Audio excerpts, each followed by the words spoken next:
It's the National Football League on EA Sports. And coming up, it'll be no holds barred between NFC West rivals. It's the Rams and the Seahawks, next on Madden Football. Renamed in late 2020, there's a look at Lumen Field here in Seattle, Washington. Today we start the new year with an NFC matchup out west, as it'll be the Los Angeles Rams taking on the Seattle Seahawks. Alongside Charles Davis, I'm Brandon Gaudin. Well, CD, new season is here. Lions and Chiefs got it going on Thursday night. You and I were there. What a scene that was. But now here we are a few days later on Sunday, looking at two teams with great expectations here to begin 2023. It's always fun to get a new season started, isn't it, partner? Because everyone feels like they've got a shot at the defending champs. They think that they can be the new champs. And here we are getting things going. Let's have some fun.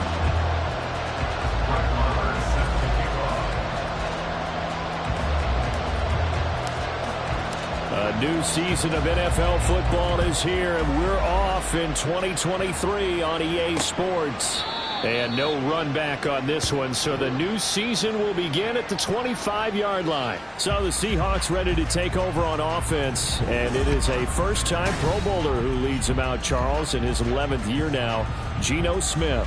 When the Seahawks named Smith the starter last season, it gave him an opportunity he wasn't sure he would get again.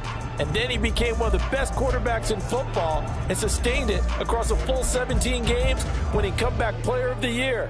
Saved his career with last season and keeps the Seahawks as true contenders. Here we go. The leading rusher among rookies a season ago. Here's Kenneth Walker. Oh, he's got some breathing room. And he'll have it past midfield almost to the 40 before being taken down.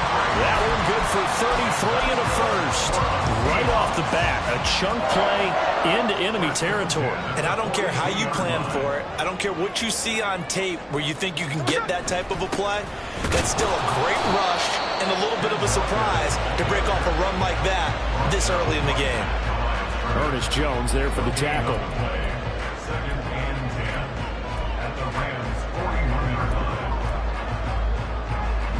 Here's 2nd and 10.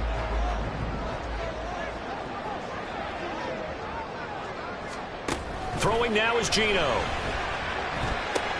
Looking left side, and he's got a man. That's Walker. And they went the wrong way there. Losing yardage back at the 43-yard line.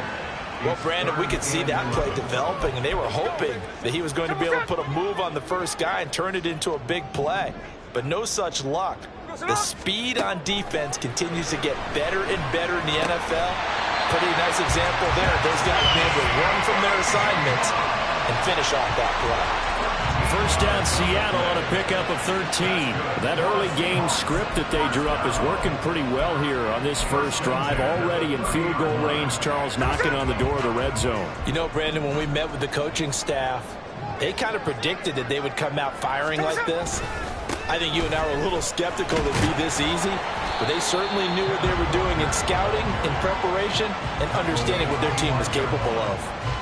Jordan Fuller there to take him down. So from the 25, this is 2nd and 5. Here's Smith. Short throw to Dissly. A little juke. And they've got it inside the 10 and the 8. Now they'll have it 1st and goal following that gain of 17. A lot of precision being shown on this opening drive. They've been methodical, they've been crisp, and as a reward, they're going to be set up with an early 1st and goal. 1st and goal, a good chance for our first touchdown of the new season. Now Smith. He completes this to Walker. And he's able to get this down to the 5-yard line before he's out of bounds. 3 yards is the gain that time, 2nd and goal. But yet another completion here on this opening drive, and he's now perfect 4 of 4 to start. Pretty solid execution here. And how about how everyone's handled their nerves? Because you know what it's like to start a ball game. You're so amped up and ready to go, but sometimes the execution isn't there. They've been flawless so far.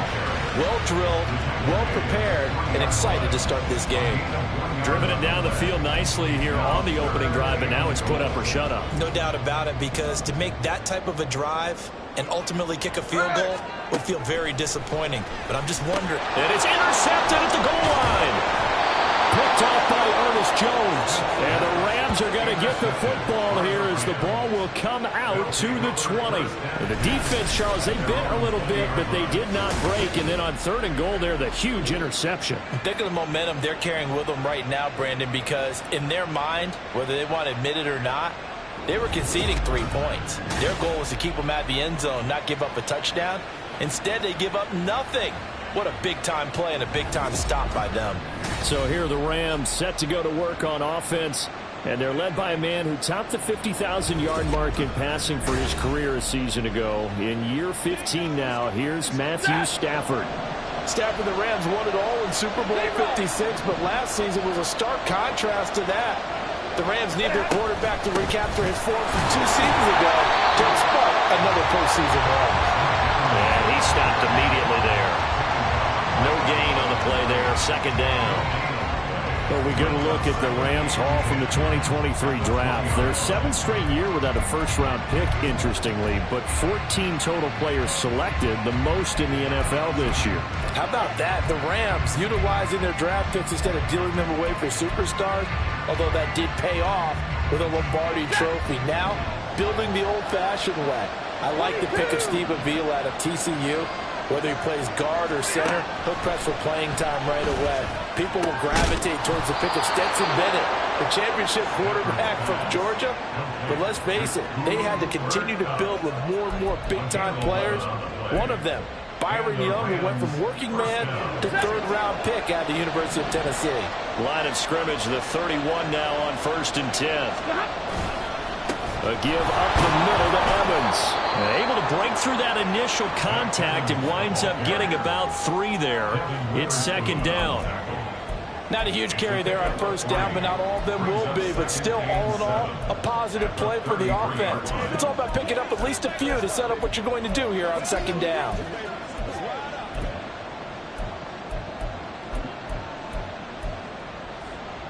Second and 7.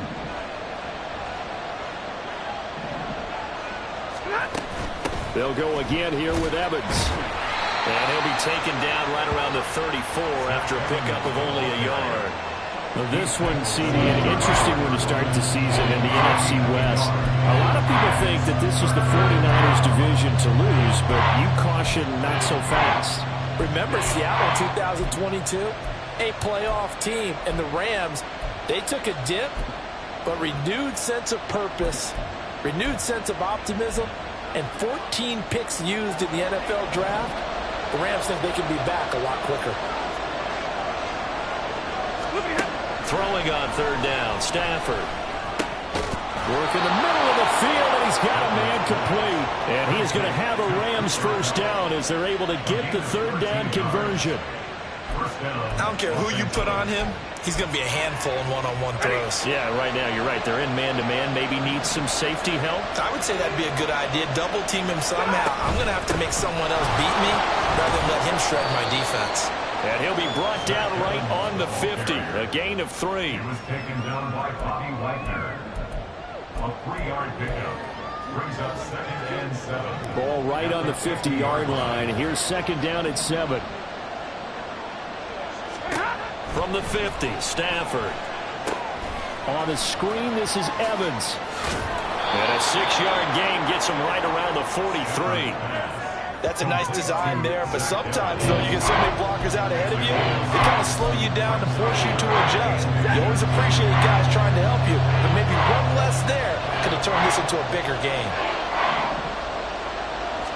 And Stafford's going to take it himself. And he is going to have a Rams 1st down, maybe by about a yard as they find a way to convert on 3rd and inches. There may have been a little bit of an element of surprise there. 3rd and inches, and they go quarterback sneak. I still feel like this is a play that often is reserved for 4th down.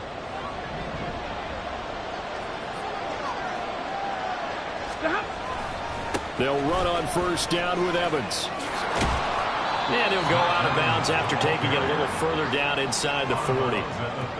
Give him 3 on first down. It'll set up a 2nd and 7. They did a really nice job there defensively. They strung the play out, didn't give him a cutback lane. On each play, you have guys what I call our BCR players. Guys are responsible for the bootleg, for the cutback, and for the reverse. They played that one perfectly. And rode him right out of bounds. And he'll be taken down at the 33, a pickup of about 4. Well, if you're a football guy, that's a pretty run because everyone is in sync right there. Obviously, the guy carrying the ball, but how about the people up front? Leverage, athleticism, they created some nice space for him. They'll try and run for this with Evans. And he picks up the first before he's taken down at the 29. They're able to convert with a gain of 4. Had a chance to maybe limit them to 3 if they could have gotten that stop there, but a new set of downs. And with a new set of downs, you got to take the mentality of the whole thing. Right now, everyone's looking at the offense and saying they've got the advantage. The best defenses just say, okay, new set of downs, gives us another chance to make a play ourselves and maybe change things up. And just no chance of turning the corner. He can only get back to the line of scrimmage. 2nd and 10 coming up. Well, how about the big guy there showing some agility? He just flowed from his D-tackle position in order to make that play. Now a 2nd and 10. Evans running straight ahead. Down to about the 22 here. Now that run good for 7 yards, and that'll do it for the first quarter of play. We're scoreless after 1. The Rams with the football here to begin the second quarter as they've got it with a 3rd down coming up.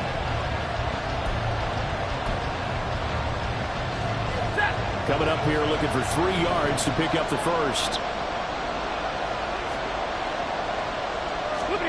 Stafford on 3rd down. And that is incomplete. Just what Seattle was hoping for. The coverage holds, and now 4th down. Now Brett Maher for the field goal try. And this a 39-yard attempt.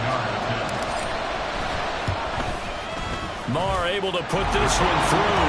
And the Rams have the first points here. It's 3-0. Well, it's not the touchdown that they wanted, CD, but still, they got to be pretty happy here. You steal the ball away from them on their opening possession, and you turn that into the early 3-0 lead. Yeah, you painted the picture perfectly there. All the things that have gone on, and the important thing, other than the lead, of course, is as you described, both sides of the ball now have some momentum. Coming out of the end zone, D. Eskridge. And the decision to bring it out, not a good one, as he's tackled at the 15. Seattle's offense coming back onto the field, ready for their second drive. And one of the things we like to hit on every year are the new rule changes. And we got a few for 2023. A lot are procedural, having to do with deadlines and roster construction and such. But 2 kind of caught my eye, Charles. One is the option to fair catch a kickoff and have it come out to the 25 like it does in college. You like that? I don't like it at all. I don't like it in college. I don't like it in the NFL. I want to have something different. And I really wanted the special teams coaches to be a little bit more involved. But I do understand why the league is doing it. They believe it promotes safety, and it's hard to argue against that. What about, this is the other one, guys can now wear the number 0. We've already seen some make this. Oh, and his early struggles continue. Here's another one intercepted. Picked off by Ahkello Witherspoon. 2nd straight drive now here, Charles, that have ended with an interception. And I just wonder, because I don't think it's going to rattle him necessarily, but I also wonder if it's going to unnerve him a little bit. Does it lead to another one? Or does he find a way to pull it together and become sharp again? So the Rams coming back onto the field, their 2nd drive of the game. And they'll have good field position here following the interception and a chance to build on their lead as they start with a 1st and 10. On 1st and 10, it's Evans. Down to about the 22 here. 7 yards on the pickup there, and it'll leave them with a 2nd and 3. Well, no matter how they phrase it, staying on schedule, staying ahead of the sticks, whatever you want to call it, 7 yards on 1st down, that fits the bill. From the 22 now, here's 2nd and 3. They'll stay on the ground. Evans again. 2 yards on the carry there, and it's going to lead them to third down. And this is why aggressive defense coordinators love the blitz. It wreaks havoc because they end up taking their attention to the blitzers, freed up the D lineman to make the play.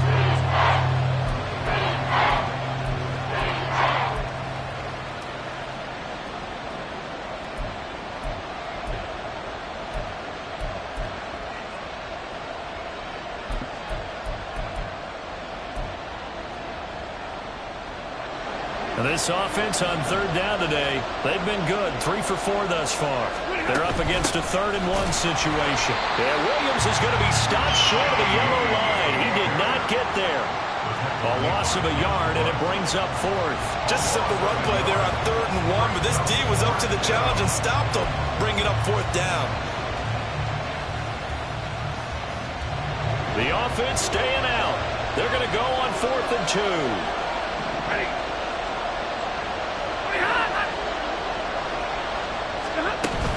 And they'll run for it with Evans. And he is not going anywhere. They stop him for no gain. Sean McVay's gamble does not pay off. And the Seahawks are going to take over the football. And defensively, they were ready for that. A full-on blitz on 4th down, and they stop them short of the marker. Oh, and someone's got to feel really good about that, and that's the defensive coordinator. He dialed up a great run blitz defense, and they hit it just right. Stack that thing up. They're going to feel awesome going to the bench after that big play.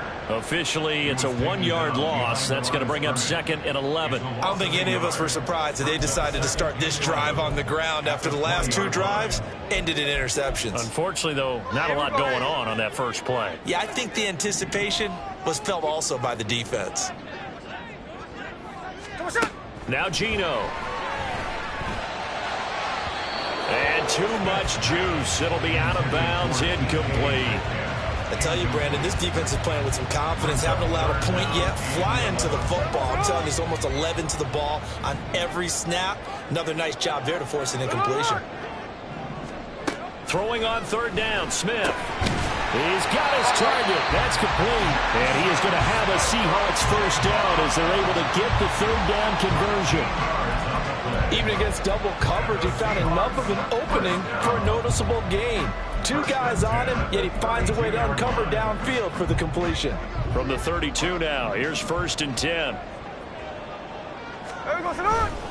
Walker now on 1st and 10.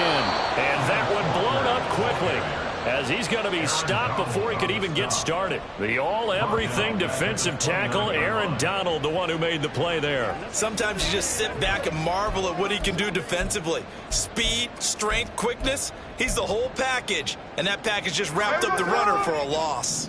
After the loss, they'll come up 2nd and 13. Sticking with Walker on 2nd down. And he'll earn a couple of tough yards past the 30 to the 31. I do know from experience that when you slow down someone's running game, you're now doing the dictating on defense. And guess what? Now you're getting ready to tee off on their quarterback because they have to throw it all the time. But you still have to be alert for the draws and other plays of that nature to make sure you don't get hurt. What do they have for this? 3rd and 11. Geno now to throw. That is caught. And they'll get this well past midfield before being stopped just before the 35. A gain of 32 that time. Well, my dad would say sometimes, I'm just scratching my head here trying to figure out what was going on there defensively. How did you lose him in the middle of the field? If you're going to lose a receiver, make sure it's someone on the short side of things, not deep downfield, that can hurt your defense. Throwing on 1st down, but this one winds up to be incomplete. Not only did he have a chance to scan the field there, it felt like he had a chance to scan it twice. The protection was that good. Unfortunately for him, the coverage downfield, equally good. Smith now to throw. And his throw is going to be incomplete. Well, it looked like a march to the end zone has hit a momentary roadblock with that incompletion. No need to panic. They just got to come up with a high percentage play call and see if they can get their offense back on track. Well, this drive, they're a perfect 2 of 2 on 3rd down conversions, but they need a full 10 yards here. Throwing again is Smith. Down the sideline he goes. And he'll go out of bounds inside the 15-yard line. That one goes for 24 yards. I don't care how many times we see it. I still get a kick out of watching quarterbacks and receivers do the pass tree in pregame warm-up.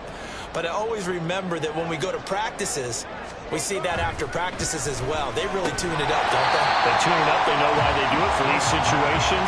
First down. And they build that trust, and that's why they're able to find him in this type of a situation. When you decide to run a hitch route, it really helps to have a guy who can turn it loose. And, boy, he rifled one in there on that one. Not much run after catch, but it worked really well. Now it's Smith off the bootleg. And he finds Lockett in the end zone. Touchdown, Seattle. A 7-yard touchdown grab. And the Seahawks have taken the lead. Extra point up and through by Myers. And that makes it a 7-3 lead. After the touchdown, here's Myers to boot it away. This taken in at the goal line. And he will be brought down here inside the 20. Good coverage as he's dropped at the 17. And now out on the field, here comes Los Angeles. And Charles, nothing like squaring off with a division opponent, a division rival in week 1. Do you like that they are matching up this early, or would you prefer a game like this be a few weeks down the road? I actually like the early matchup for a few reasons, Brandon. First of all, it allows you to see that in the entire offseason and know, hey, right out of the gate, we're playing a division game. Second part is it spreads them out a little bit. If you just have them all bunched up at the end of the year, that's not as much fun watching teams try to survive that gauntlet when you do have injuries down the stretch. And last but not least, let's face it, we're TV people. What a great game to sell right out of the gate.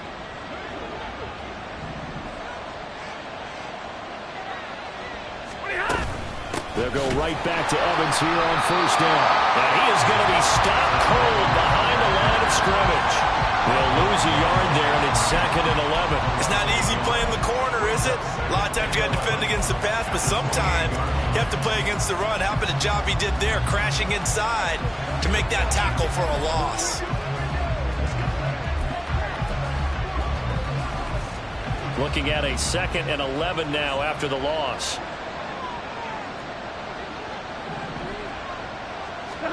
Throwing is Stafford.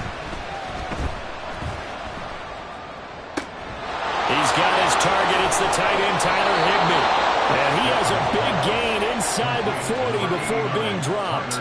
The previous play, they barely got back to the line of scrimmage. Now they pick up over 30 yards. Well, partner, I'm not sure how this drive's going to end, but how about the way they flip field position there? A nice attacking play that picked up a heck of a chunk of yardage.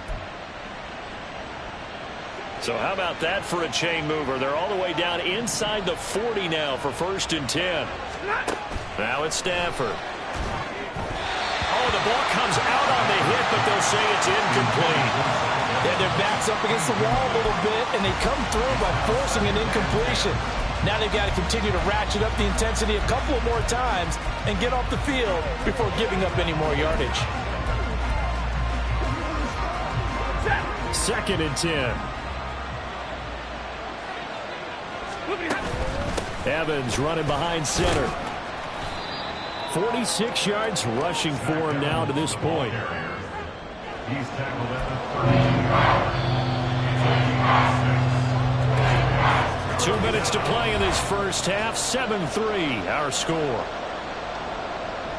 We remind you that coming up in 2 minutes, we'll again head down to visit with Jonathan Coachman in Orlando, back for another year. He'll have scores from around the NFL here on this opening weekend.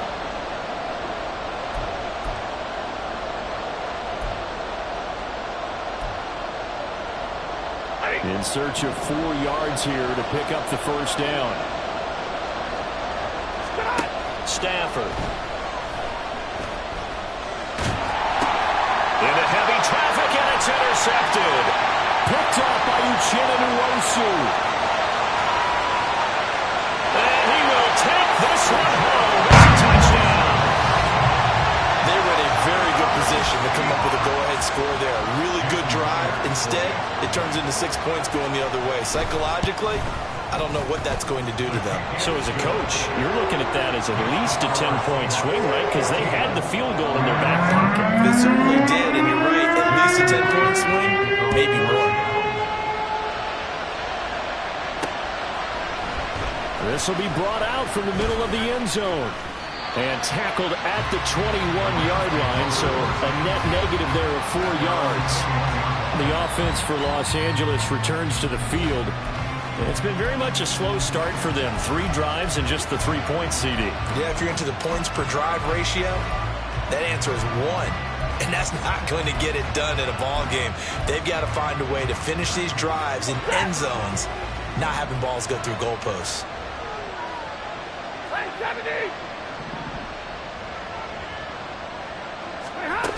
They start the drive with Evans, and he can only manage to get a couple. 2nd and 8 coming up. Defenses always talk about earning the right to rush the passer on 3rd down, and you know what offenses want? Win 1st down so they can set things up for themselves better. And that wasn't helpful there. Not a big impact on 1st down. Ball at the 23, 2nd and 8.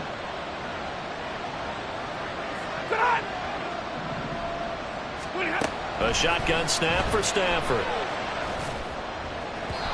And that'll be off the mark, too far out in front, and it's incomplete. I know coaches tell us all the time that having a powerful arm isn't the #1 thing they look for in a quarterback. When you're trying to throw inside routes and you need to put some heat on it, it helps have the big gun.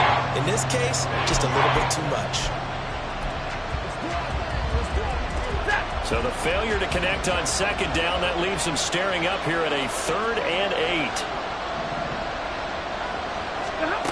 Out of the gun, Stafford going up top for Kupp. And unable to connect, incomplete. Well, give them credit, they took their shot, but it's going to bring up 4th down. So on 4th down, on is Ethan Evans to punt for the Rams. Back deep for the Seahawks, Tyler Lockett. And it's fielded at the 34. Breaks a tackle. A nice punt, but a good run back as well, 13 yards. And it'll be Seahawk football, 1st and 10. The Seahawks going to take over now late in this 1st half. And with good starting field position and 3 timeouts as well in their pocket, no reason not to try and put a late scoring drive together.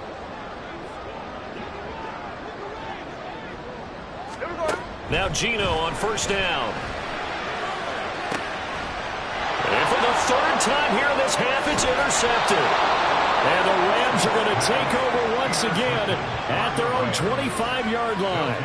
Well, that one was in the air for an agonizingly long time. Just begging to be picked off, wasn't it? It's one thing if you're throwing a ball like that, trying to throw someone open or lead them into an area. But that ball needed to be thrown with a lot more conviction. As a result, it's an easy interception. Set to begin their next drive, the Rams offense at the line.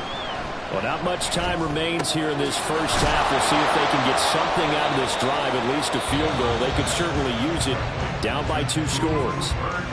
Now the Rams will signal for a timeout, their 2nd, as they'll stop it with just over 40 seconds to go in the 1st half.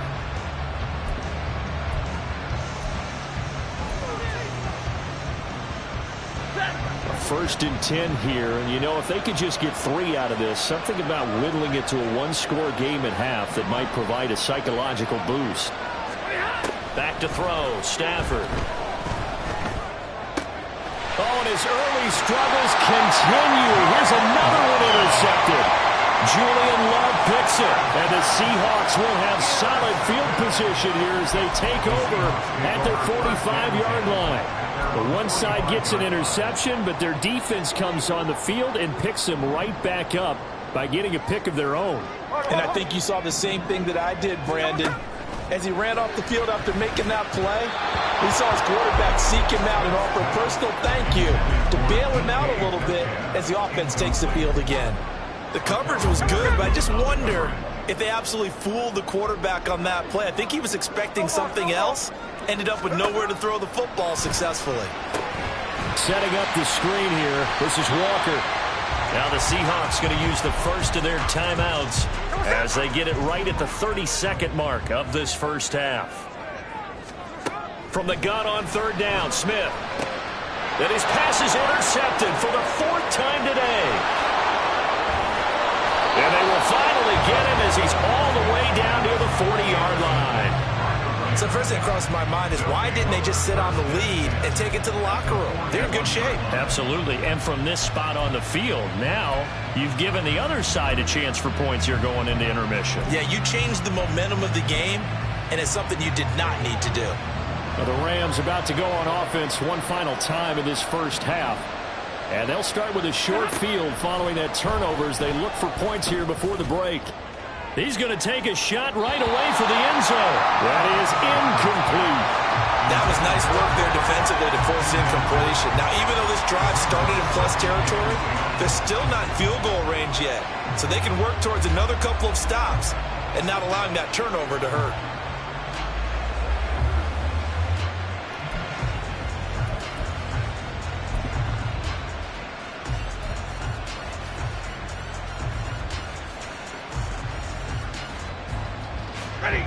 So after the incompletion on first, now 2nd and 10. Here's Stafford. And for the 3rd time here in this half, it's intercepted. Picked up by the linebacker, Bobby Wagner. And the Seahawks are going to get it back here just past the 35. I'm not sure that the wheels, Charles, are coming completely off, but they're shaking a little bit. That's 3 interceptions, and now interceptions here on back-to-back drives. And I think about what a Hall of Fame coach told me that he always told his teams, when a mistake happens, just move on to the next play. Let it go. It's hard to do when you throw this many interceptions. That's exactly the attitude that has to be adopted. And with just 4 seconds left in this first half, a timeout call. So with 4 seconds to go in the half, here's the field goal unit onto the field.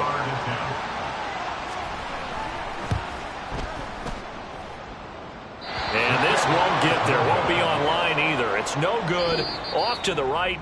So we've reached halftime here on opening weekend. As we send you cross, it looks like we'll have to wait another week to get our first halftime report of the season as we move right along to the second half. Welcome back. Charles and I settled into the booth ready for quarter number 3. We'll see if week 1 fatigue becomes any kind of a factor as we are back underway in the second half. From a couple yards deep, he'll bring it out of the end zone. And the decision to come out of the end zone is going to cost him 5 yards as he's taken down right at the 20. Getting set to go again, Matthew Stafford trots back onto the field. And he's looking to take much better care of the football here in half 2 after 3 first-half interceptions. We don't have to just look strictly at the numbers here. You know what else happens to a team when you turn it over 3 times like that? It erodes confidence in you. And it erodes confidence in the offense. And now you have the defensive guys looking over and saying, what is going on here? And instead of playing for the team, they're playing angry and mad at their teammates. He pushes through a would-be tackler to get about 3 yards, second down. I think they want to start getting back into this game. It behooves them to get better on first down. Yeah, certainly not what they were looking for there out of the opening play of this drive. Stafford now to throw. Now they go screen. It's complete. And he'll be brought down right at the 30 here. That one a first down pickup of 8. The defense was ready for the back to leak out and even had a second player waiting to double him up. If you're going to commit to doubling a back, you better prevent a completion, but give him credit. Extra determination, extra effort, turned it into a successful play. Yeah, boy, this defense again really making things tough on him as they stop him for no gain. They've called his number a lot this afternoon. You wonder how much tread is left on those tires. We certainly do, but I always think back to one of my favorite coaches in the NFL. And he used to have a meeting with his running backs every year in the offseason and say, look, as many times as you're going to carry the ball, you should be able to carry it one more time, so make sure you get in shape. And even 30 yards on a play that began back at the 30. That's the kind of play this offense desperately needed. They've got to be saying, our defense has kept us in the ball game. We're down, but we're certainly not out. And maybe that was the spark that they've been searching for. And he'll take this ahead for about 4. Second down coming up. And that was a quality play to start a new set of downs. That was simply an offensive line winning the battle up front and winning in a big way and giving their guy in the backfield a nice lane to hit.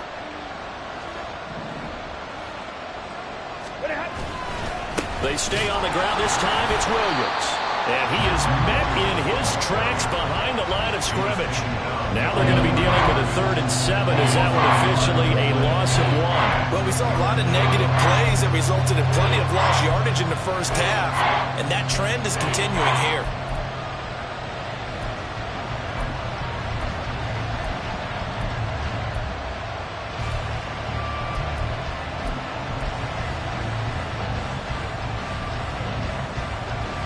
This offense in desperate need of a conversion as they come up on 3rd down. From the gun, here's Stafford. And that will be incomplete. Just what Seattle was hoping for. The coverage holds, and now 4th down. So now on comes the field goal unit, and wow, this is no ordinary try here. This from 54 yards away.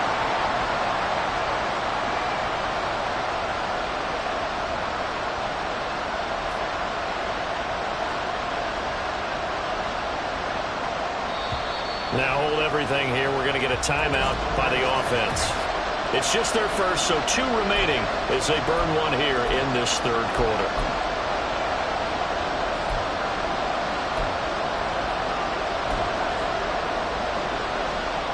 Still just the 3rd quarter, but they've got to make something happen. I think they know that. They're going for it on 4th. Here we go on 4th. Stafford. Able to find the open man. That's complete. And all the way inside the 15 before they drop him. Not often do 4th down conversions result in 23 yards, but that's the case here. 1st down. Out of the gun, a give to Evans. And he's going to take this one in for a Rams touchdown. Zach Evans with his first career NFL touchdown. And the Rams have got it back to within a score. No touchdowns for them in the first half, but their defense kept them in this ball game. So now, maybe this can loosen them up a little because they played tight so far, and they get right back in it with a touchdown run.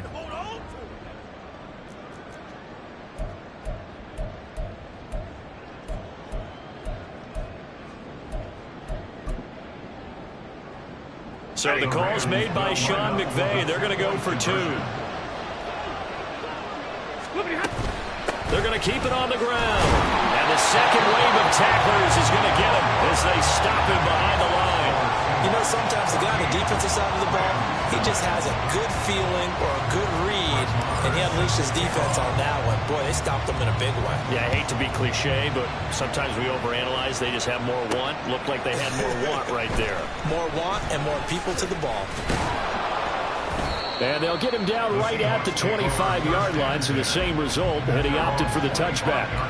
Now we'll see what this Seahawks offense has in store with their first possession of the second half. But Charles, they still have the lead despite their defense giving up a touchdown on the previous possession. And even though they have that lead, it feels like a back-and-forth ball game where to try to get momentum back, maybe they need at least 3 here on this drive. I think you're right about that, Brandon, because your game plan doesn't change. I do believe your urgency does because of the last score that went against your team. So what you want to do now is have your own drive and try and make sure that that momentum stays in your camp. Sticking with Walker on second down. He'll be hit down at the 33, 5 yards on the play. Well, you certainly have to give a little credit here because they're playing this game now at their pace. This is ball control football, sustained runs, taking their time, and making it work. And oh my goodness, here's a 5th interception. And he's able to get it back to the 41-yard line. That is now 5 interceptions that he has thrown in this ball game. If I asked you to speculate what's possibly going on in his head, what would you say? Well, if he's as mentally strong as I believe he is, he understands that not all of these picks have been his fault. You know, some of the throws, yes, but there have been a good number of them where he hasn't been helped by his own receivers, and they've turned into interceptions. So he knows if he keeps firing, perhaps good things can happen, not just in this game, but especially in later ones. And now the rookie screen.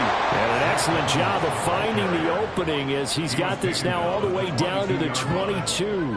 87 yards for him on the ground now as he has been terrific here this afternoon. He's making quite a splash here in his NFL debut. Well, he was advertised as being NFL ready, and both you and I tend to arch an eyebrow a little bit when we first hear that, but I think that they were right about this one. Set.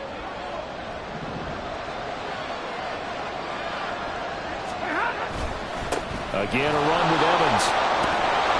And this will leave him a yard short. Nice pickup of 9 yards on first down. Good yardage there on first down. Exactly what you want. Get yourself set up to keep making first downs, keep the clock running. And if they're smart, you're starting to milk the clock. No hurry before you run your second down play. On second down, Williams. And he's brought down just outside of the 10 at the 11. 2 yards on the pickup, and that's all they needed to move the sticks. Now that's the way to do it. Hand it to someone with vision and good footwork, and add a little bit of power, and you find a way to pick up first downs. Now a 1st and 10 at the 11.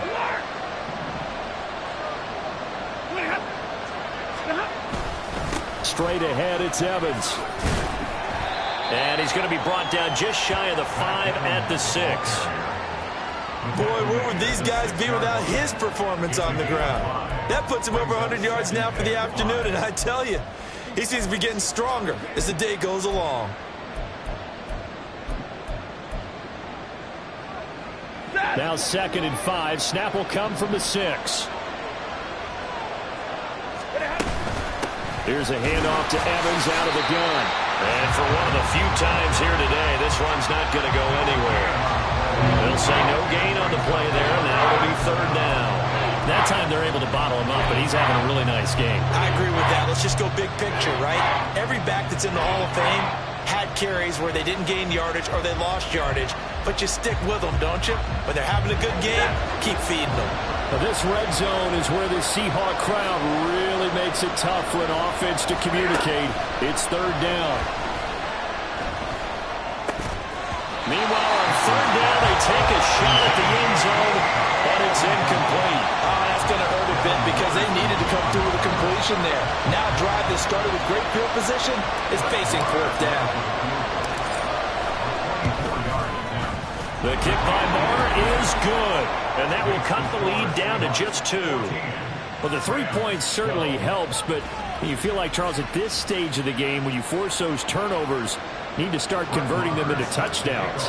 Yeah, I'm a little bit surprised myself because I thought in this situation they were thinking end zone or bust. Now they got to rely on their defense to get the ball back again for another opportunity to get 6 points. Eskridge going to keep this one in the end zone, and they'll start at the 25-yard line. The Seattle now ready to march onto the field. So now, Charles, this drive maybe a touch more important, trying to erase the memory of that interception they had the last time out. Yeah, and everyone goes through this because even the best in the game, you're going to have games where it just doesn't go right for you and interceptions result. So, frankly, to me, it's all about how you respond, not just the types of plays that you call, but how you carry yourself, how you show your team that you're still with it, and how you continue to lead. Lockett is a beacon of consistency for the Seahawks offense. In his last 4 seasons, he's reached 1,000 yards, had at least 8 touchdowns, and only once has he had more than 2 drops. Continues to be underrated, but not by defenses who have to face it. And a good job of just fighting through one tackle there to pick up about 3. 2nd down coming up. Yeah, I don't know if it's exactly a win-win, but if you're on offense, you'll take that kind of a run, all right? It was kind of stacked up. Found a little bit of yardage, and frankly, they're pretty close to staying on schedule on offense. The playbook is still open for the coordinator. And Smith's throw caught here by Metcalf.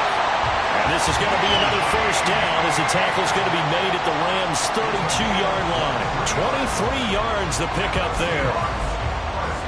Quarterbacks love slant routes because the receivers are breaking right into their line of vision, and receivers love them as well because they're getting the ball on the move and able to catch it and try and get upfield and gain additional yardage.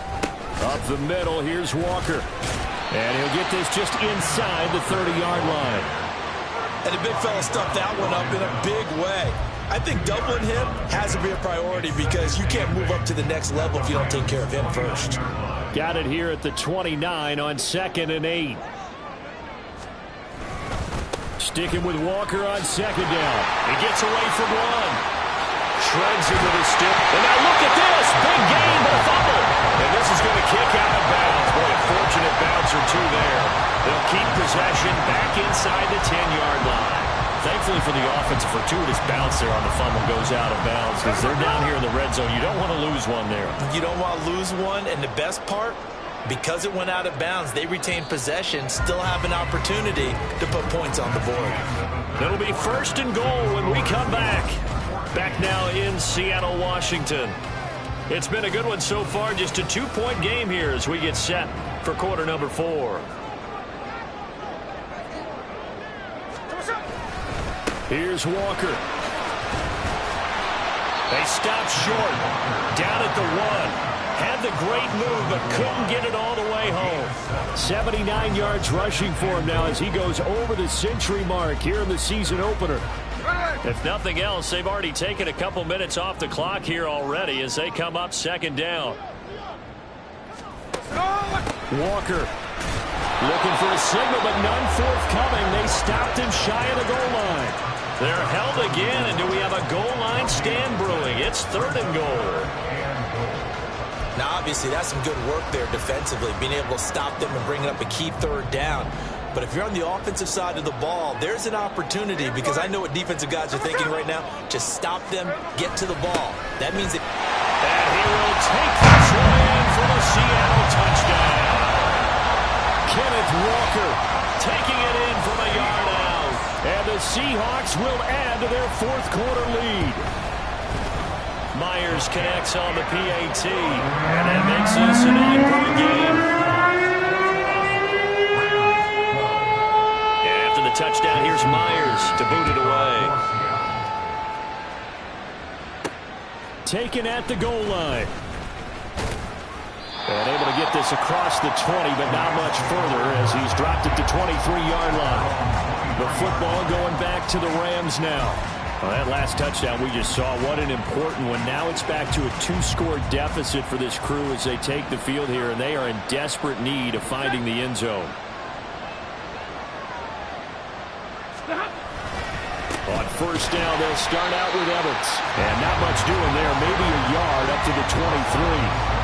Defensively, we always know that he is tough in run support, and I think the way that he gets there is he understands what an offense is going to do before the ball's even snapped.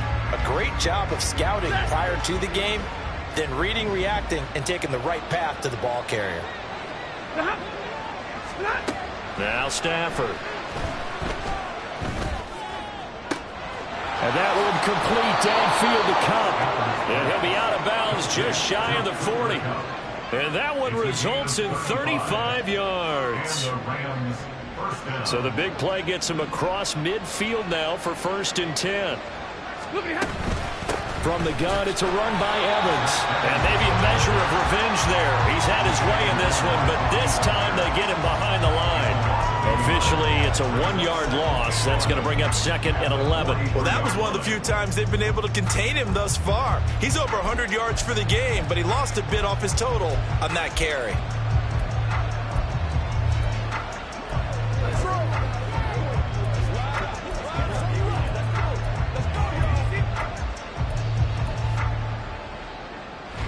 So after the loss of a yard, they'll look to push forward here on 2nd down and 11. To throw is Stafford. He's going to let this go. Back of the end zone. And it's knocked away and incomplete. And they're at the point of the ball game now where they've got to take some chances. They've got to put the ball in the air and just see what happens. But this defense knows that all too well.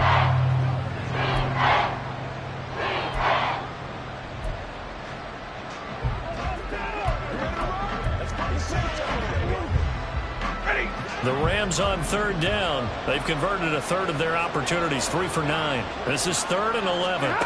Now Stafford. And his pass is intercepted for the 4th time today. Picked off by Quandre Diggs.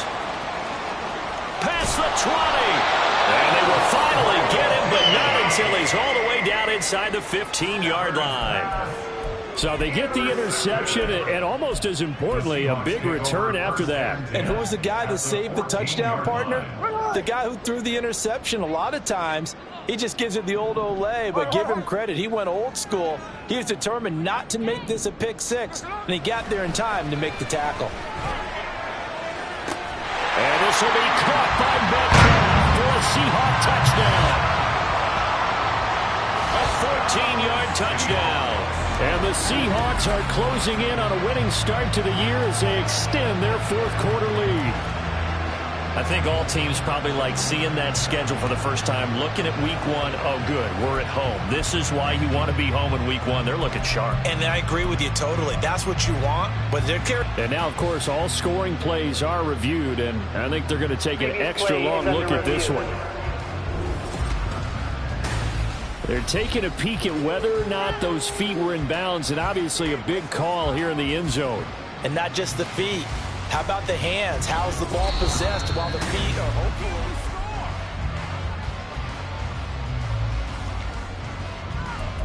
After review of the play, the ruling on the So they called it a touchdown originally. This will stay a touchdown after the video review, so they had it right.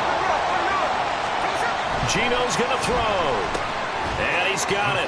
So the two-point conversion is good, and they add on to their fourth-quarter lead. And around the goal line, especially on two-point tries, sometimes the QB's best friend is a big target, the tight end. I love how you described it because you know he's going to have some length and some catch radius as well as a big body to keep people away from the football. And able to get this out to the 25. Get a look at this offense led by Cooper Kupp as they make their way back onto the field. And I know that they've double-teamed him a couple times, but not a ton. Whatever they're doing isn't working. He's up over 100 yards. We'll see how they adjust. And when they do that, they weaken their defense in other places as well. And how many times have we done games where we've seen a guy have a big game like this, but it's usually not by himself, is it? Right. Usually it opens it up for other people to have big games as well. It's caught inside the 25. A big play there for L.A. 67 yards. Well, he already had a big receiving game working, and it's going to get a lot better here. Defensively, they're fortunate this is not a touchdown, but he's just been absolutely unstoppable, and he comes up with yet another gigantic play. Stafford. Looking end zone, but it's incomplete. And that's another play that's painted the picture of this game overall. It's been a blowout. It's been continually fueled by big turnovers and stops for one side and an inability to advance the ball from the other. Here's Stafford. On the screen, this is Evans. Down at the 2. Broke through first contact, but ultimately stopped shy of the goal line. The catch good for 6 yards, but now it's 3rd and goal. He's had success running the football. This is more or less an extension of that because they drop it off to him on the screen. And I'll bet he's thinking to himself, if I didn't have to slow up a bit here in traffic. And he'll get into the end zone. Touchdown, Rams. Zach Evans making quite a splash with his second touchdown in his NFL debut. And the Rams have got it back to a 2-score game here in the 4th. Brett Maher on for the extra point. And the lead is trimmed down to 10. The drive summary, 4 plays, 75 yards. And it's culminated by a 2-yard touchdown run. Eskridge going to keep this one in the end zone, and they'll start at the 25-yard line. Kenneth Walker headed back out there. He's been a good workhorse. I know we use the word workhorse a lot, but he's been a good workhorse for him in this one. No doubt about it, and there's nothing wrong with that. That's what you're looking for if you're a back, because that means everything's coming together for you. The big guys up front have created space. You've run through it. You've probably got some help even from the wide receivers who want to catch passes as opposed to block, but they're helping out too. Yeah, everyone's pitching in. He's had a good game. But it appears that they read man defense and went to the out route, and what you have to do on that one is the receiver's got to make sure he works the defender towards the middle of the field to give himself space to cut to the outside and have that ball delivered with good timing, and they got it done. So they'll get nothing out of that play, and that'll bring up what looks to be a 3rd and inches. Can't be more than a half a foot. All right, partner, I wasn't good enough to get this done, but I played with plenty of guys who did. When they spotted wide receiver screen and they got to the football fast and blew the whole thing up, the same result as we just saw usually happened. No gain. By the skin of their teeth, they are able to convert on 3rd and inches. And that pickup of a first down, that's going to leave a mark because they really needed to stop them there, didn't they? So frustrating. Defensively, you're a play away from getting that football back here. Down late, tough. Now they've got to find a way to create a turnover or takeaway. Otherwise, this one will probably get away from them.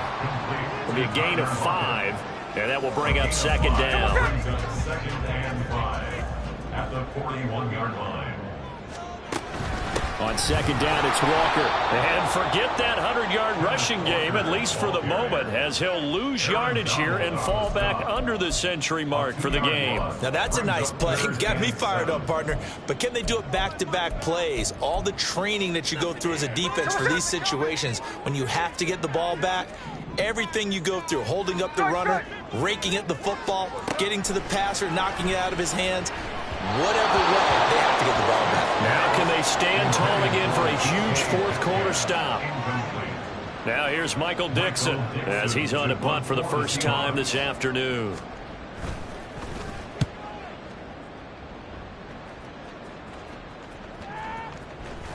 And no one there to stop it. Hits at the 8, but it carries all the way into the end zone for a touchback. Here's the Los Angeles offense as they get set to take possession.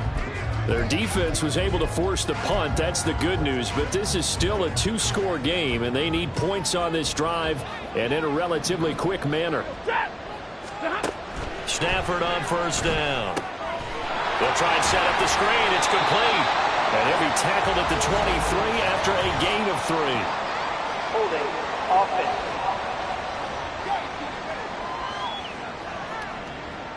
That hold coming from the left side of the line. Hands got caught in the cookie jar on that one, and the flag came out. Penalty against them. So following the hold, they're in a bit of a hole here with a 1st and 20. Back to throw. Stafford.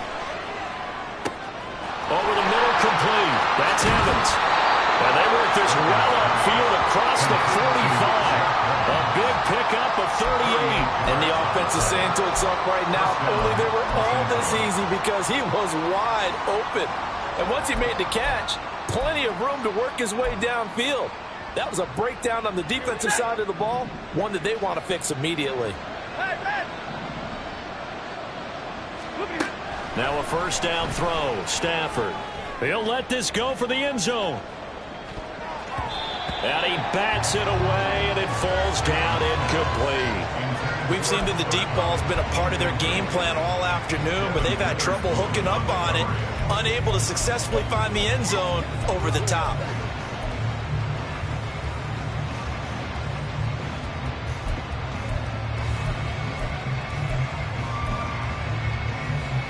Another try, 2nd and 10 now.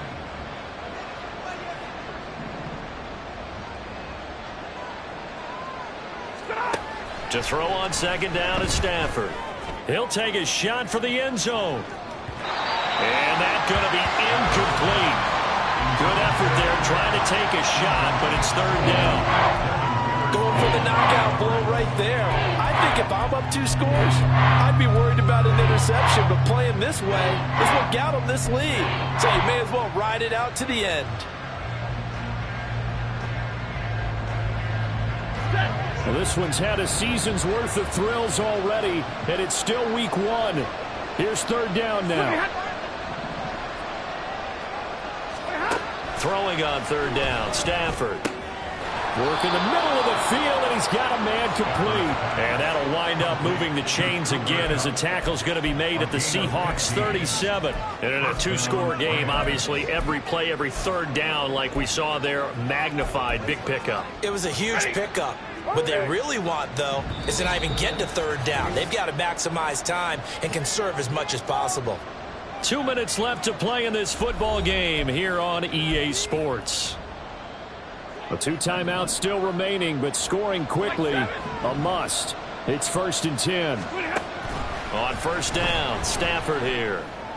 He lets this one fly toward the back of the end zone. And he knocks the ball away, and it falls incomplete. And while it's probably going to take a miracle at this stage, if they come down with this one in the end zone, they've still got a fighting chance. That one, however, winds up incomplete.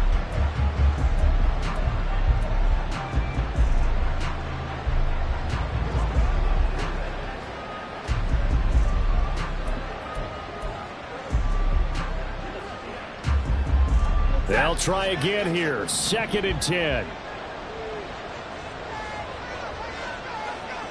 Stay 50, stay 50.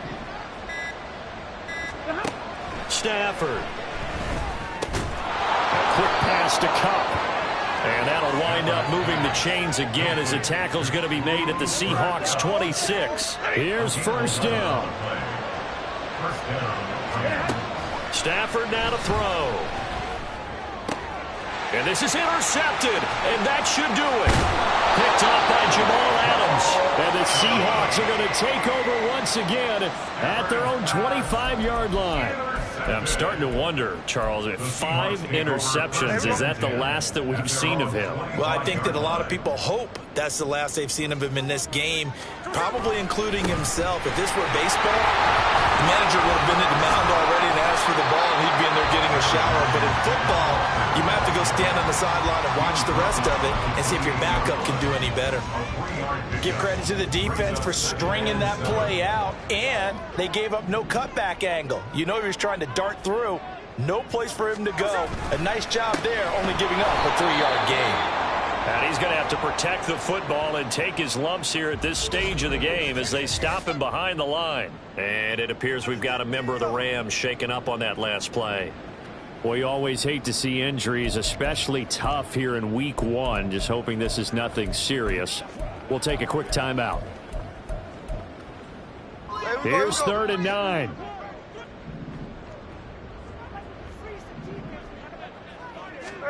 Now it's Smith. That is caught. Room here to run. And he is going to have a Seahawks 1st down. And that should just about do it. That'll pick up the 1st down for Seattle on a gain of 18. But when you're up by 2 scores in the 4th quarter and you're going to throw the football, expect to see a lot of man coverage, because usually what comes along with man coverage is pressure. So if you're a play caller and you want to keep throwing the football, that's fine. Just make sure your offensive line understands they're going to get additional guys running at the quarterback. And just how they envision the start of the season, kneeling it down, defense can't stop the clock. This one's a winner. You know what's really strange? I think a lot of people think that the kneel-down practice stuff really only happens like 1 time a week. The best teams I know, they practice it starting back in OTAs. They want them to visualize winning a game and how great that feels, and they got it done in this one. Yep, a knee gets them to 1-0.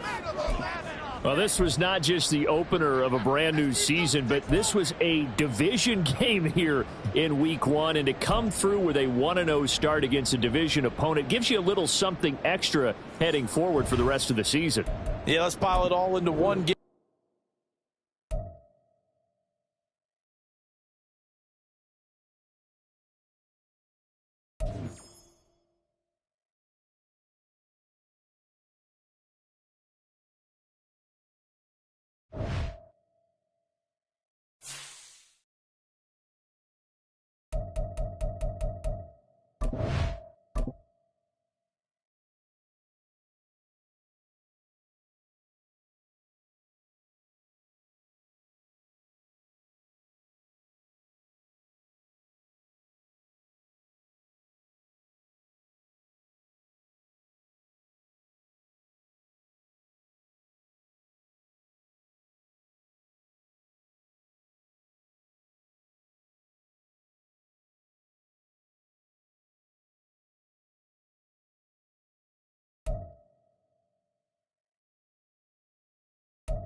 It's week 2 of the National Football League, and all eyes are on Cooper Kupp.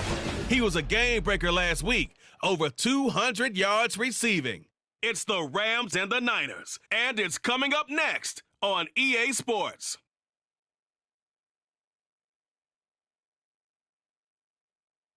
From the second largest city in the U.S., Los Angeles, California, we've got football as EA Sports coverage of the NFL is on the air. Today, after a topsy-turvy opening weekend, it's on to week 2, and we've got a good one here, as it'll be the San Francisco 49ers taking on the Los Angeles Rams. Along with Charles Davis, I'm Brandon Gaudin, and Charles, you look at this Rams team as they enter play. An early season tilt, and when it's an early season tilt, it should be...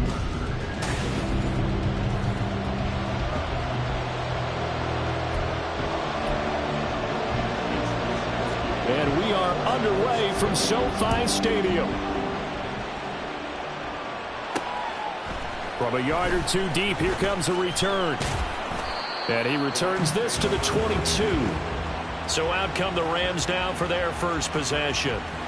Leading the charge at quarterback, the former Georgia Bulldog, Matthew Stafford. And he comes off a tough opening matchup. Threw way too many interceptions in that game. Definitely not the way you want to kick off a new season. So he said to himself, I've got to throw that game out. I'm going to get a fresh start right here in week 2.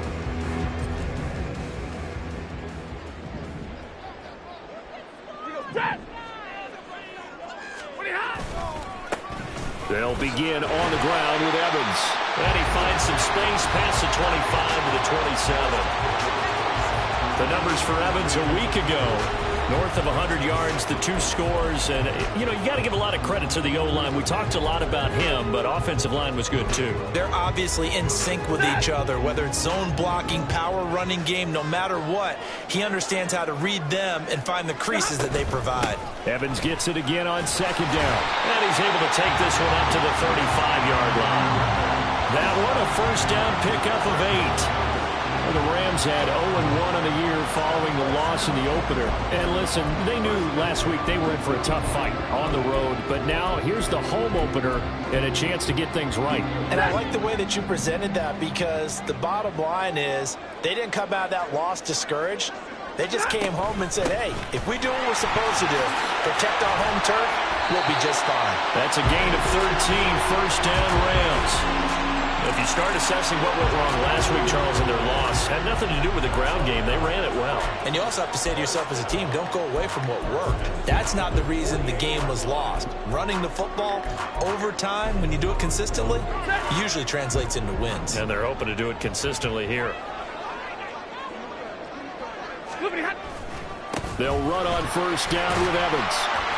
And he's got this one across midfield into 49er territory. Call it a gain of 4 on first, and that'll make it second down. Here's a peek at their past draft class. And, Charles, sometimes you'll see teams that have really specific needs they want to fill. Some can just say, well, I'm going to take the next best guy available. Maybe we see a little bit of both here in this draft. I think you're right about that, Brandon. Plenty of talent in their class this year, some of which will contribute early and some which will be called upon down the road. The GM makes the final call after all the input from the scouts and the coaches. Now it's up to the coaches to develop the guys that the GM picked.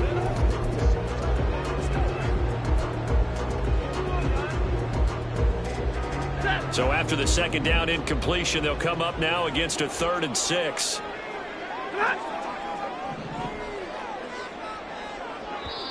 Now whistles come in. We're going to get a timeout here by the offense.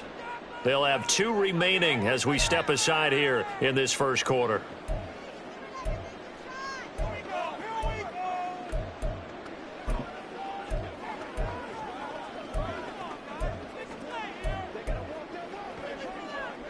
An incomplete pass on that last play, and that means they'll need to come up with something here on third down.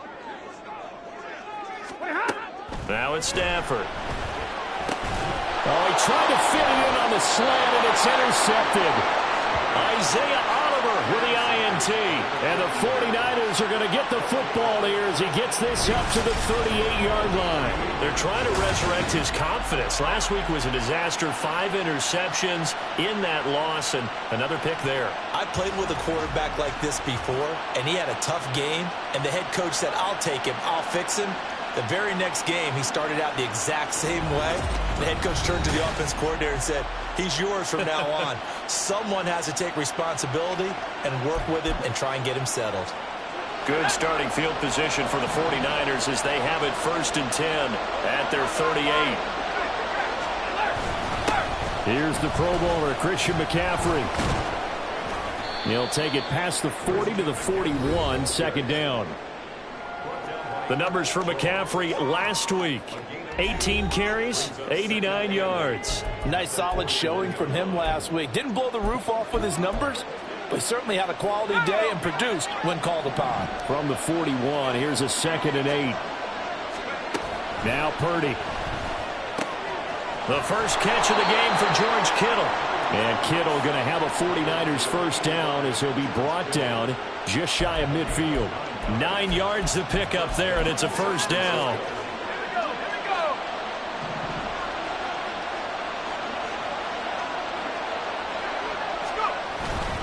McCaffrey running up the middle, and he'll manage to pick up about 4. It's 2nd down.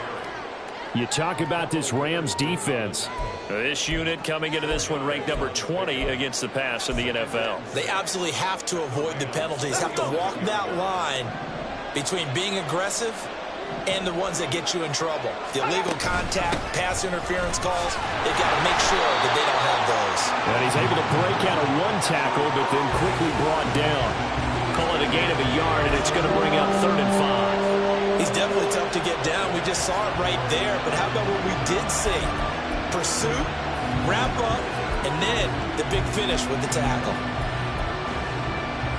They'll need 5 on this play to move the sticks. Purdy looking to throw. Open man is Juwan Jennings. And he's going to have a Niners first down by about a yard as they find a way to convert there on 3rd down and 5. And CD, defensively, you're going against a hot quarterback coming off a 3-touchdown game in their victory a week ago. Well, what's the big key for them to try to slow him down? You ask all the tough questions, don't you, partner? Because with this guy, if you blitz him, he takes advantage of that man coverage and burns you. But if you bring on those extra DBs, he sits back there and does what he wants. To me, it's going to be those DBs. When they catch the ball, big-time tackles really put it on those receivers. 38-yard line, 2nd and 9. Purdy now to throw. Throws quickly, and he's got George Kittle. And this is going to be another first down as the tackle's going to be made at the Rams' 25-yard line. Clock rolling as we hit the midway point of this first quarter. Purdy off the play fake. And this is caught. Jennings. Touchdown. Juwan Jennings. His first touchdown of the new season. And the 49ers are on the board first on the road here in L.A. Moody good with the extra point. And that makes the score 7-0. So that drive takes him down the field in 8 plays. And it's polished off by a touchdown for San Francisco. Fielded just outside the goal line. And the tackle going to be made right there at the 25-yard line. A look at the running back, the man out of the backfield as he gears up to go again. Last week, a strong showing, up over 100, also 2 trips to the end zone. It's the kind of week that if you said, listen, I'll let you have this type of a game each and every week, you'd sign up for it. You wouldn't try and get too greedy. But let's face it, good runners always want to be a little bit more greedy at the end, trying to squeeze out every last yard.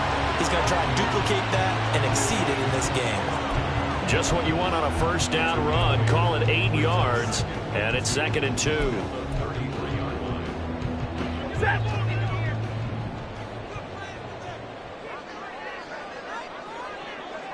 A first run now for Kyren Williams.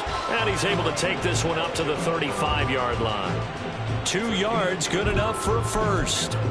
But we always talk about good down and distance, allowing offenses to expand their playbook. Well, 2nd and 2, that means your playbook's wide open. You can run just about anything. But a lot of times, the play caller, he just looks down at his sheet, sees the short yardage runs, and goes to one of those. The tackle by Eric Armstead. You look at this Niner defense. This unit, 3rd best in the NFL in stopping the run. We know it's only week 1, but the results look pretty good so far. The key is, can they do it week in and week out? Because right now, they're not awarding any championships or trophies after 1 week of performance. Got some nice young faces playing for them. Let's see if they can get this going. A 2nd down pass play there, but it's incomplete. I like the call. It looked like the right time to dial up a running back screen. But this one got disrupted right from the start and ends up falling incomplete.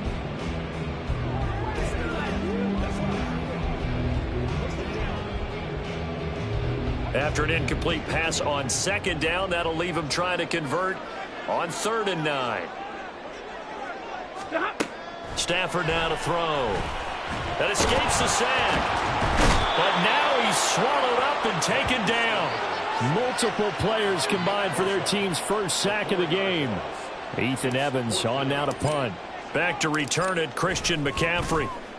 And just a single punt for him in the loss last week as he sends this one away. That's taken on the 25. A 39-yard punt, a return of 5.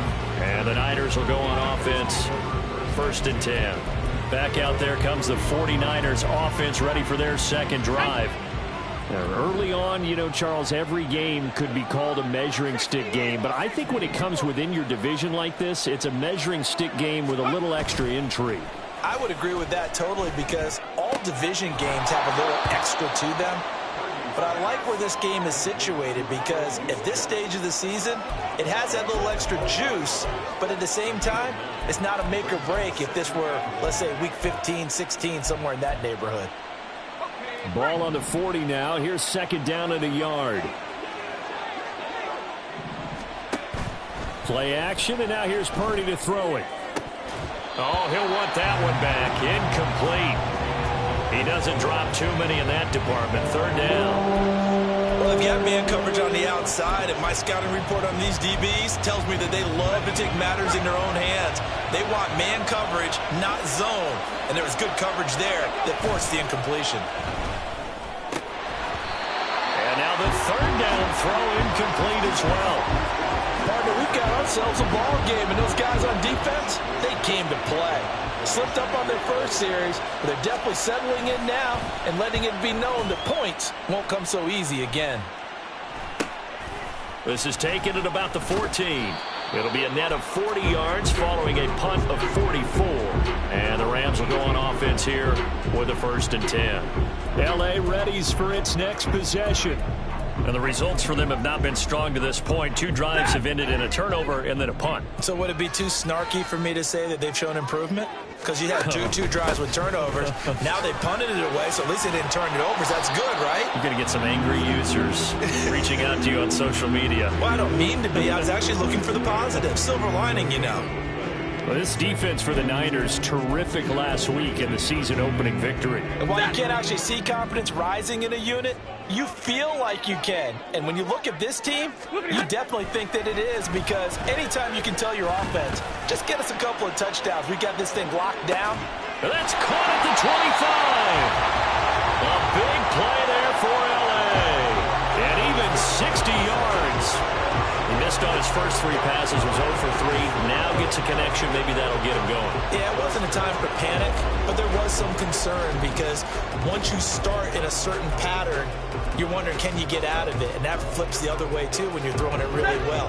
In this case, now he's got his first completion. They think he might be off to the races. On 1st and 10, it's Evans. Knifes his way forward here, but just 3 yards on the play. 2nd down. Just not a whole lot of room to operate there on that carry. No, not at all. They did a really nice job staying in their proper places and not allowing any lanes to open up. Back to throw, Stafford. Now they set up the screen. That's complete. And he'll be out of bounds about a half to a full yard shy of the 5. of 12 yards, and now they're knocking on the door. And when you're throwing the ball downfield really well like they have been on this drive, it's really a nice time to work one of the screen plays in. One of my favorite play callers in the game has always told me he starts every game with 10 to 12 screens because if he starts feeling the pressure from the defense, he uses their aggressiveness against them. After 7-0 on EA Sports.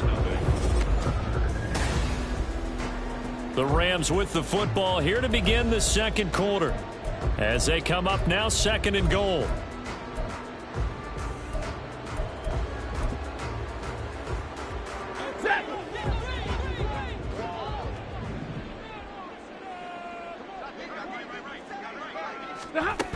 Again, it'll be Evans. And he's going to press this one forward as they stop it right around the 1. It'll be a gain of 5, and it's going to set up a 3rd and goal. And, Brad, they went to a nickel defense, and that's a surprise this close to the goal line because ordinarily you use the back end of the end zone, the sidelines as extra defenders, and you want bigger people on the field to try and help against the run. Evans, no gain on the play, and what to do now on 4th and goal. Well, let's see what they do. They're knocking on the door here in the second quarter. And you know what you look at on your play sheet? Your 2-point conversion plays, because you've drawn up a number of them in today's football. You don't just have 1 or 2 for the game. You have more like 6 or 7. Which one do you like here? Because that's essentially what you're going for right now. That spot of the field, call one of those and go get 6. They try the sneak, but not enough push. He doesn't get in. And this 49er defense stands tall down near the goal line. A chance to get some momentum here in the second quarter, getting their first trip into the red zone, but unable to get it across. And if I'm the head coach, sure, you feel some disappointment, maybe a little bit of deflation there because you didn't get it in, but I'm going straight to rah-rah mode. And he is not going to get away. The rush was too strong, and this is going to wind up a safety. Every team has plays in their book to try to buy some room when a safety's on the table. But a big variable is how does each team deal with the pressure of executing in those situations. In this case, they didn't, and they gave up 2 points.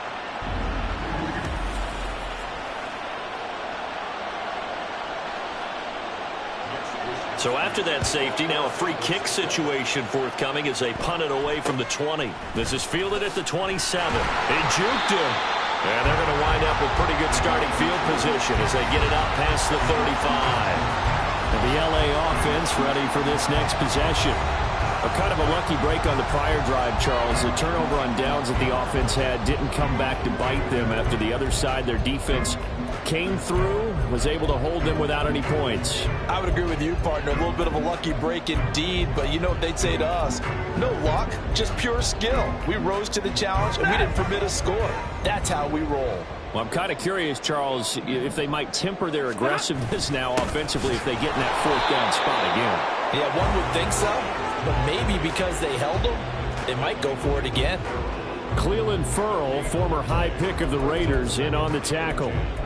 And as a defensive end, getting off the ball quickly, swarming to the football, making a tackle, that's what we saw right there. Yeah, that's what their job is, and really a lot of the time they have to throttle back a little bit in the run game because you know those defensive ends, they're like in a sprinter stance. They're just headed straight for the quarterback. That was good recognition on that play to hold them to no. Throw left side is complete on the diving effort. A big play there for LA. 47 yards. That's a good example for young receivers about how you should never give up on a play because sometimes it's right in your hands. Other times you got to play defense and not get away, but at all times follow the football. And in this case, he hauls it in for a big gain.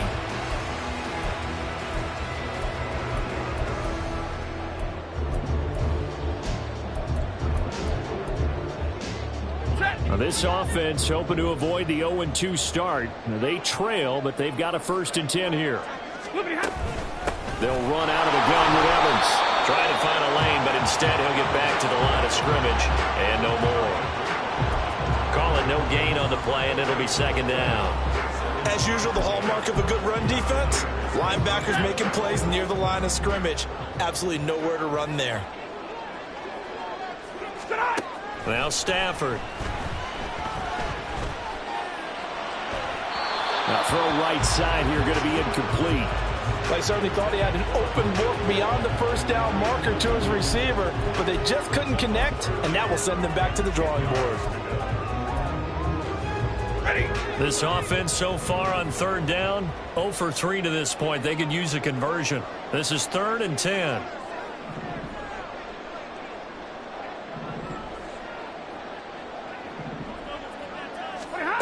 A shotgun snap for Stafford. Escaping the pressure right. And probably the wise decision there. No one open. He just throws it away. And that keeps the field goal on the table as it's 4th down.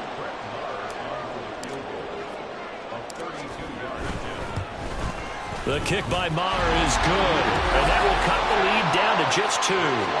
So add 3. All told, after the safety, it's a 5-point swing. That could have turned out much worse. Well, you don't want to say no harm, no foul, but I do believe you're right. A 9-point swing hurts. 5 points, much more manageable, especially in a tight game like this. The football will come out to the 25 as McLeod will not return it. So here are the Niners to take over on offense. They were winners a week ago over the Steelers, and they lead this one as well as they start here 1st and 10.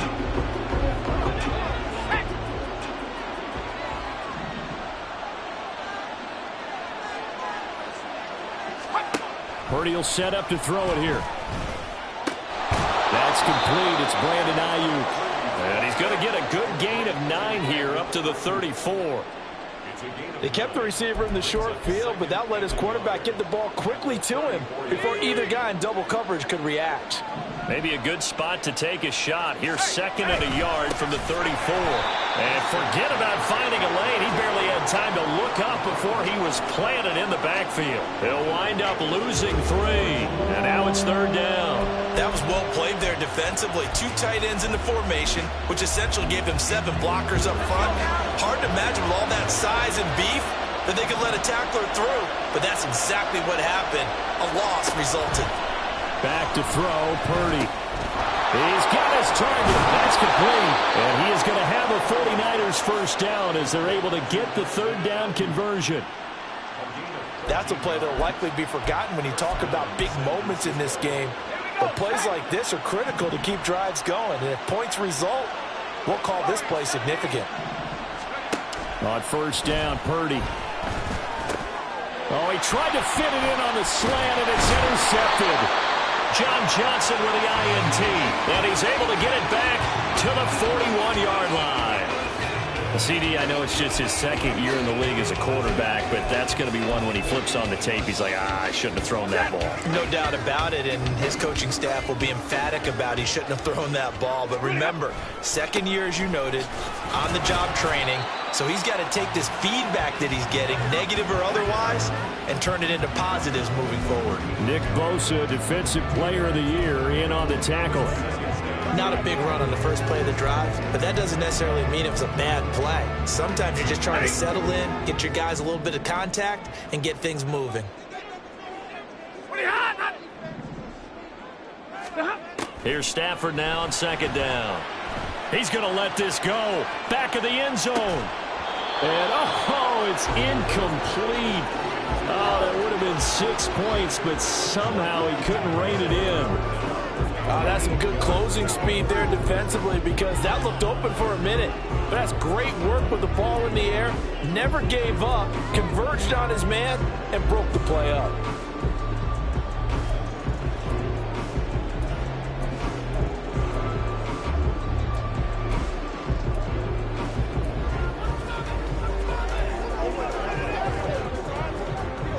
First down marker at the 31. It's 3rd down. Here's Stafford. Throws left side. Atwell's got it. And he works it past the 30, almost to the 25. First catch for him. It's good for a dozen and a first down. I think that's a big pickup for a first down because when you run a drag route against zone, you're sometimes asking for trouble because you might run into a defender. Yeah, well, there they ran into a first down. Executed it to perfection. 5 yards on the carry. Good pickup on first down. If you're a coach, you'll absolutely take that run every time on first down because it really sets you up to go in a number of directions here on second. Here's 2nd and 5 now from the 22.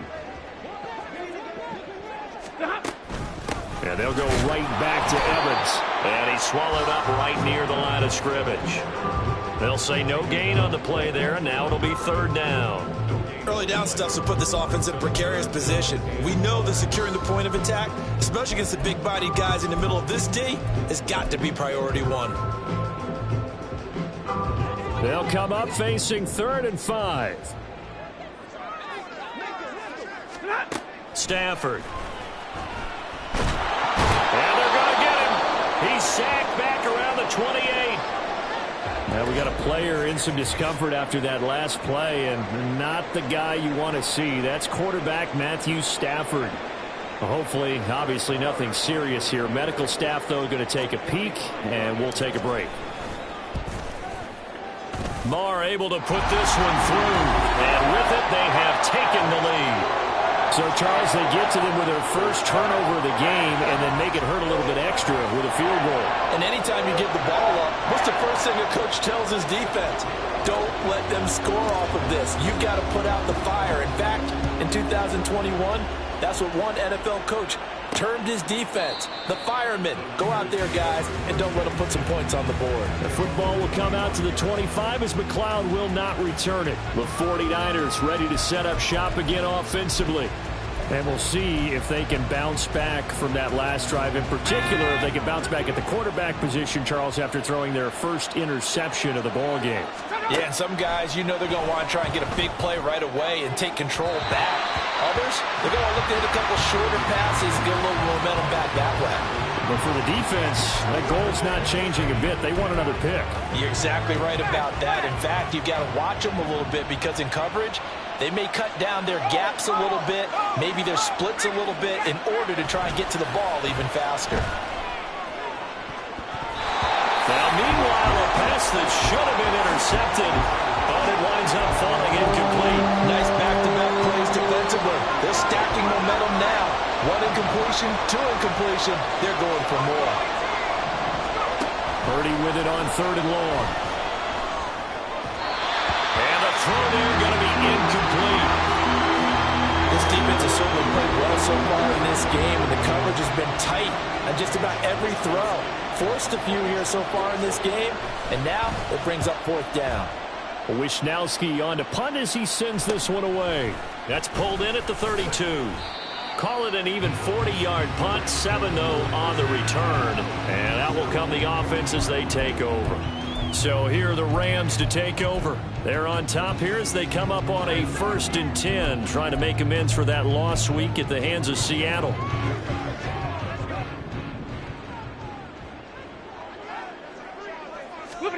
Here's Stafford. Going up top for Kupp. That's going to be knocked away and incomplete. Early on, the running game's been working well, and the offensive line has been pleased by that. The thought process there, catch those safeties creeping up, trying to help against the running game. They tried to hit them over the top, unsuccessfully.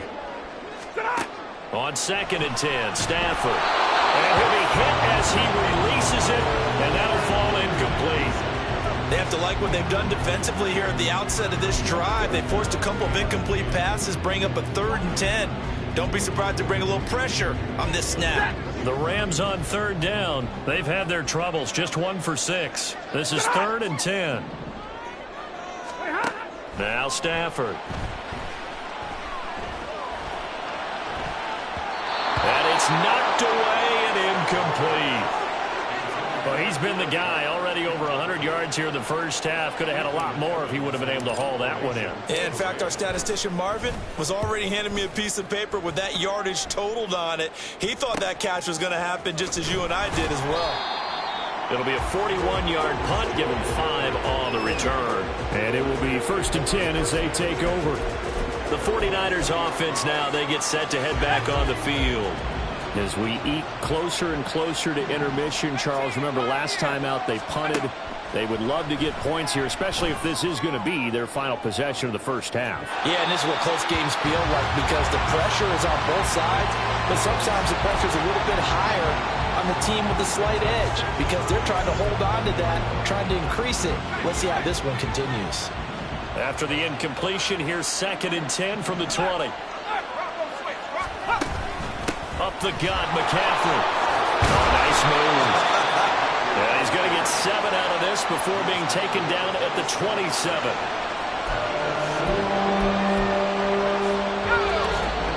Two minutes even in what's been a tight first half. 8-7, our score. 3rd and 3.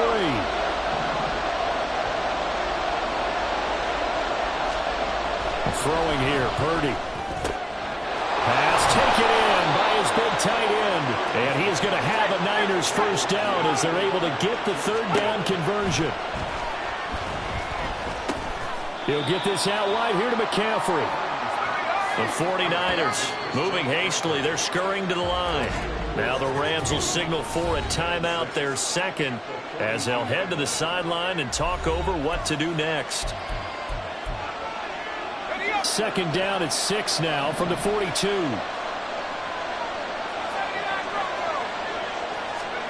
Now Purdy. Oh, he'll want that one back. Incomplete.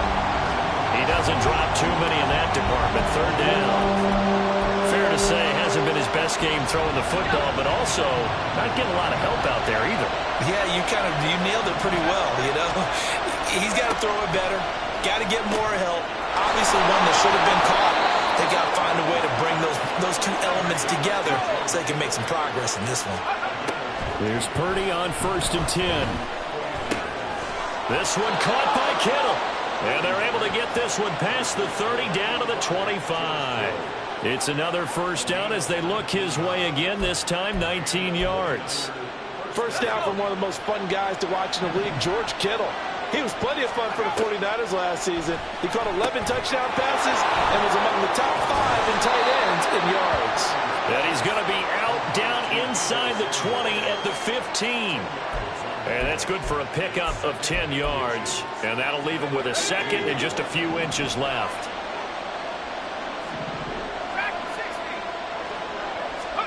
Purdy looking to throw. They'll set up the screen to McCaffrey. And the 49ers now going to use the first of their timeouts as they stop it with 28 seconds to go in the first half of play. Purdy looking to throw on 1st down here. Oh, and his early struggles continue. Here's another one intercepted. Picked off by Ahkello Witherspoon. And he will bring it back. It's an interception return for a Rams touchdown. Brandon, we spent time with this team before the game, and there was never any indication that they did not like their kicker. Well, it shows right now that they didn't like their kicker. Why didn't they just put it through the goalpost and take the lead? That is going to be the question that has to be answered. I don't know about you, but I'm skipping my flight. I'm going to the post-game press conference to find out what they were thinking. Instead of playing conservative, they go through the air, and what a stunning turn of events. Extra point by Marr, up and good. And the lead is up to 8.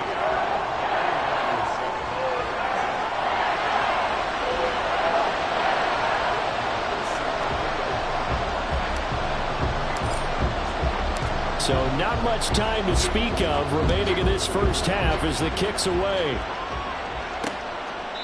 And not wanting to risk anything here late in the half, he'll just take a knee and they'll bring the football out to the 25.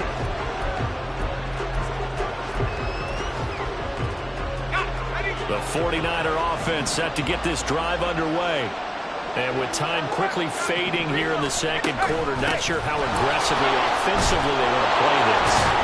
I think we'll find out just how much they trust their guys in this situation if they decide to take a shot. Now a timeout taken. Perhaps a chance for one more quick play and then another timeout if they hurry. We'll see. Purdy to throw it on 1st down. And that is incomplete, stopping the clock with 5 seconds to go. He is just not at his focus in this game. It's not one drop. It's not 2. That's 3 for this contest. Yeah, uncharacteristic for any NFL receiver, and he's no exception. Purdy's throw pulled in by Kittle. And he'll be out of bounds up near the 45 at the 44. They get 6. That'll leave them with 3rd and 4. Let's not quibble about the gain there on 2nd down. That was a positive play because that was a take-what-you-can-get situation. Got out to the tight end. Now it gives them a much better opportunity to convert on 3rd down. Final play of the half. Purdy. Able to find the open man. That's complete. And he goes out of bounds. It looks like right at the 50. So we have reached halftime. Sorry, Coach, put a pin in that. We are going to move right on to the 3rd quarter here.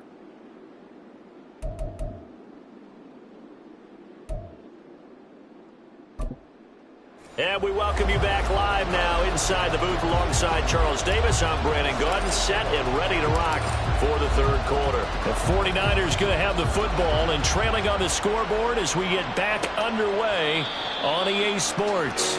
No run back here to begin the half, and we will start at the 25-yard line. The 49er offense set to go to begin quarter number 3. This offense, Charles, had a strong first half throwing the football, at least in terms of yardage, but that hasn't translated so far on the scoreboard as they begin the 3rd quarter here. There he goes, left side.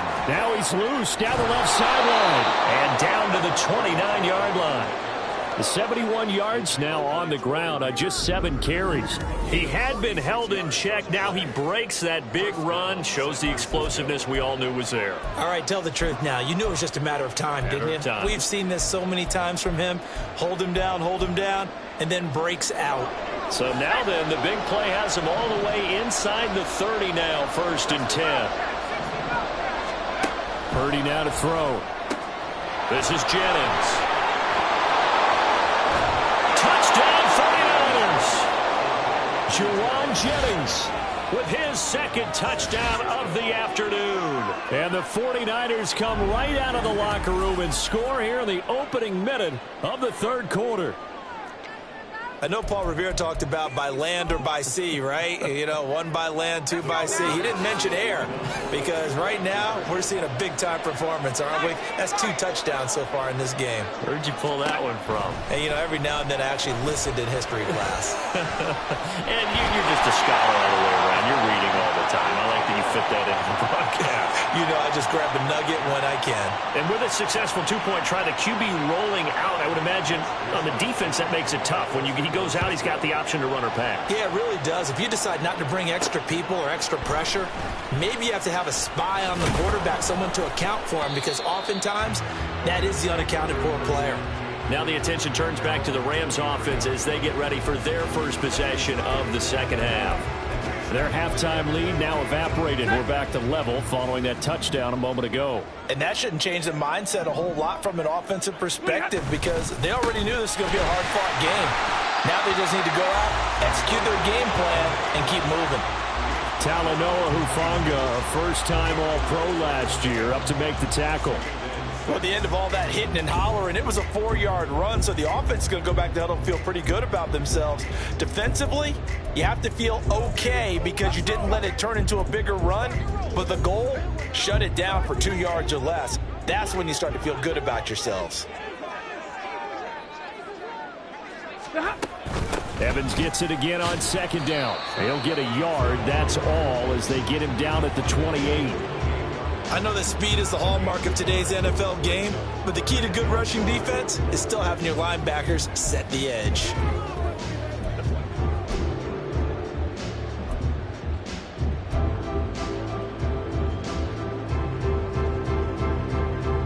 Here is 3rd and 5.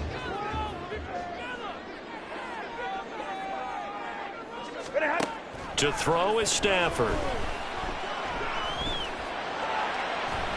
A throw left sideline falls incomplete. How about some applause for the defense there? They forced him to throw that one into coverage, and just like that, they're staring at a 4th down. Well done. And on 4th down, on is the punt team sending this one away. Yeah, call it 38 yards on the punt, no return. And they will take over 1st and 10. The 49ers offense making its way back out there. This drive here beginning probably with a pair of motivated groups. Remember, the offense scored a touchdown their last time out, looking to repeat that in Charles' defense. They were very frustrated after giving up 6 the last time on the field. And frankly, it's just a battle of wills in a lot of ways because you know they're both motivated. They both game plan for this drive, and they both have specific outcomes in mind.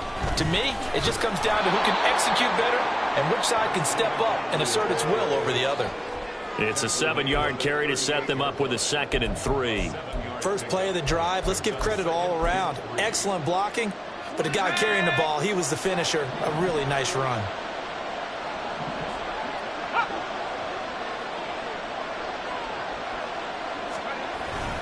Second down and right back to McCaffrey. 84 yards on the ground for him now on 9 carries. And Brandon, you know that expression? He just does what he does? It sounds trite, doesn't it? But in this case, it's perfectly apt. This is one of the better runners in the NFL. And all he does is just find avenues, find ways to pick up key first downs and big runs. 2 yards the loss, 2nd and 12. That's not an easy play for a defensive end because most of his responsibility has him getting upfield and working, but how about his vision to see where the play was going, crashed down inside, and tackled him for a loss. Now they contend with a 2nd and 12 after the loss. Play action, and now here's Purdy to throw it. That to the right sideline, and it falls incomplete. And in the second half of a tied game, every decision gets magnified. And here, if he forces this ball, it could be intercepted. So that's the prudent play to just airmail it out of bounds. Here's Purdy now on 3rd and goal. Pass to the sideline and pulled in. And he gets this to the other side of midfield across the 45 before going out. 8th catch for him now. He's been a big factor. And it's a first down. We often hear the phrase sure-handed tight ends, and he certainly fits into that category. Plus, he's got a quarterback who knows to look his way when they need a big pickup. And on this play, he finds him for the first down. On first down, this is McCaffrey. And if there was a lane there, it closed up quickly as he stopped for no gain. 2nd down. Then he got off the end there very quickly to make that play. That was almost like the bullet train, wasn't it? I mean, just zoom. Quick, quick, quick, and what a terrific play, holding them to no gain. On 2nd down, here's Mitchell. And he's going to get stopped up quickly. Give him a yard down to the 43. Absolutely love the effort there. The ability to flow from his inside spot and stop that one at the line of scrimmage. Nice linebacker play. Now play number 8 on this drive, and they need 9 yards to pick up the first on 3rd. Purdy from the gun. And that is incomplete. But the pressure there on 3rd down, forcing the errant pass. 4th down coming up. Here comes the 49ers punter now as he's on to kick it away.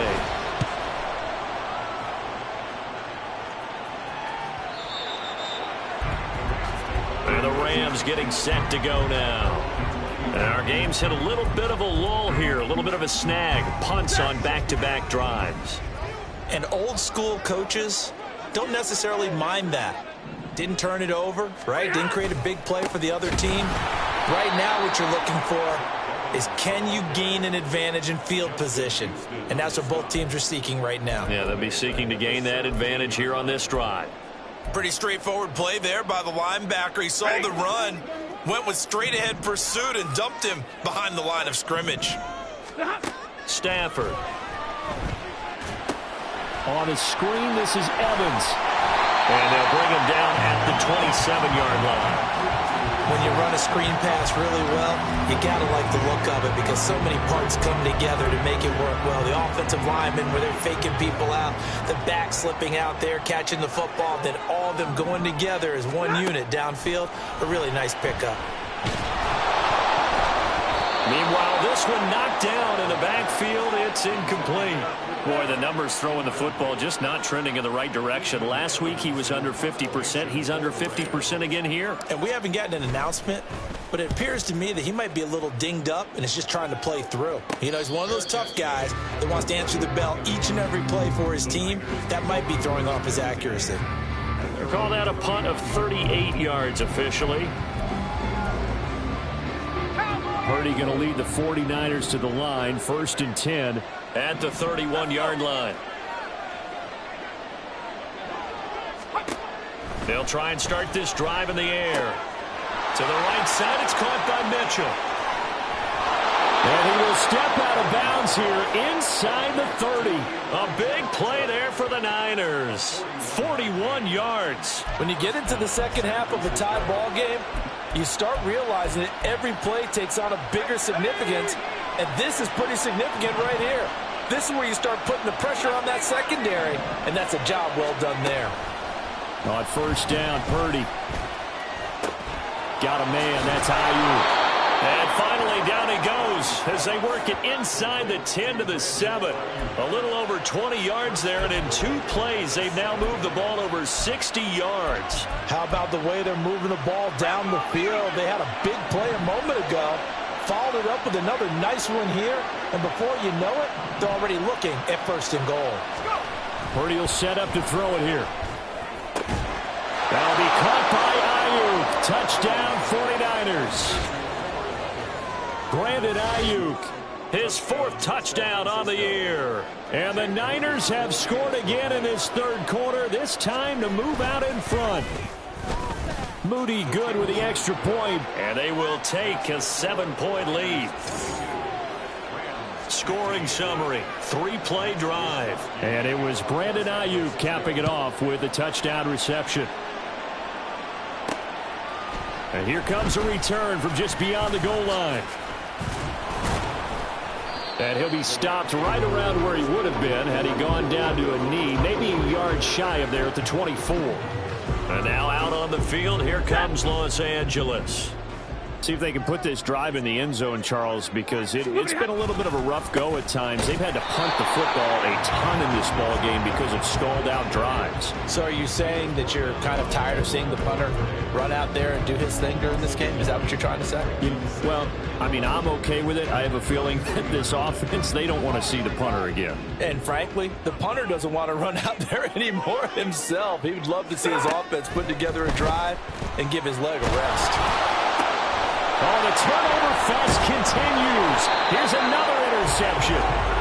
Picked off by Fred Warner. And his guys are going to take over at the 34-yard line. Charles, whatever's going on between his ears right now, it's just not completely calculated correctly. 7 picks between last week and this week after that one. And they always say the most important part of a player is those 6 inches between the ears. But right now, it's all those interceptions that are going on. So whoever his trusted confidant is on the sidelines, I don't know if it's the offensive coordinator, the quarterback's coach, maybe the backup quarterback, that's who he needs to get with now and get himself calm.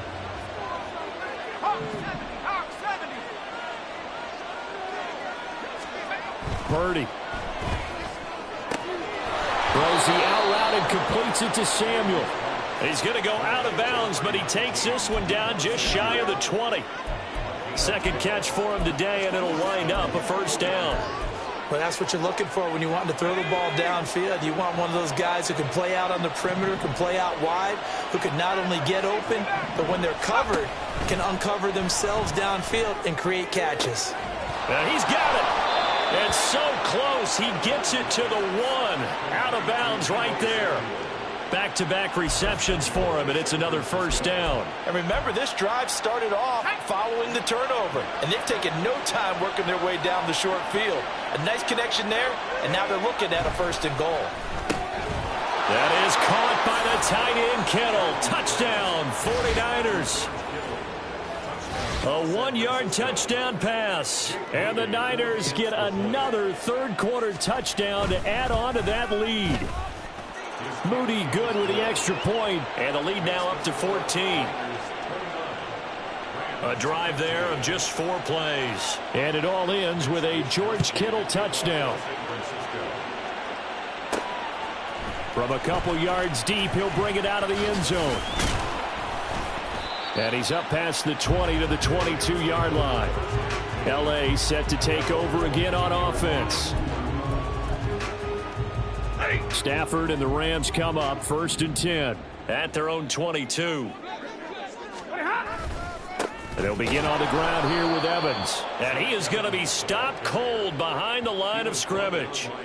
He'll lose a yard there, and it's 2nd and 11. Brings up 2nd and 11 at the 21-yard line. That's the end of the third quarter. With the score, 3 quarters have come and gone. Back now in Los Angeles. It's the Rams trailing, but they do have the football as we start the 4th and final quarter.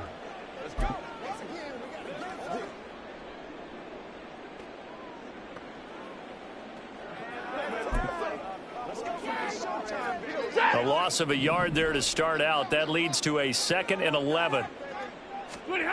Stafford going up top for Kupp. And that will be incomplete. Tried to dial up the long way out there, but it'll be 3rd down. Backed up here. Tough spot, needing 11 yards to pick up the first. Throwing on 3rd down, Stafford. That ball nearly intercepted, but he could not hang on. Oh, pick there certainly would have been nice. Instead, at least it'll be 4th down. Here comes the Rams punter now, as he's on for the 5th time here today. Take it at the 37. So possession goes over here on the punt. San Francisco's offense returns to the field. Now, there are 2 scores on the plus side. Still time here in this 4th quarter, but maybe you start thinking about playing keep away? Yeah, I think here's the situation. You're not thinking touchdowns anymore. You're just thinking 1st downs. To keep up with your theme there, playing keep away, 1st downs, they can't touch the ball. The tight end Kittle has it on the left side. So no gain on the play, and that'll make it 2nd down. Well, that was a simple throw and catch, but even with that completion, 0 yards gained, so they're behind schedule on down and distance. I think they were hoping to get it to him. He could make a man or 2 miss, but that window closed quickly. Taking a shot for Samuel.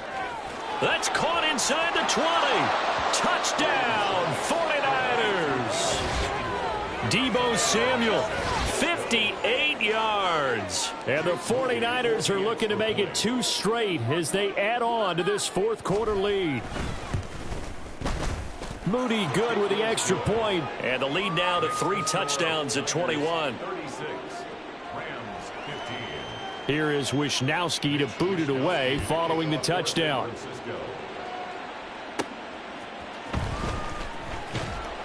And he'll be brought down right on the chalk of the 20.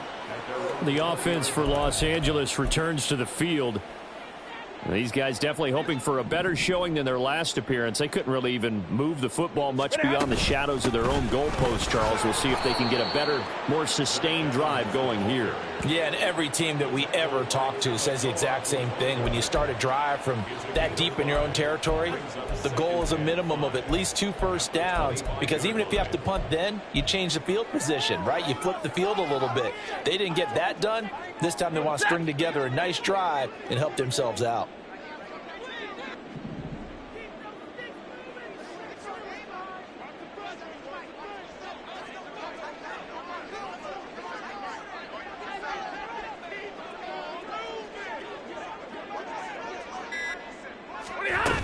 Evans gets it again on 2nd down. And they'll take him down at the 31-yard line. Well, now after all of this, hang on here because he appears to be shaken up. While they come out and take a look at him, we will step aside for just a moment.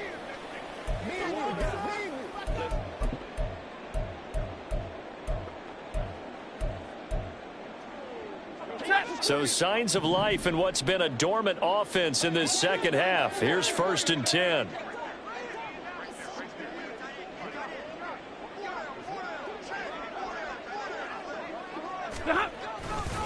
They try the left side here with Williams. Found a little room there as he's up to about the 37. Javon Hargrave there on the stop. That's a really good gain right there. They pick up 5 yards halfway to a 1st down. The only problem now in the huddle, everyone's going to want to touch the football. Be a lot of chattering now because they've seen that they can move the line of scrimmage.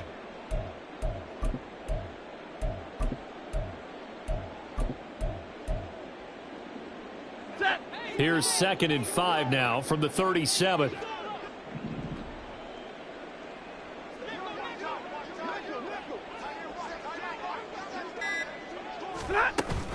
They run it again with Williams. They'll say no gain on the play there, and now it'll be 3rd down. Looked like he was trying to bounce it outside, but no success. Yeah, sometimes you got to just figure out where you're going to go, and sometimes you just have to take it to another spot.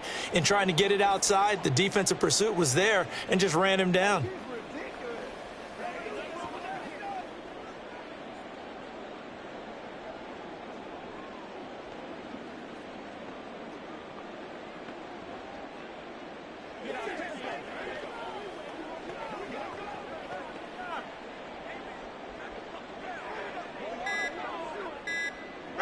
The Rams on 3rd down, not getting the job done at all. A very poor 1 for 10. This will be 3rd and 5.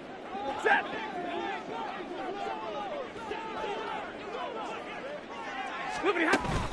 From the gun, it's a run for Williams.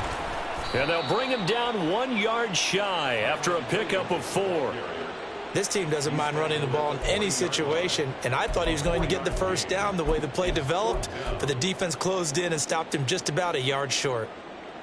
And they're indeed going to go for it here on 4th down. So trailing here in the last quarter, let's see how this plays out.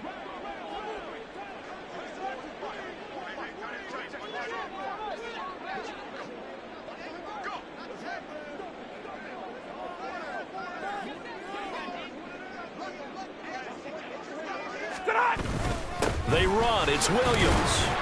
And he's going to have a Rams 1st down as he's got this up to the 45-yard line. And it appears we've got a member of the Rams shaken up on that last play.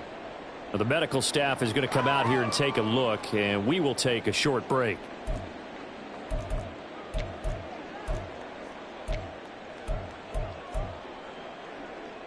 So this offense able to convert on 4th, and now a fresh set of downs here, 1st and 10. Now a give up the middle to Williams. And he'll be taken down just shy of midfield. Dre Greenlaw in there on the tackle. That's a really nice, tough run inside, and they gained 5 yards on it. And to be frank about it, most offenses don't expect to get 5 yards on a play call like that. So when they do, they go back to their huddle with a little pep in their steps. They're starting to think that they're starting to dominate the line of scrimmage.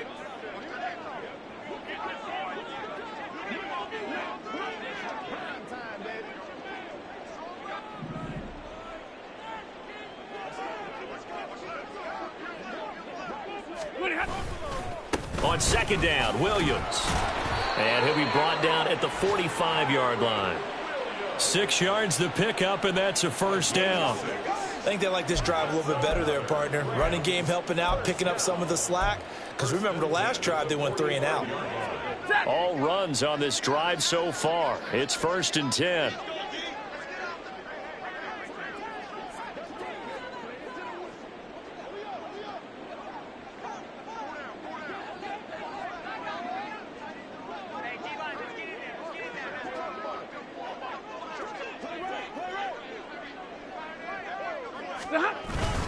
They'll stay on the ground with Williams. And he's going to take this ahead for right around 3 yards, but no more than that.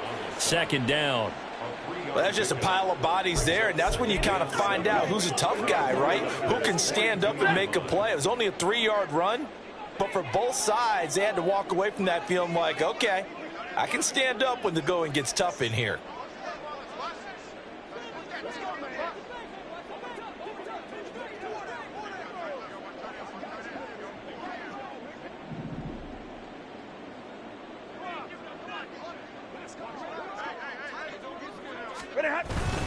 Now a 10th carry. Here's Williams. And he is met in his tracks behind the line of scrimmage.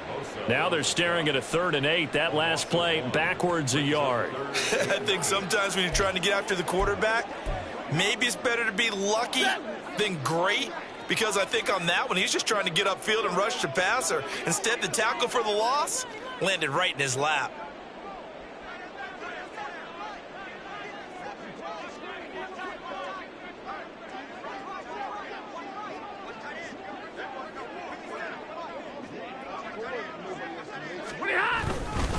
On third down, here's Williams. No gain there on the play, and that's going to leave them with a fourth down. Well, we talk about defenders, specifically linebackers, keeping their eyes in the right spot. He had that eye down the entire time. And you know that's not easily done because they throw a lot of misdirection at you. They try and fool you and get your eyes in the wrong place. But you're right about that one. He correctly figured that one out and made a really nice play. All right, they're going to try and keep hope alive here on fourth down. They're going for it.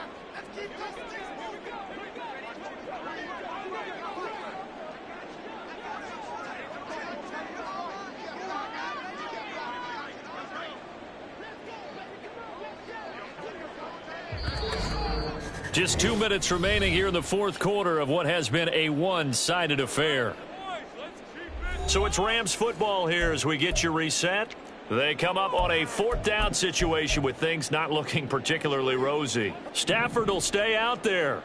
He'll lead his guys up to go for it on fourth down. Here we go with Williams. And this is going to come up well short as they stop him on fourth down. They had to go for it with such little time remaining, and this long drive is going to wind up yielding nothing. The San Francisco offense ready to start their next drive. They'll start with a run by Mitchell.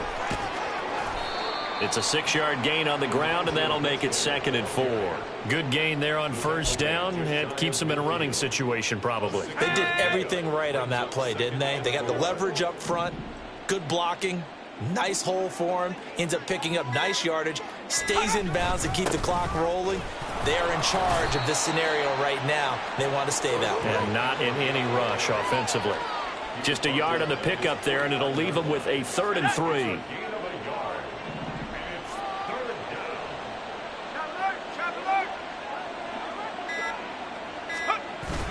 Purdy bootlegging it. That is caught. And now off to the races down the right side. Touchdown, 49ers. Brandon Ayuk with his 2nd touchdown of the game and 5th on the year. And the Niners are on their way to a 2-0 start. Moody good with the extra point. And that'll increase their lead to 28. Here is Wisnowski to boot it away following the touchdown. From a yard or two deep, here comes a return. And ultimately cannot get this out to the 25-yard line as he's dropped at the 23. Here's a Los Angeles offense as they get set to take possession. They're down big here late. I don't know. You just one last drive here for pride. Some people like to do that. I remember playing for a guy once. We were down huge, and someone said, "Coach, what do you want to call?" He just waved a hand like, "Who cares? Let's get out of here and do something some other time." But some teams like to do something at the end to feel a little bit better as they continue to move forward. Yeah, probably just want to put this one behind them. Well, this game, it was well in hand early, never really in doubt. Charles, you and I do so many games together. There's so much parity in the NFL, a lot of close battles. This was not one. Tip your cap to them for a really impressive effort. Yeah, and you know, as the game went on, I think the defense kind of got together and said, you see our guys on offense, they're just putting up point after point. We need to leave our mark somehow, too, and they did it, pitching a second-half shutout. So for San Francisco, it was a great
choose the team you want to start your franchise with.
Continue ahead to begin your franchise.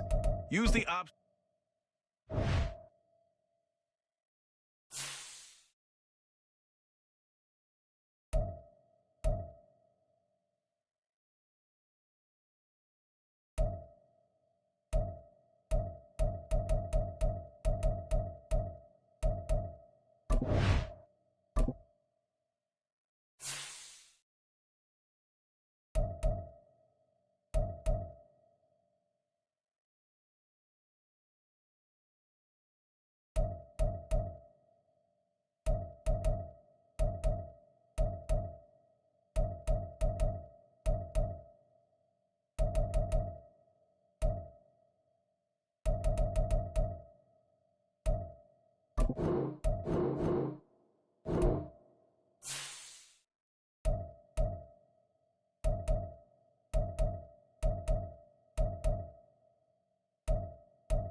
It's week 1 of the National Football League, and it's brought to you by EA Sports.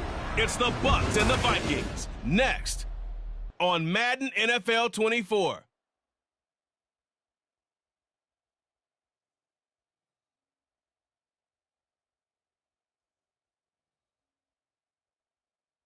A very warm day outside by Minnesota standards, but then again, it is still summer. Either way, the AC is working just fine at U.S. Bank Stadium in the Twin Cities. Today, it's the opener of the 2023 NFL season, as it'll be the Tampa Bay Buccaneers taking on the Minnesota Vikings. With my good friend Charles Davis in the booth, I'm Brandon Gaudin, and the moment has finally arrived, CD. It's time to begin a new NFL season. Partner, there's no hiding my excitement as I got ready this morning. I could not wait to get here for this game. Imagine what it's like out there on the field for those players, though. OTAs, training camp, preseason has all led to this moment when they officially kick this one off to get the season underway. Now KJ Osborne. And he had no room to run as he's tackled down inside the 20. So here are the Vikings set to go to work, and they're led by the leading passer in the NFC a season ago. Now in his 12th year, 6th as a Viking, Kirk Cousins. Minnesota's new coaching staff really leaned on Cousins for leadership and production. and the longtime vet was up to the pressure. 29 touchdowns, 4,500 yards, and a 13-win season, his best as a starter. Captain Kirk, he's quietly been one of the league's most productive passers the last few seasons. Now the fourth-year man, it's Cam Akers. And he's got it past the 30 before he's hit and dropped. That's a gain of 13 and a very solid opening play for this offense. Coming in, he really liked his chance of having a big year based on a terrific offseason. And runs like that on opening weekend show that he's right.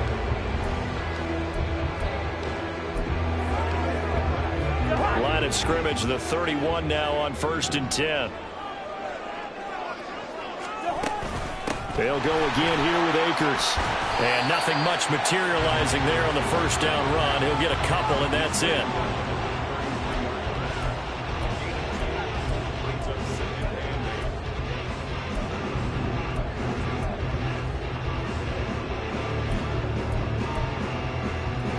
From the 33, here's 2nd down and 8.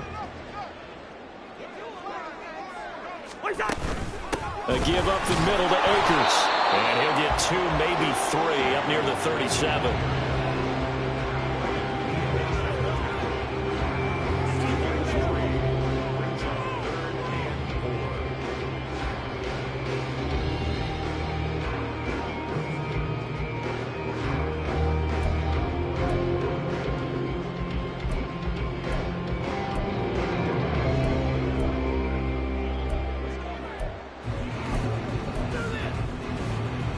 And the Bucs with an extra defender in the secondary now on 3rd down. To throw is Cousins. He's got his target. That's complete. And he will have the Vikings first down as they're able to get the 3rd down conversion. One down, only about 500 more to go this season. He would certainly welcome most of his passes this year going as well as that. Now that the first one is over, time to settle into a groove and begin the long journey towards Week 18 and hopefully the playoffs. A couple of first downs on the drive already as they'll go from the 47 now on 1st down. Now a give. Akers. Bottled up. Fumble. It's out. It's loose. Wow, that ball gets knocked free, but a teammate comes along and scoops it up. It's almost like baseball. Guys at bat, people are on base in scoring position. One guy doesn't get him home. The next guy comes through and picks him up. And avoids the turnover. The fumble on 1st down. Now here's 2nd down.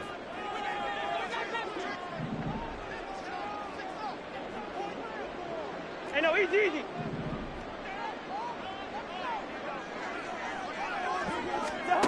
Cousins now.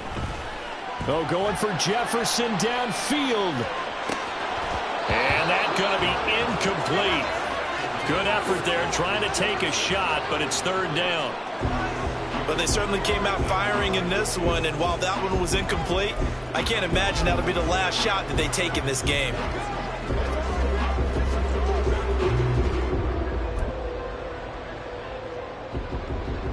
Seventh play of this drive coming up, but a long way to go on 3rd down.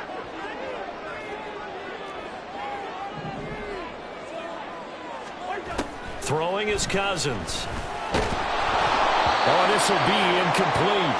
The rush gets home just as he was letting that go. That could have been worse. Instead, it's 4th down. That's a pretty good opening possession defensively. And you know the goal is to make something of a statement, especially on the road with your first defensive possession, isn't it?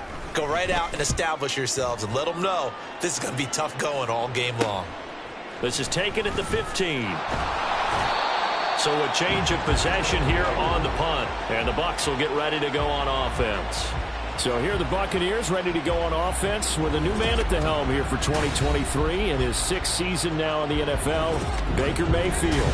The former #1 overall pick has had his ups and downs in recent seasons, but he finished strong last year and inherits a really good offense in Tampa that should set him up for success.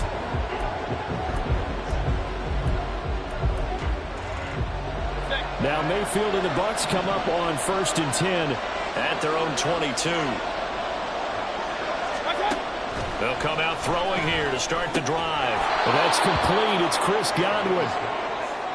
Now you can exhale. The season is officially underway. Plenty of work done during the offseason, camp, and the preseason that led to that first throw of the year. Mayfield now on second down. Airing this one out for Evans. And that will be incomplete. Trying to dial up the long way out there, but it'll be third down. He was a third-round pick, not rounds 1 or 2, but this franchise, they think he can be something with time. There were a few teams that thought he would go in the first round, late in the first round. He ends up sliding to the third. So a lot of teams think now maybe this group got a steal. They've got a chance to have a really good player here if he can develop. They added a lot of talent to a roster that really needed an infusion of youth. They got a very good infusion of youth. And they didn't really reach to get anyone as well. They stuck to their draft philosophy, got the best players they could at the time they were drafting, and inserted them into their lineup. Now Osborne to return it.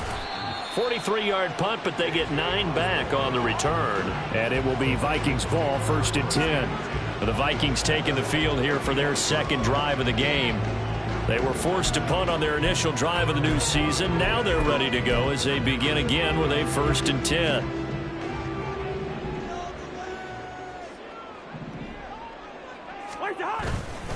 They'll begin on the ground with Akers. And this defense not giving him anything there. Maybe a yard up to the 36. Oh, there's plenty of traffic waiting for him up the middle. But give him credit, he tried barreling through anyway. They're fortunate to get a yard out of that one.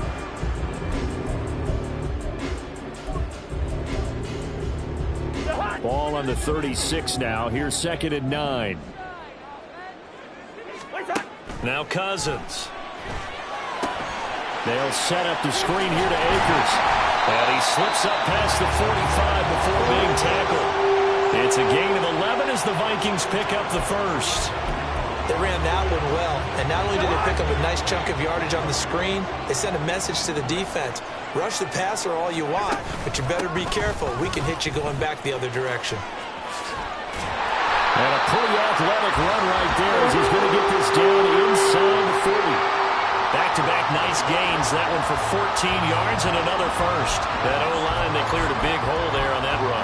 The athleticism of offensive lines continues to evolve, and we're seeing it here. Not only are they controlling things right at the line of scrimmage, but they're able to get upfield to get to what we call the second and the third levels. You know, get to linebacker spot, the secondary spot, getting all the way downfield with their blocking, which helps keep the running back clean. They'll try to continue that trend here this afternoon. And he is going to be stopped cold behind the line of scrimmage. Officially, it's a 1-yard loss. That's going to bring up 2nd and 11.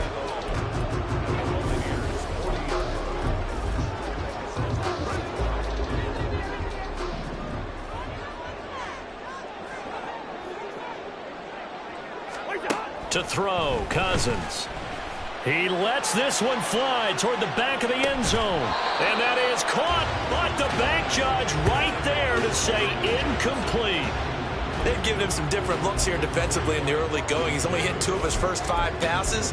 With a big third down coming up, he's hoping he's got a play dialed up that can take advantage of whatever the defense throws at him. On 3rd down, Cousins. A hit as he throws there, incomplete. The Bucs defense stiffens and pushes this to 4th down. So now they're going to send out the field goal unit to, as they say, fire away from long distance. They'll spot it at the 47, so call it a 57-yard attempt. And this is good from 57 yards out. That bombs away right there. And the Vikings have a 3-0 lead. So a favorable bounce that time, to say the least, and he's able to convert the field goal there from a long distance. Yeah, the guys behind the end zone didn't need to hike the net up for this one. That thing was a dying quail, but he finds a way to boink it off the crossbar and make it drop through. No run back here, down to a knee, and this drive will start at the 25. Tampa Bay, they're getting ready to set up shop here for their second drive. They went 3 and out on their first drive of the new season. Not an ideal beginning as they start drive number 2, 1st and 10.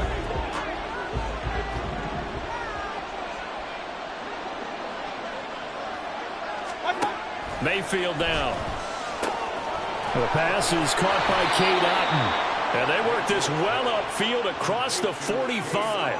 A good pickup there, 21 yards. A big hitter to start the drive has him up near midfield here for 1st and 10.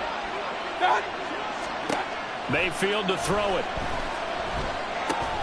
He completes this to Russell Gage. So the completion good for 7 there. And that's going to bring up 2nd down. Simple drag route here, lined up out left and tried to work his way back across the field. You probably saw me twitch there, partner, because I think he wanted the ball a little bit sooner. By the time he looked it in, defender was right on him. Throwing again on 2nd down, but this time it's incomplete. Well, that's a defensive coordinator's got to be happy with that result. They took away all options downfield and forced the incompletion.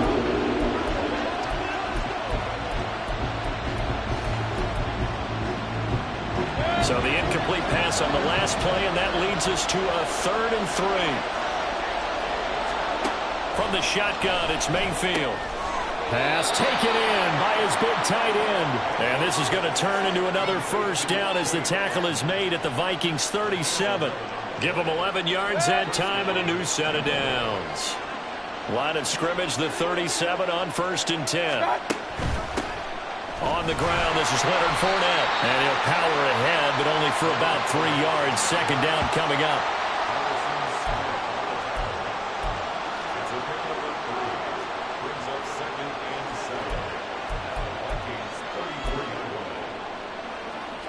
Second and 7, operating from the 34. Again, it's Fournette.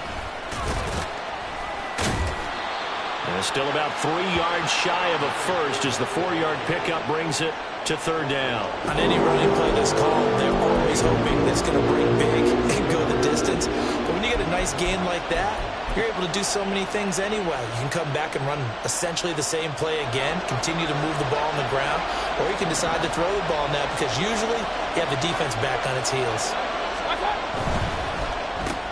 Looking for Godwin, and he's got it complete. And he's brought down, but following a pretty juke move that gives him the 1st down. A 3rd down gain of 3 yards, and that'll be enough. We've seen quite a bit of the short passing game here early on 1st quarter, haven't we? We have, and I think it works a couple of ways for this team because, number one, you throw the short game until they stop it. And if they're not going to stop it, you keep throwing it, and occasionally you'll break a tackle and turn it into a bigger game. Also, if they start to creep up, start to pressure receivers, now you go over the top, take it deep, and now you get some of those big shots downfield. He'll lose a yard there, and it's 2nd and 11. With his size, he's a tough man to bring down, but they do a nice job there stopping his progress and not allowing him to get back to the line of scrimmage. Fournette once more on 2nd down. Down to the 25. 2 runs in a row, but only 2 yards to show for it.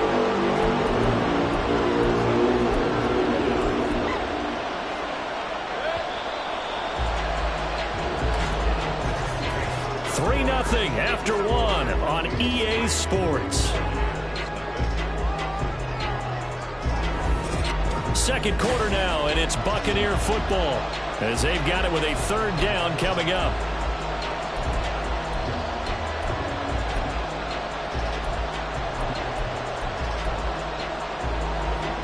They'll come to the line here needing 9 yards to pick up the 1st.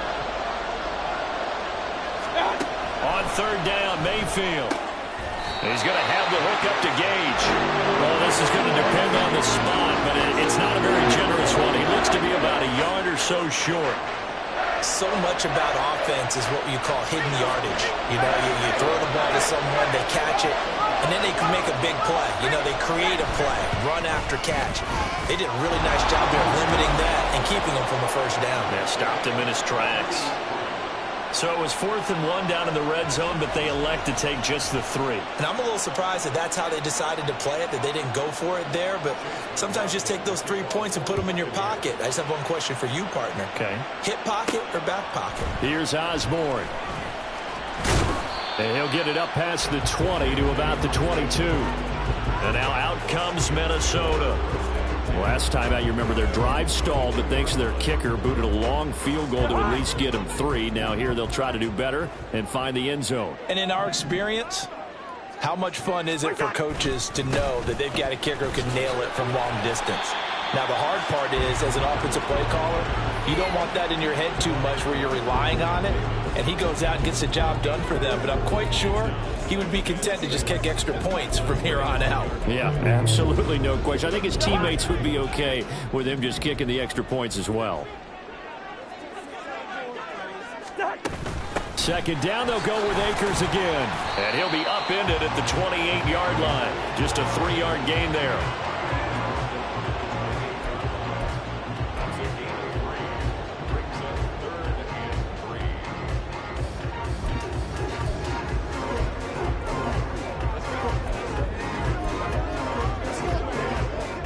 The offense on third down, just 1 for 3 thus far. Here it's 3rd and 3.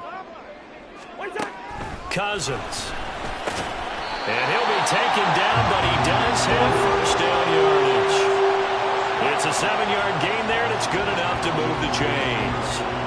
Ball up to the 35 now as they come up on 1st and 10. They'll run out of the gun with Akers.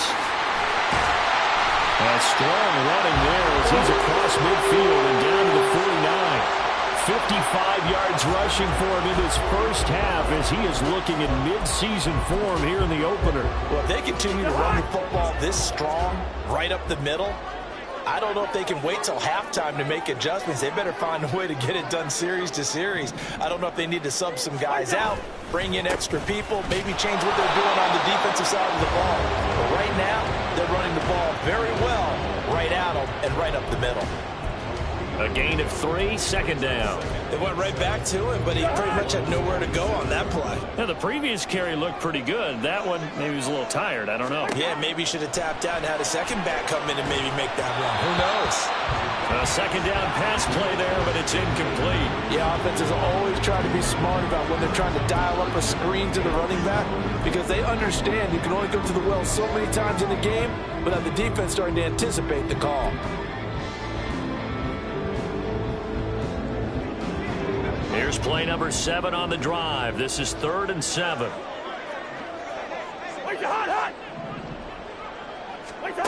Here's Cousins. Completes this to Allison out left. And this is going to lead to another first down as the tackle's made at the Bucs 37. Give them 10 yards there as this offense is on a roll. This drive continues to plunge forward. This offense finding its legs now. Here's another 1st and 10. From the shotgun, here's a give to Akers. And he's going to get a solid gain of 9 before being brought down. 2nd and right at a yard. Offensive linemen love creating space for their guys carrying the ball. But when that guy also breaks tackles and creates extra yardage, they almost feel like he's one of them, and they really embrace him. On 2nd, and hit behind the line. He lost the football. It's loose. Call it luck or skill, whatever the case is, they're feeling good about just keeping the football there. Yeah, the biggest thing that they're calling it now, our ball. I mean, they don't care if it was luck or skill, or the panic that jumps up in your chest when that ball's on the ground. Whether you get it or your teammate gets it, just as long as you maintain possession, that's all you're looking for. They'll run on 1st down with Akers. Able to break through that initial contact and winds up getting about 3 there. It's 2nd down. He's had success on this drive, but not on this play. Finally, they bowed up defensively. I think they were determined not to let him take it pretty much all the way down the field. Yeah, it looks like they handled their run responsibilities correctly this time. What we call run fits. Nowhere to turn here, and he's going to go down. Back at about the 37-yard line. Multiple players combined for their team's first sack of the game. They've gobbled up over 30 yards of turf so far, but a sack knocks them backwards. And that interrupts the momentum they were building. Good opportunity for the defense to escape this drive before they get to the end zone.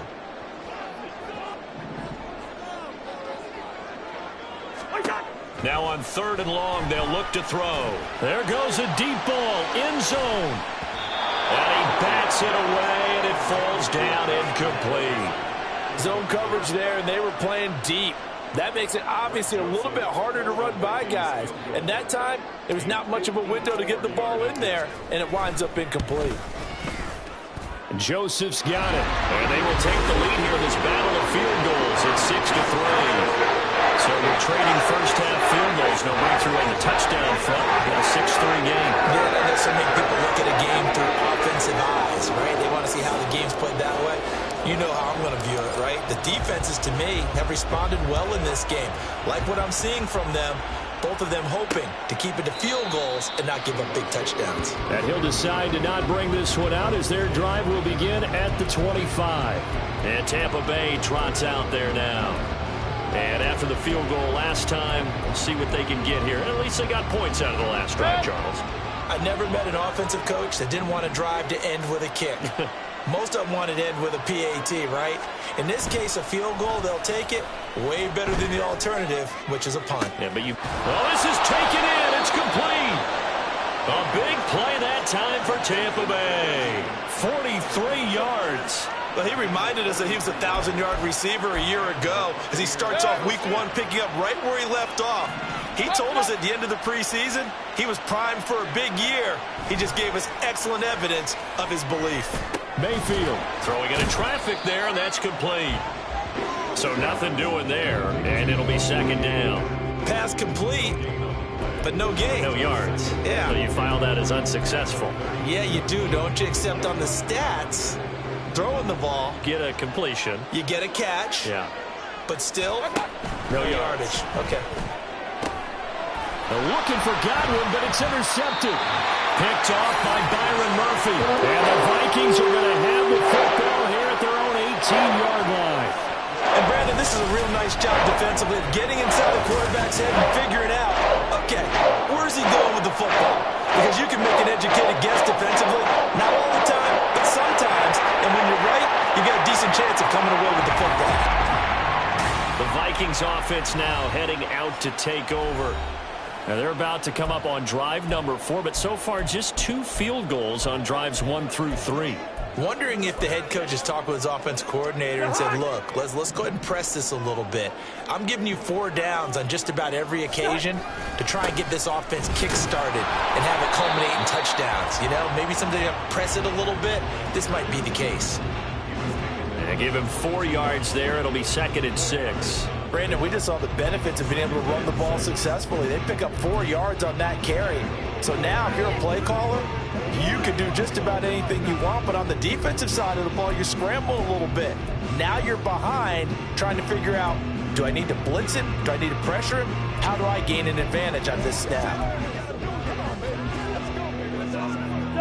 Coming up to the line, and they will need to run another play here before the 2-minute warning.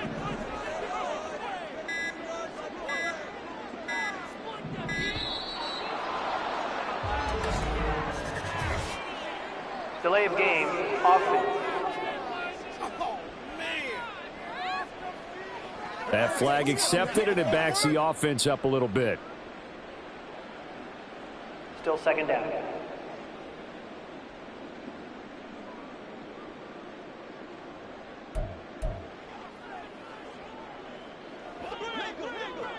Leave it, bring up 48.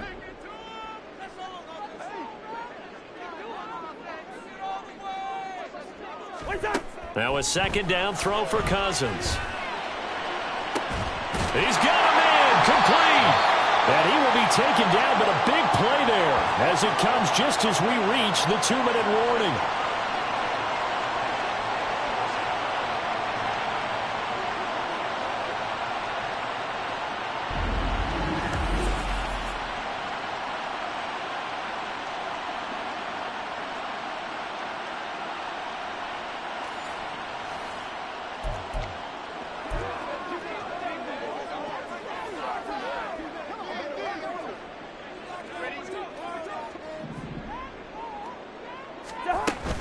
They'll go with Akers here up the middle. And great blocking downfield as he's got this almost to the 35-yard line. 87 yards rushing for him as he has been tough to stop here in this first half. I'm not sure how much more evidence they need, partner, than to understand that if they don't start to slow him down, it's going to be a long afternoon here at the stadium because he is just shredding them at this point. And let's face it, coming into the game, they knew he would be the focal point of their attack. This is going to take an 11-man unit on the defensive side to start making plays. And now a throw on first down there, but it's incomplete. Well, a momentary speed bump there with that throw, partner. The defense had other ideas, and they're trying to mount a small stand before this drive reaches the end zone. 2nd and 10.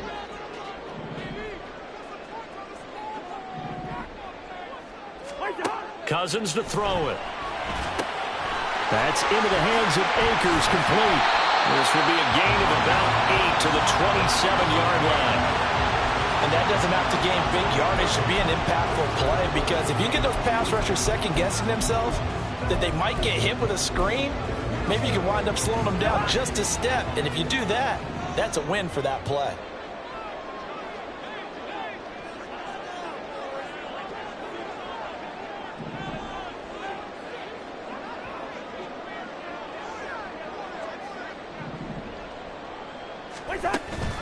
They'll try and run for this with Akers. And he's going to get the first down as they bring him down at the 23. Now a timeout called for by the offense as they stop it here with just under 40 ticks to go in this first half.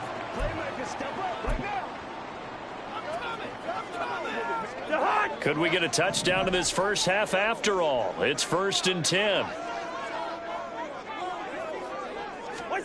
Now Cousins.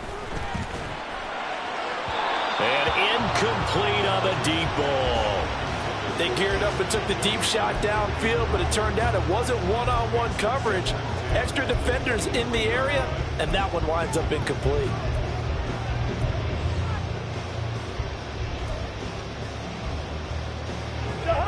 Here's 2nd and 10.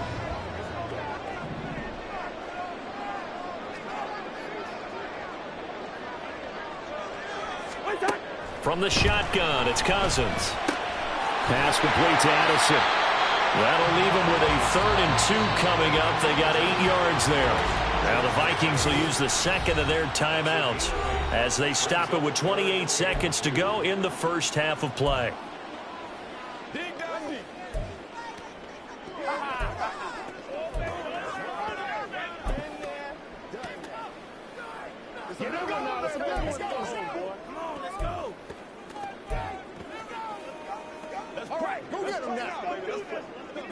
A 3rd field goal of the first half, not what they're looking for as they come up on 3rd down.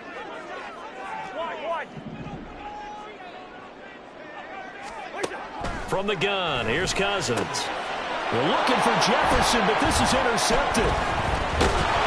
And the Buccaneers are going to get the football back at their own 17. Definitely not the ideal time to see that mistake, partner, because this is still a one-possession game, and that's at least a field goal that just vanished with that turnover. Now, pressure's on defensively to prevent that pick from turning into points for the other side. The Bucs offense set to begin their next possession. And the ball back to taking it right down Broadway. Now the Bucs going to use the first of their timeouts as it'll come with 15 seconds to play in the first half. The big play has them all the way out near midfield for a 1st and 10. Throwing, Mayfield. Toward the sideline, and look at that catch. Dragging the toes, and that's going to be a first down. Well done. A good pick up there of 20 yards. Line of scrimmage, the 31 now on 1st and 10. Working out of the gun, Mayfield. And a catch right side by Evans. Now a timeout taken.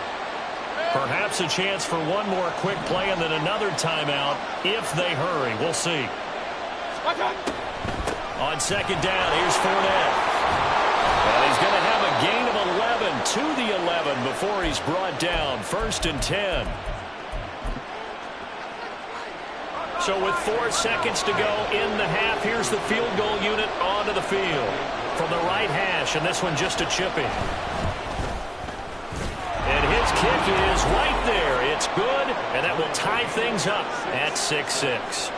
Well, they got the turnover and were able to drive it down, Charles, but ultimately in the end, the defense holds up, and they only come away with the 3 points. Yeah, they gave up a lot of ground, but when they had to, they settled in and prevented the interception from leading to 6 points. Because you never want to see turnovers turn into any type of points against you, but better to give up 3 than 6. So we've reached halftime here on opening weekend as we send you down to Orlando where Jonathan Coachman has our EA Sports halftime report. Coach. All right, Brandon, thanks. All right, we will save the Week 1 highlights and apparently get right back to the action here in the third. And we welcome you back now. Alongside Charles Davis, I'm Brandon Gordon, getting set for quarter number 3 here. We'll see if Week 1 fatigue becomes any kind of a factor as we are back underway in the second half. And he will not bring it out. It's a touchback. Out come the Buccaneers. They'll have it first to start in the third quarter. It's a tie football game here. What do you think, Charles, the message was at halftime? Well, I think that they probably just looked at things and said, we're fortunate that this is a tie game. No need to panic, no need to change a whole lot. We didn't play anything close to our best in the first half, so we don't have to go out and win one for the Gipper. Let's just go out and play our best football and win one for us.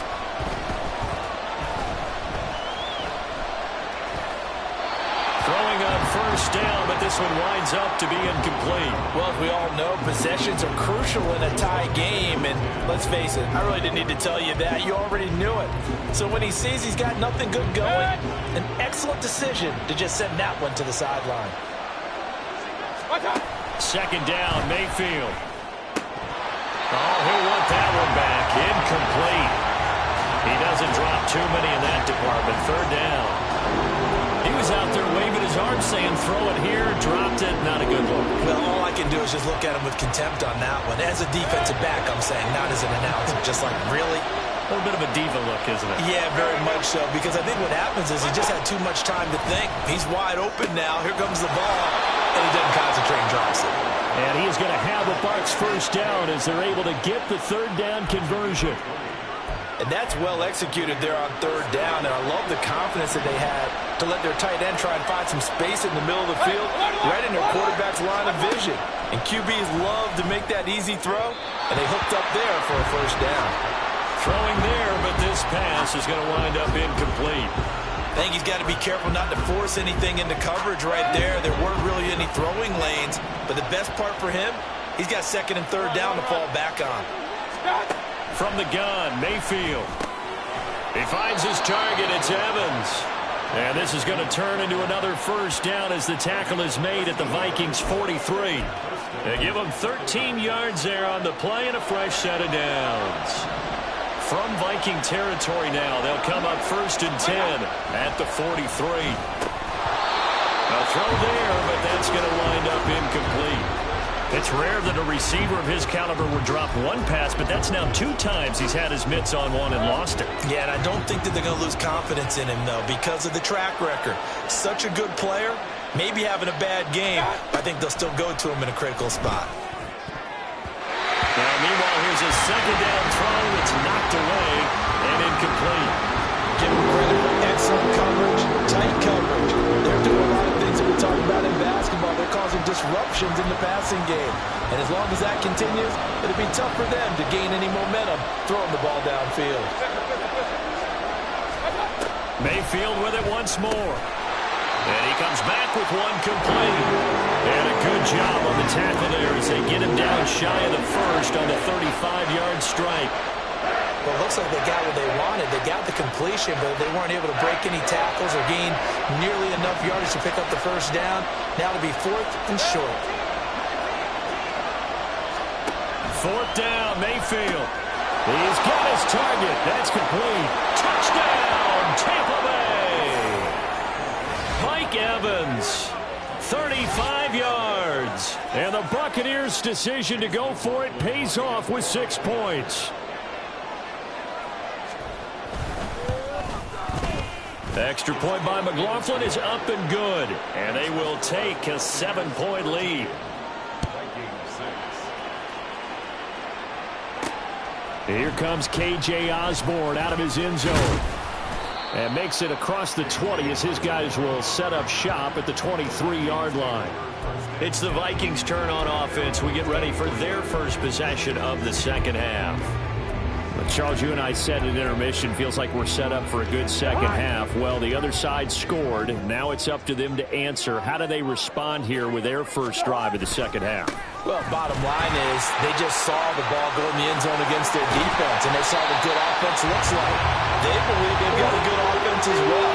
One of the best plays you've got to the top performers you have, and try to move that ball down the field for an answering score. A big hole there. How about him handling the point of attack? Just positioning himself so that run could go right off of his backside and deep into the secondary. On first down, they'll stay with Akers on the ground. Yeah, he's able to push his way forward somehow for a gain of about 2 yards. Second down now.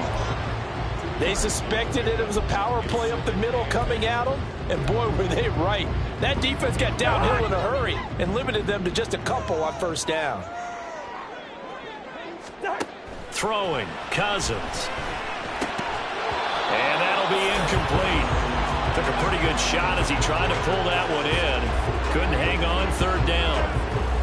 We saw this a lot in the first half, and it continues. These receivers just not able to get much separation. So that means they have to win the 50-50 balls. They've got to go up with the defender and find a way to start coming down with them. And this time, contact and another incomplete pass.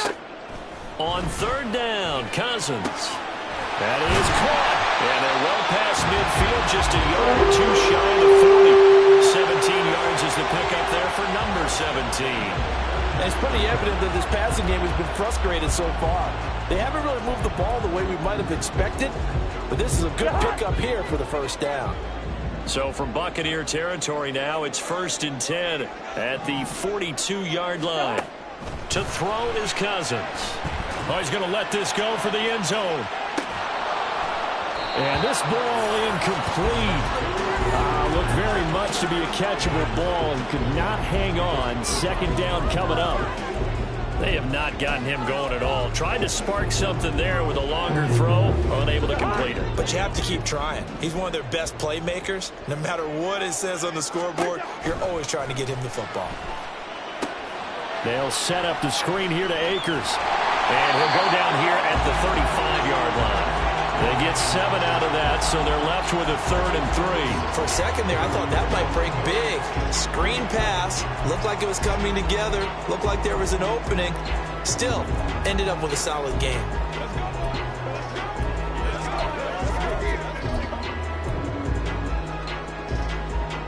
Seventh play of the drive now as they come up on a 3rd and 3. Again, it's Cousins. And this pass broken up. Well, the contact well timed there, and now 4th down. My first thought is surprise because that's one of the better tight ends around, and I've seen him pull in balls like this before. But how about a little credit to the defense forcing that incompletion?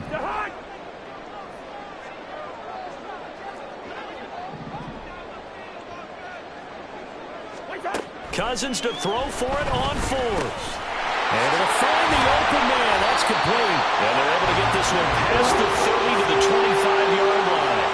That's a 4th down pickup of 10 yards and an opportunity certainly missed on the defensive side.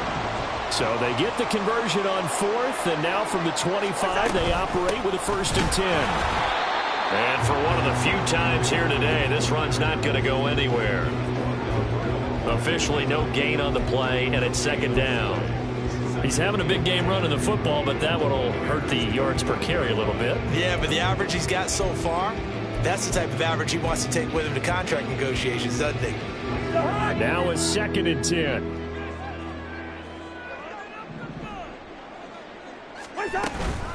Going right back to Akers.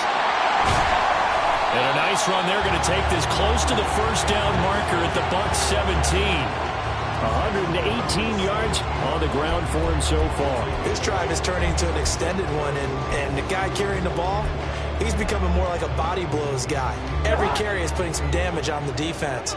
So after a while, I'm not too sure how many guys are going to want to run up and tackle him. On 3rd down, here's a run by Akers. Well, they needed 2. They could only get 1. 4th down. Well, they picked up a portion of it, but not all that they needed. Now that leads to a decision on 4th and 1. Let's see what they decide to do. Kevin O'Connell has a play call ready. His guys going for it on 4th. It's Cousins on the sneak. And he'll have the first down, getting this one to the 14-yard line. They only got a couple, but a couple's all that they needed as they convert on fourth. So this drive going to continue following the conversion on fourth. Here's 1st and 10.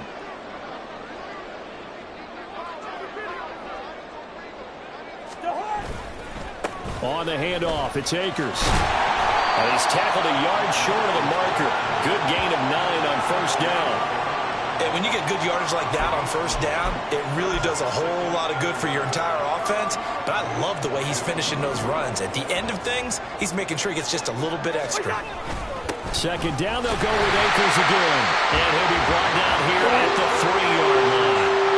Give him 2 yards. That sets him up 1st and goal. Well, that was a unit that understood exactly where the 1st down marker was, handed it to their guy who could run it, created some space, and he got there.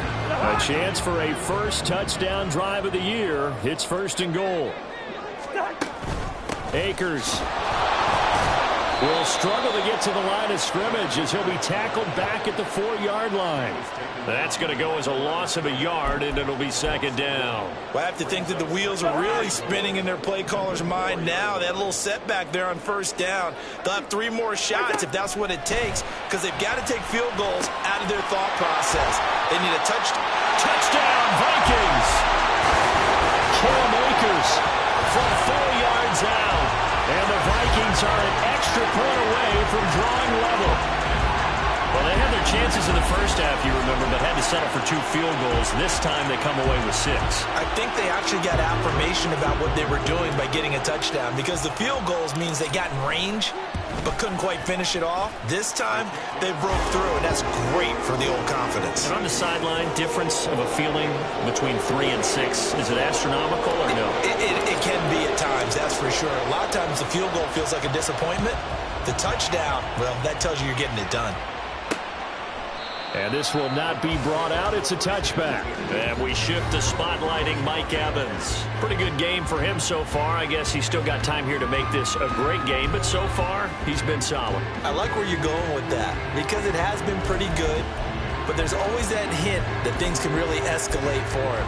And right now, they feel like they're somewhat keeping him in check, but he has found the end zone once. But, boy, he can explode at any moment. Yeah, and when you hit that end zone once, you want to find it again, don't you? Yes, you do. Makes you hungrier. You get greedy in a good way.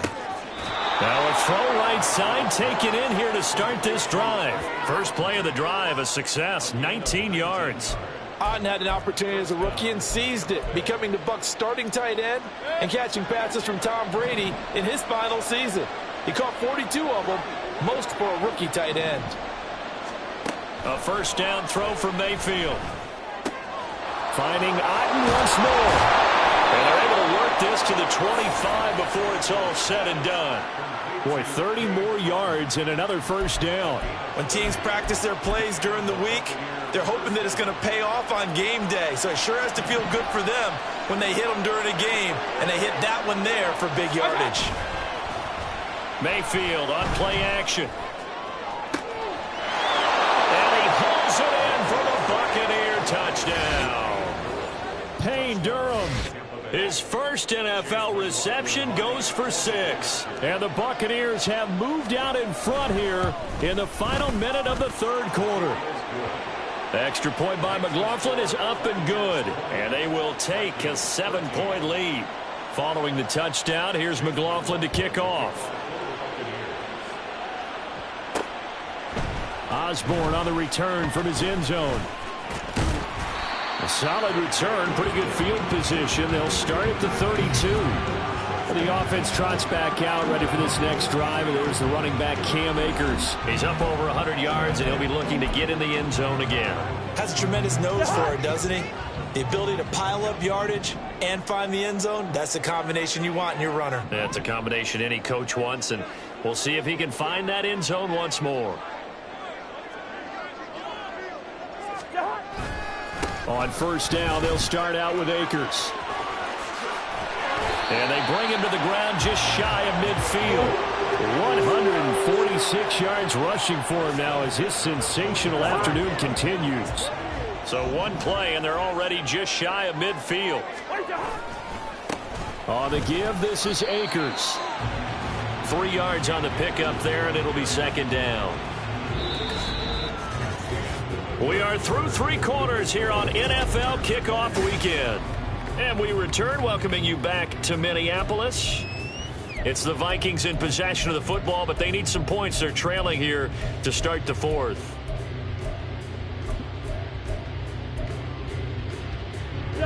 Here's 2nd and 7.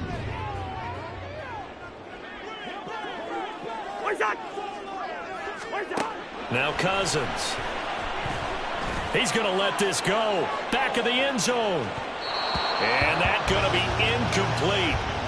Good effort there trying to take a shot, but it's 3rd down. Just because you've got the lead in the 4th, it doesn't mean you have to play it safe. I like the aggressive play call there to push it downfield. That time, it didn't work out. The Vikings on 3rd down. They've converted 5 times in their many chances thus far. This is 3rd and 7. Working out of the gun, Cousins. Middle of the field to Jefferson. And he will have the Vikings 1st down as they're able to get the 3rd down conversion.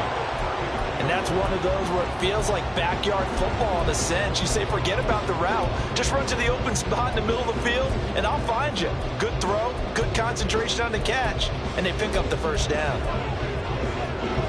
Just week 1, but already plenty of intrigue with the games going on, and this one no different as we come up on a 1st and 10. And he's going to take this ahead for right around 3 yards, but no more than that. 2nd down. Well, that's not a run that's going to make any of the highlight tapes, but they've been moving it well all game on the ground. This is another one that keeps them moving forward. They'll come up 2nd and 7. Cousins now. Oh, it's a screen pass. That's complete. And he is out of bounds inside the 30. Now a 1st down pickup of 8. Well, they certainly had success throughout this contest getting him the ball in the passing game, and there he picks up another 1st down. Whatever they saw going into this one, they've been able to capitalize on it, and no adjustment has been made to take it away. A run on 1st down, but it's not going to get him much. Maybe a yard, and that's all. Another good run for him.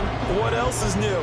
That'll put him right at 150 yards for the game, so he's really made his presence felt in this one.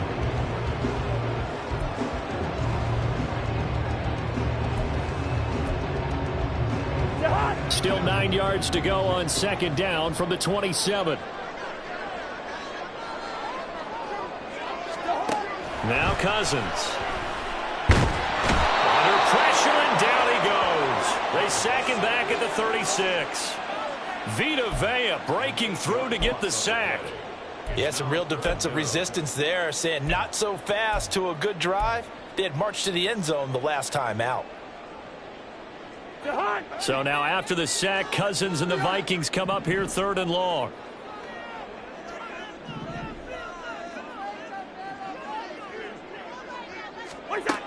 He'll look to throw. And he knocks the ball away, and it falls incomplete. Trying to get a big strike right there and hopefully tie this game up in the late going. But the coverage was there, and this winds up incomplete. The kick by Joseph is good, and that'll bring him back within 4. So an interesting call there to take the 3. And I guess they're thinking that their hands were tied, but 4th quarter, that field goal may not help them that much in the end. Yeah, eventually they're going to need the touchdown. The thinking must have been they didn't feel confident about picking it up there, hoping maybe on defense they can get better field position, get a turnover, get a better play, and then they'll have a chance to attack the end zone. And the Buccaneers getting ready to go as they take the field.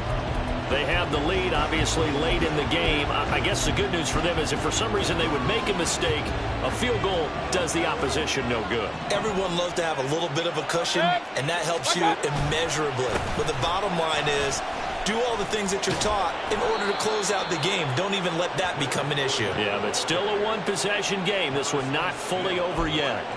Successful start to the drive, 17 yards, and moves the sticks. One play has him up past the 40 already, and another 1st and 10. From the shotgun, it's Mayfield to Evans on the slant. And he'll be taken down, but not before he gets into enemy territory. 10 yards there and a Buccaneer first down. Tell you what, he's been able to put the ball in some tight spots all game long. That throw, no different. Yeah, a lot of people would call it a gutsy type of a throw. I think he looks at it as, I can do it, so it's not that big of a deal to me, and I'm going to keep firing.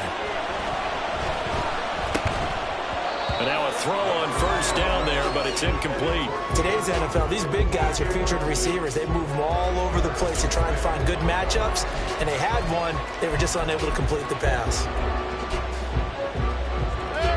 After the incomplete pass, here now is 2nd and 10.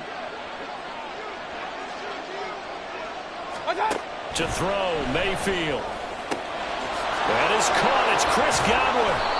And this is going to turn into another first down as the tackle is made at the Vikings 19. The catch and run pays off for 29 yards. And these guys certainly are not hiding what their intention is. They're absolutely showing it. They're definitely not going to sit on this lead here in the fourth quarter. From the red zone now, Mayfield. Now look at this. They get the turnover they needed. It's intercepted. Andrew Booth puts it on. And the Vikings are right back in this football game. Parker, I think this one went awry very simply because he overestimated his arm strength and his ability to fit it anywhere he wants to. A lot of quarterbacks do that and often pay the price. Now the Vikings offense works their way back onto the field. The interception sets them up with an opportunity to erase this fourth quarter deficit. Now this series could very well determine our outcome. And he's taken down, but not before reaching the 20. Solid way to start the drive. 13 yards, picking up the first. Another carry for their leader and a good one. It's crunch time. They'll need him to continue to be productive in both the run and passing game in order for them to try and snatch a victory. They'll go again here with Akers. They find some open field here. And he'll have this past the 30 prior to going out of bounds. 12 yards there. First down, Vikings. We use the word relentless a lot with guys who are aggressive on the field. In this case, it really fits, doesn't it? How about his ability to break tackles and his feet never stop moving? Back-to-back good plays have him on the move on first down. A give up the middle to Akers. Well, he's free going down the left side. It's a foot race. And he'll have it past midfield almost to the 40 before being taken down. That one 28 yards on the ground. We'll definitely see some open running lanes, and he's taking advantage of it right now, but that shouldn't be a surprise. Defense has the lead. They're playing for the pass first.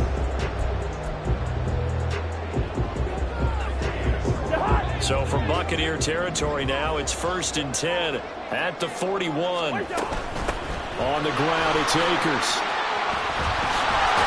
And he's going to get this inside the 30. This game not quite as good as the last, but still over 40 yards between the two. For a lot of guys playing this game, there's no better feeling than running right through a tackle. He's able to lower his center of gravity and churn his legs for a really nice pickup. On the handoff, running left is Akers. Levante David in on the tackle. This drive is pretty clear. Almost feels like old school fundamentals, doesn't it? Want to impose their will on the defense. Was that 5 straight runs? Yeah, 5 straight carries to start this drive. And like you said, the way it's working, they may just stick with it.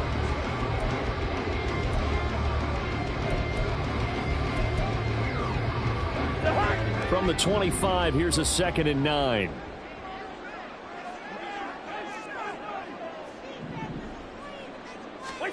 They'll try to throw now. Cousins. This one caught by Osborne, right side. And he's down inside the 5 at the 4 before he's out of bounds. A good pickup there, 21 yards. And here we are in the fourth quarter, partner, and watch them drive for what would be a go-ahead touchdown. And you and I both know this is where you need a quarterback who can keep his cool back there. Not just for himself, but to keep the rest of the team relaxed too. And he'll get blown up behind the line of scrimmage, back at the 6. Well, it looked like the defense, they were ready for that one. Really left him almost no room to work after catching the ball. He could throw every move in the book at him. They were there, and they tackle him for a loss. 2nd down, goal to go. Here's a run with Akers on 2nd down. And that winds up a decent run, and it also takes us to the 2-minute warning.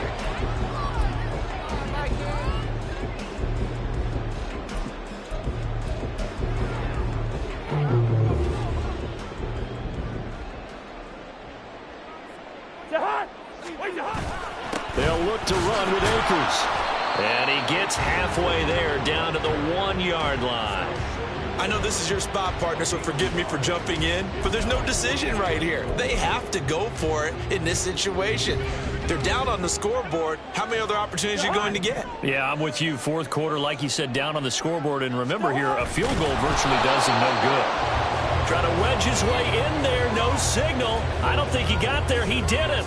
They try the sneak, but not enough push. He doesn't get in. And the Bucs defense, they'll celebrate the goal line stand. The Tampa offense ready to get their drive started.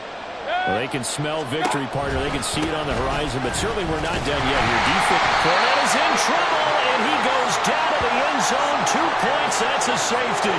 The goal here is about getting any kind of positive yardage in this spot because you don't care who, you don't care how. You just want to try and buy a little space and get away from your own end zone. But in this spot, the defense was all over that play and equally motivated to stick them with a safety.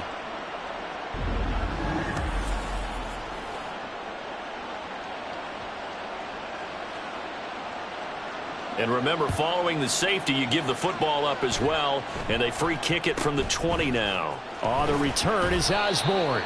And they're going to start this drive in pretty good shape as they get it up past the 30. So Cousins and the Vikings down 20-18. Less than 90 seconds to go. This is only week 1 of the season, folks. Get strapped in as they come up here 1st and 10.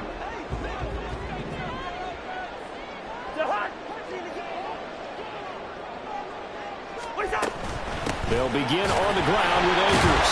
And the reinforcements come in as they're going to stop him behind the line. Partner, you got about 20 coaches on your payroll, but there's 60,000 of them in the stands. I don't think any of them like that play. And the later we go, it's starting to sound like 100,000 in here. They'll come up now. This is 2nd and long.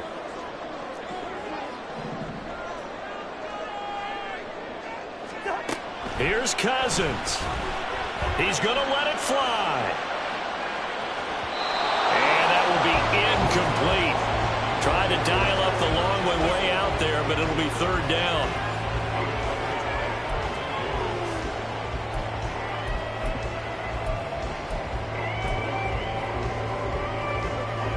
Well, this one's had a season's worth of thrills already, and it's still week 1. Here's 3rd down now.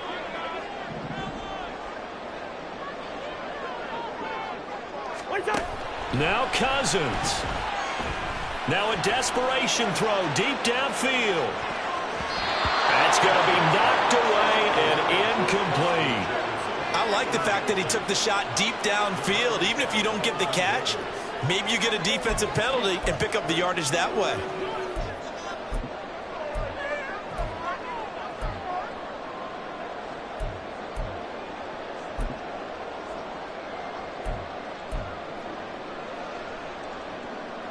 Here we go. This is 4th down.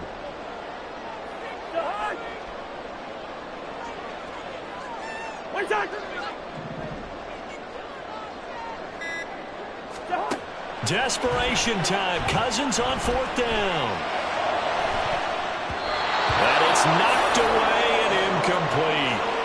They had to go for it with such little time remaining, and the Bucs are going to take over with excellent field position to boot. From the 32 now, here's 1st and 10. We've got to have 2 hands on the football here as they run on 1st down. The Vikings going to signal for the first of their timeouts, as the clock will stop with 35 seconds left to go. I like a guy who understands the situation. I also like a guy who you look at him and you say, that looks like a guy who knows the coach is going to say, guess what? You drop this one, you'll be carrying around the training facility for an entire week. Maybe flashback to high school or college, carrying it around campus, right? Maybe the old gauntlet drill, right? Anyone get the ball out while he's sitting in class and bring it back to the coach? He's in big trouble. I like that run right there, partner. Not the flashiest run, not the one that's going to break for big yardage, but he understands the situation, and taking care of the football, paramount, and he got it done. Nursing that slim lead, you're exactly right. Hold on to that ball. Now a third-round pick a year ago. Here's Rachaad White, and he is going to have a Bucs first down. All smiles on that sideline. That should be the one to do it. A big pickup there, and without question, that should be more than enough to wrap this one up.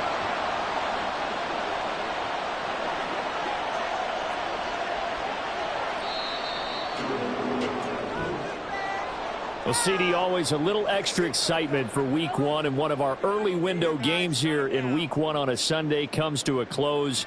Good to be back in the booth with you, my friend. And it's good to be back in the booth with you as well. And we know that not everyone's going to start the season 1-0, right? Half the league is going to have a loss on their record.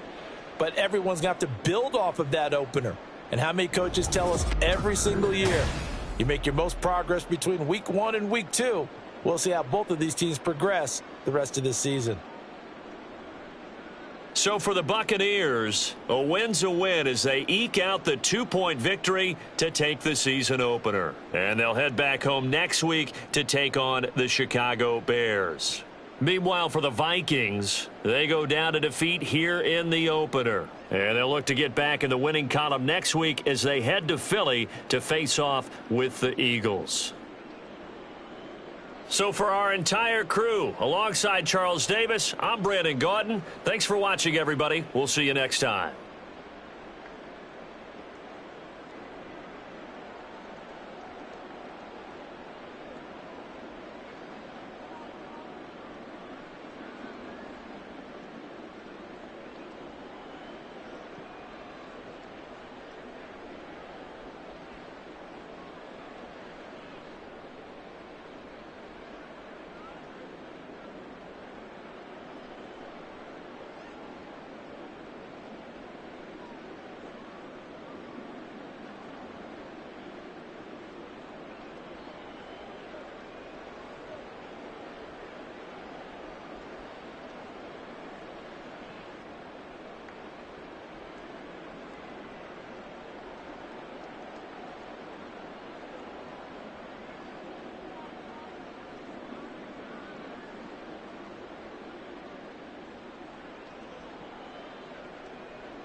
It's the NFL on EA Sports. And coming up, we'll see Cam Akers. He did it all for him last week. An absolute ton of yardage with a touchdown on top of it. It's the Vikings and the Eagles on Thursday night primetime.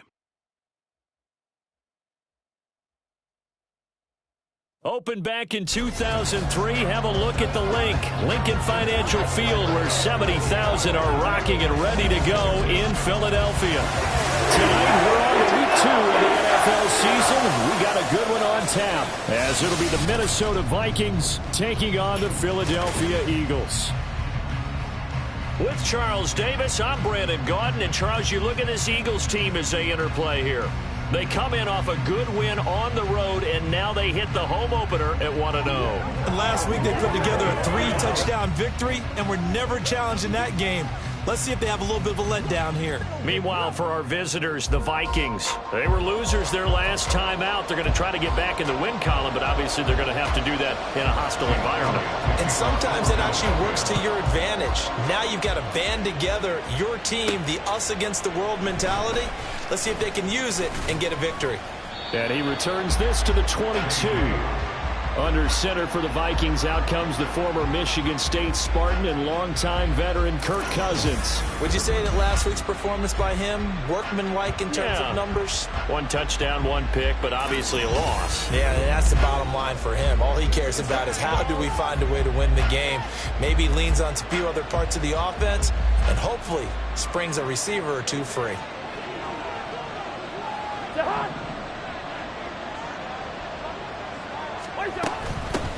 Now the 4th-year man, it's Cam Akers. And he is met in his tracks behind the line of scrimmage. It'll go as a loss of a yard on the game's first play. 2nd down. You look at this Eagle defense. They were strong last week, CD, and that win over New England. And I'm eager to see the game plan and trying to attack them this week, because when you take it away 4 times through interceptions, do you now decide that I can't throw the ball against this team and try and run it like crazy? Or do you challenge them? This is going to be fun. After the loss to start out, here's 2nd and 11. To throw, Cousins. And he takes a shot on the release, as this will be incomplete. Partner, what we're seeing so far is the defense is certainly coordinated. Both levels doing their jobs in tandem. The back helping the front helping the back. The pressure got home on that last play and forced him to try and throw through contact and short of the sticks.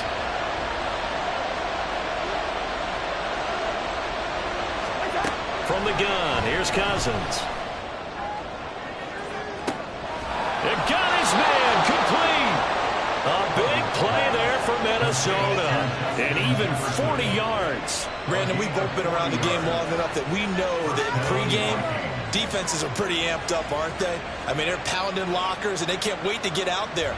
But when you hit them with some big pass plays early, it takes the starch right out of them.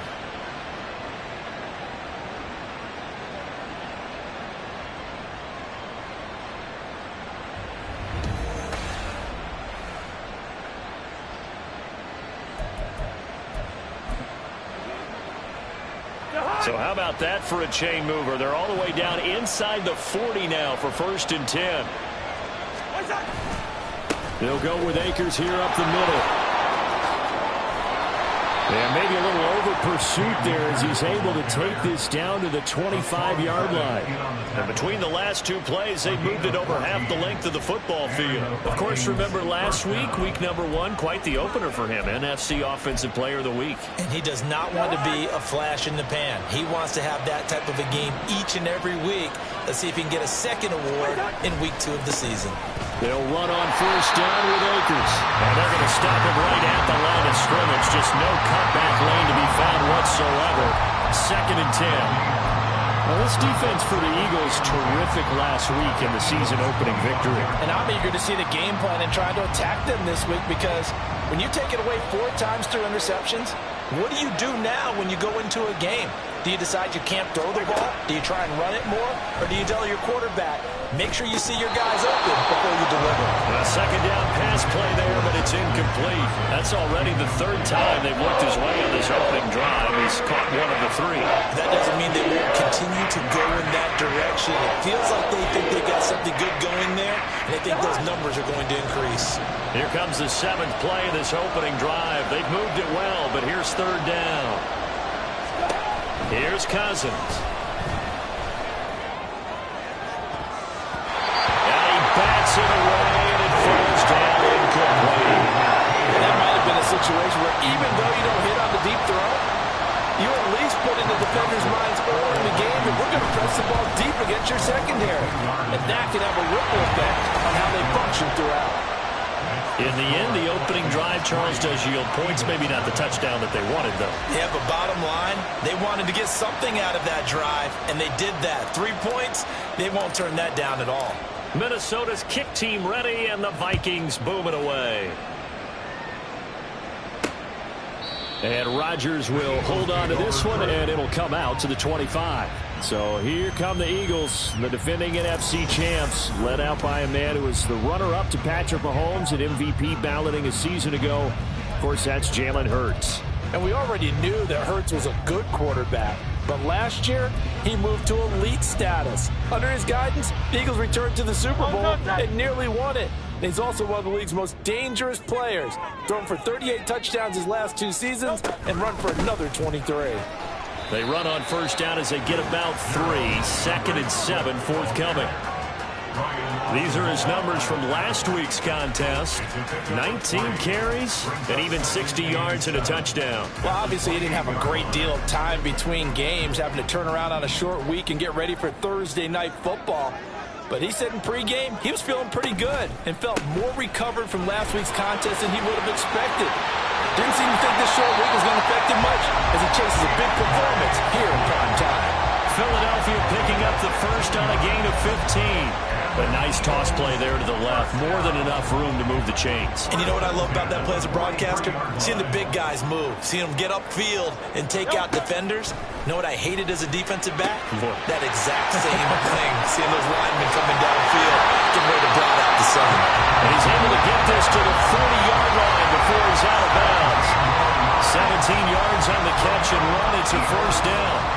So the completion there, and CD, as we know, trying to defend against an NFL quarterback, that's one thing. Trying to defend against a mobile NFL quarterback, that's quite another. What's the plan here defensively? Well, the pass rush has to still try and get to him, especially the guys on the edge, but they're going to go maybe a count slower, right? They want to make sure they don't get too far upfield where he steps up and takes off through a lane. The same is true for those interior guys as well. So you got to change it up with him. Try and keep him hemmed into the pocket, and occasionally you throw a spy on him. A fast linebacker or one of your extra defensive backs who can dance with him a little bit if he takes off and runs. Counting down toward the midway point in quarter 1. Off the play fake, here's Hurts. Touchdown, Eagles! DeVonta Smith, his 2nd touchdown on the season. And the Eagles are able to answer the early 3 points and take a first-quarter lead. Elliott good on the extra point, and that makes it a 7-3 lead. That time, 75-yard drive, 5 plays. And it was finished off by a touchdown from DeVonta Smith. Here comes K.J. Osborne out of his end zone. And he's up past the 20 to the 22-yard line. The Vikings taking the field here for their 2nd drive of the game. Losers in the season opener on Sunday. They get that quick turnaround 96 hours later. Here we go. They're back at it. And I've got to think, especially early in the year, that's a good thing for these guys, is it not? It absolutely is, and we've seen it many times demonstrated over the years. Teams have a rough opening game, have to play the Thursday game, That quick turnaround allows them to go ahead and throw the other game out, focus on the new one, and typically they play much better in game 2. So I would agree with you totally on that. 2nd down and 6 now from the 26.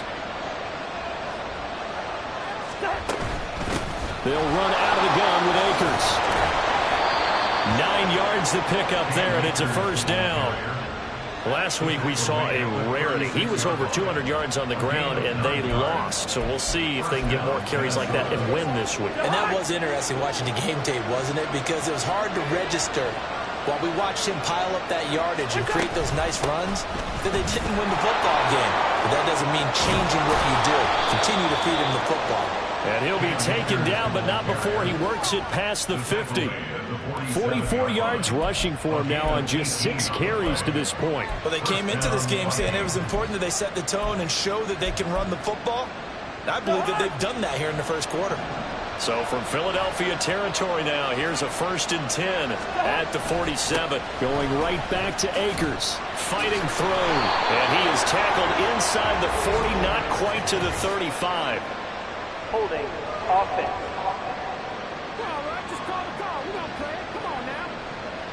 That time the right guard sending him backwards. And so many different types of guys rotate in on the defensive line now depending on situations.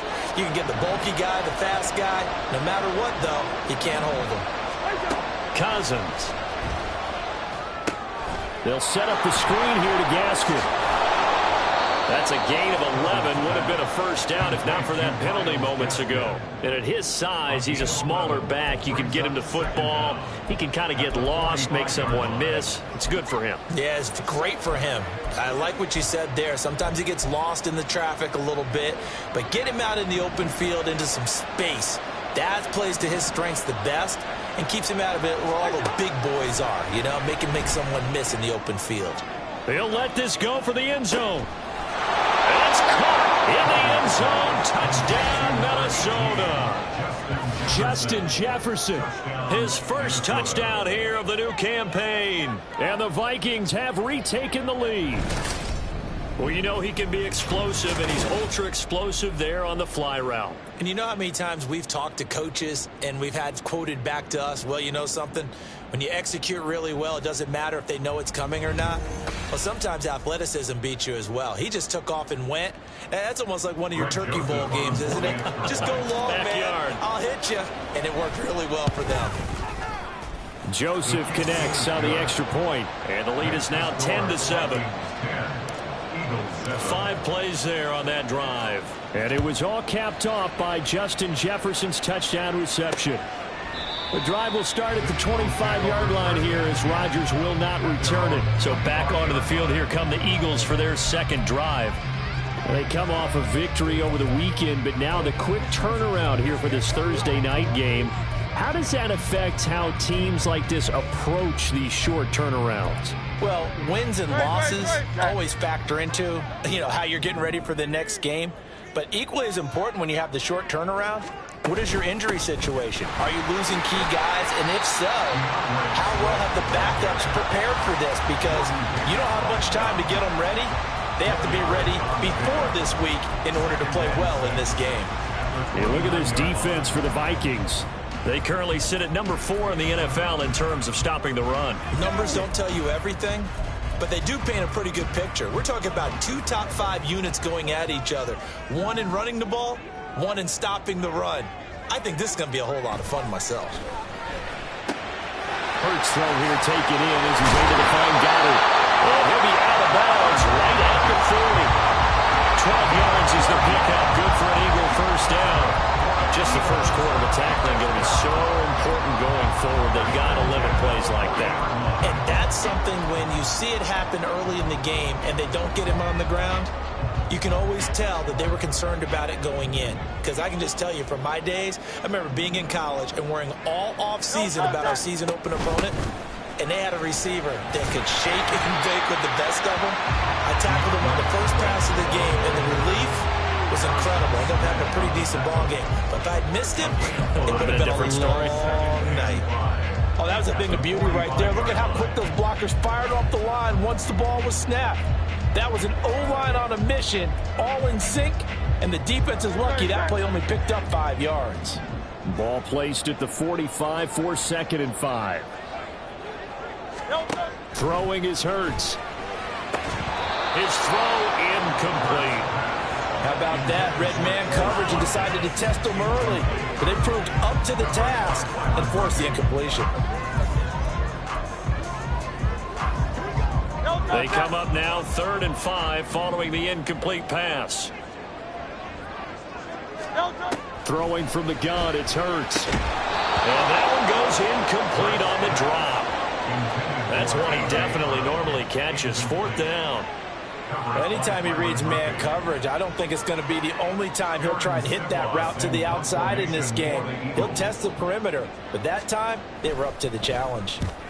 And he gets it away, a directional kick going toward the sideline. And well done here. That one will kick out of bounds at about the 8-yard line. The offense trots back out, ready for this next drive. And there's the running back, Cam Akers. A tough challenge here in this one. We'll see if he can duplicate the numbers on your screen that he put up last week, up over 100 and a touchdown. We were watching tape to prepare for this game. One thing you noted that I totally agree with, great complimentary piece in the last game.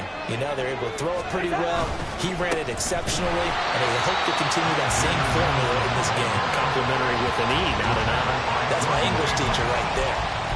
Officially, it's a 1-yard loss. That's going to bring up 2nd and 11. I think we got to give it up for him right there. That's a heck of an athletic move for a big man right in the middle of the line. How about the play he makes there? Nowhere to run, and he finishes that one off for a loss. That's down the field for Jefferson. Well, this is taken in. It's complete. Down the left sideline. Touchdown, Vikings. Justin Jefferson with 2 touchdowns on the season, both in this game. And the Vikings are able to strike quickly to add on to their lead. Still first quarter, 2 receiving touchdowns for him. How are they going to slow him down? I think they're thinking about altering their game plan. Whatever they came in with, now maybe you switch a better cover guy to him. Or you make sure you have more people in his general area wherever he lines up to at least try and discourage them from throwing the ball to him. Joseph on for the extra point. It's good to make it 17-7. The long touchdown pass gets him 6 on a very, very tidy 2-play drive that time. The kickoff unit is out on the field, and they will send this one away. And Rodgers will hold on to this one, and it'll come out to the 25. Here comes Eagle offense now as they get set to take over here. And they were winners in the season opener Sunday. Now they get the quick turnaround game here on Thursday night. But, CD, you say this is an ideal setup for them. Why? Well, it's just the way the schedule lines up because everyone's got to play a Thursday game, and that's because of competitive balance. So, let's face it, would you rather play week 2 when you're still relatively fresh and excited about the season? Or week 15 when you've had a season's worth of bumps and bruises to factor in, and who knows what your record might be at that time as well. Ball up to the 35 now as they come up on 1st and 10. Hurts. And his throw is incomplete. Not sure what happened out there, but it looked like the timing was a little off on that throw. Well, you know I'm a defender, so what am I going to say? Great defense. Darn right. They did something to disrupt that timing. Hurts sets up to throw it. And that one is incomplete. And it also concludes quarter number 1. After 1, 17-7 is our score. Now second quarter action from Philadelphia, and it's the Eagles in possession as they've got it with a 3rd down coming up.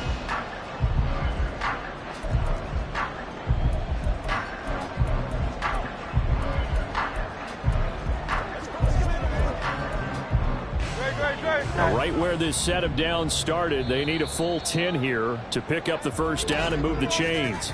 The Vikings going to signal for the first of their timeouts. They'll have 2 remaining as we step aside here in this second quarter. So back-to-back incompletions, and that has them staring at a 3rd and 10. Here's Hurts to throw. And that is incomplete. I'll tell you what, these last couple of drives, much better from a defensive perspective. They gave up a touchdown on the opening drive, and then after forcing a punt on their last possession, it looks like they're going to get the football back again. Here's Aaron Sipos out now to punt on 4th down. First kick, 47. This one looks good as well. We'll call it a 42-yard punt, 3 on the return. And the Vikings will take over here, 1st and 10. Justin Jefferson and the rest of this offense, they've got their helmets back on, and they're ready for this next series. He might be on his way to a record-setting performance. So good here. We're only in the 2nd quarter. And it's so interesting when we watch these types of days unfold for a receiver because they need a quarterback to run it accurately, people to block for the quarterback, so many other variables. But, boy, he's getting it done, and in a big way. Right now, he wants to rock on every snap. Yeah, he's counting his yards in the hundreds, not the tens. A loss of a yard there to start out. That leads to a 2nd and 11. Cousins to throw it. Throw out wide is incomplete. One of the great coaches said football is really a simple game. Rush theirs, protect yours. And he's talking about those guys throwing the football. In this situation, the rush one, hitting the quarterback and forcing him into an incompletion.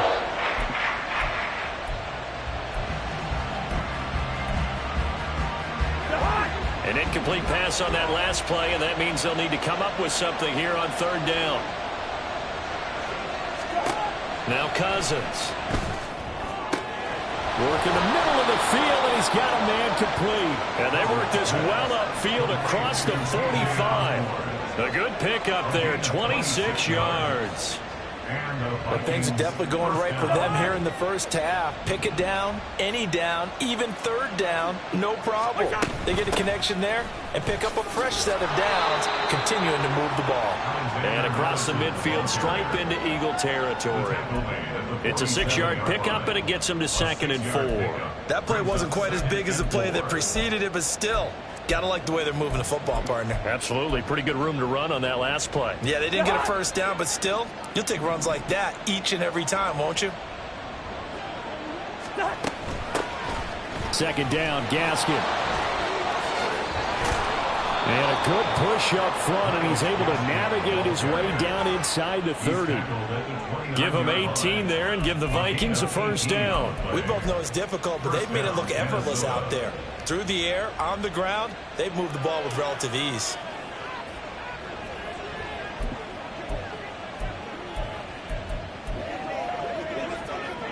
Things looking much rosier for him here in week 2. They work with the lead as they've got it 1st and 10. On 1st down, back to Gaskin.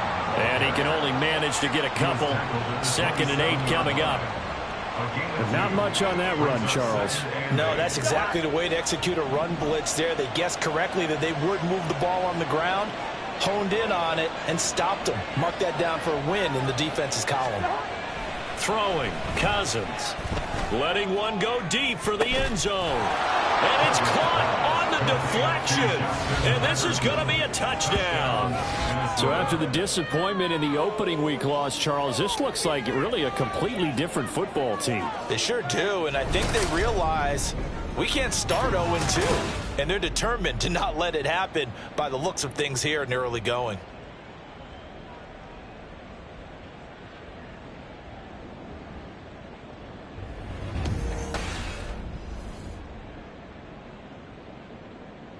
Joseph now to have the PAT. And that'll make this a 3-score game as the lead moves to 17. So this drive spans 7 plays. And it was all capped off by Justin Jefferson's touchdown reception. Out is the kickoff unit as they run up and send this one away. The drive will start at the 25-yard line here as Rodgers will not return it. Philadelphia getting set to take the field. The last series for him, a little disappointing, forced to punt. And now they'll try to do better here and come away with some points as they begin this drive, 1st and 10. Play action. Here's Hurts. This one complete down the field to Goddard. A big play there for Philly. 47 yards. Let's just call it as we just saw it right there. A breakdown defensively. Seems like no one went with the tight end, and no one really did. Had all sorts of space in the middle of the field. Yeah, everyone else was covered, but he was not. Big play results. Now here's a pass on first down that's knocked away and incomplete. He didn't just deny a big throw there. He broke that one up in the red zone. An excellent play, one that may help save points on the board when this drive is over. An incomplete pass on first down. That leads to a 2nd and 10. They're going to look to throw. And this one complete to Smith. Touchdown! DeVonta Smith with his 2nd touchdown here in this first half. And the Eagles are able to cut into that deficit in the 2nd quarter, and already his 2nd touchdown reception. Absolutely the definition of a difference maker here in this first half. Clearly one of his quarterback's favorite targets in this game, and I figure he's going to draw a little more attention and coverage moving forward. Elliott good with a PAT, and the lead down to 10, 24-14. Now after the touchdown, here's Elliott on to kick it away. Osborne on the return from his end zone. And he's only going to make it to the 13-yard line and no further. The offense trots back out, ready for this next drive, and there's the running back, Cam Akers. He's been effective so far, over the 40-yard mark here in the 2nd quarter. Don't forget about those guys up front, though. They've been effective, too. The leverage game has been in their favor. They've been the ones who've been able to bend their knees, drop their hips, and get a little bit lower than the guys on the other side of the football, and they've moved them out of the way for the runner. Sometimes that's tough for those big fellas. Not an easy thing for them to do. They'll start here with Gaskin. And just not a ton of room to work with. He'll get it to the 15 for a gain of 2. You've got to be impressed by that defensive front on reps like those. They were not being moved off the line, kept their shoulders square, and gave their teammates time to fight to the ball and limit that gain.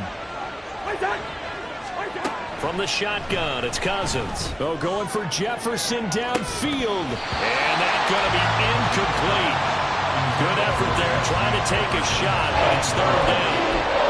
Well, you most certainly don't want to go 3 and out here and get the football right back, because your friend, Old Momentum, he's wondering if he should change sidelines about right now. And if you don't convert here, guess what? He's going to make the trek to the opposite side, and all of a sudden, you've got a battle on your hands. And now the 3rd down throw incomplete as well. That might be the 3rd down stop that they needed, because they've had a lot of trouble slowing down this offense in the first half. This might be their opportunity to get off the field. And just a single punt for him in the loss last week as he sends this one away. And here's Rodgers on the return. 8 yards on the return following a punt of 41. And the Eagles will have it, taking over 1st and 10. It's DeVonta Smith and the Eagles ready to go on offense. He's been good so far to this point in the 2nd quarter. Need to get him even more involved, maybe? I would agree with that. Definitely. Yeah, it's not even a question for me. The way he's playing, he's doing a nice job. Increase things. More touches, more opportunities. Maybe that can reverse things on the scoreboard for them. They'll try to ratchet things up then maybe here in the 2nd quarter. And he is tackled inside the 40, not quite to the 35. That play going for 16 yards to start the drive. 1st down. Good strong throw and catch right there. And so far in this game, the alleys have been open for them to get completions, and they're taking advantage of it. On 1st and 10, it's Swift. Good footwork at the 30. And he gets it down a yard or 2 shy of the 30 before he's out of bounds. Give him 5 on the carry there, and it'll be 2nd down. You know what really fires up offensive linemen? When the guy that is carrying the ball behind them can create his own space and break a tackle along the way. 2nd down, here's Jalen Hurts. This is caught. It's Brown. And down inside the 15, shy of the 10. The Eagle passing game looking good on this drive. It's a 1st down. At long last, the Eagles have found their new marquee #1 receiver. They dealt for Brown in last year's draft, and all he did in year 1 would set a new franchise record for yards, 4th best in the league. He gets him a first down there. On the option to give to Swift here. He'll get this down inside the 10 for a pickup of about 3. A 3-yard pickup brings up 2nd and 7 at the Vikings 9-yard line. It's 2nd and 7 from the 9. 63. From the gun, it's Hurts. Over the middle, it's complete. Touchdown, Eagles! Devontae Smith. On his way to a monster game, 3 first-half touchdowns. And the Eagles have cut it back within a score. These two teams in this first half, it's been fun. Back and forth, back and forth. Well, it's not fun for the defensive coordinators, but offensive coordinators are enjoying it. Yeah, they're having streaks here, aren't they? Being able to put scores together and really bunch them up, and we have a tight game here. You know, we often talk about having the right shoes for the right turf. Today it's track shoes. That's what we've seen with these offenses. Yeah, it's been an absolute...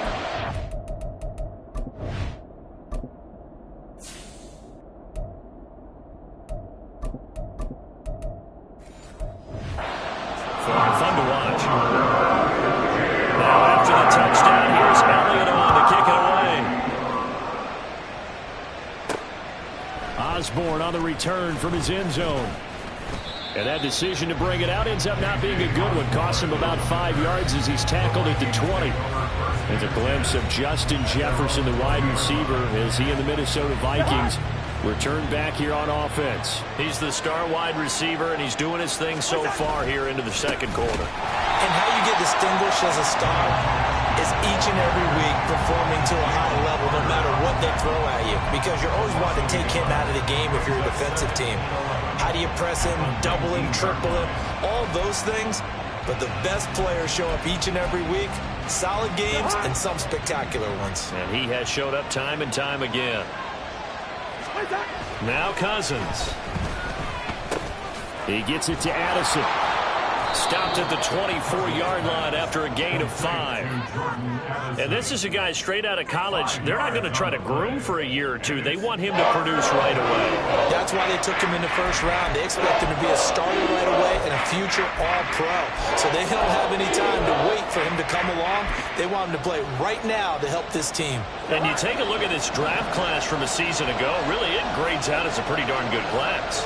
So you have to give a lot of credit to the entire scouting organization. General manager, personnel department, college scouts, all came together. They evaluated it very well and got a nice payoff.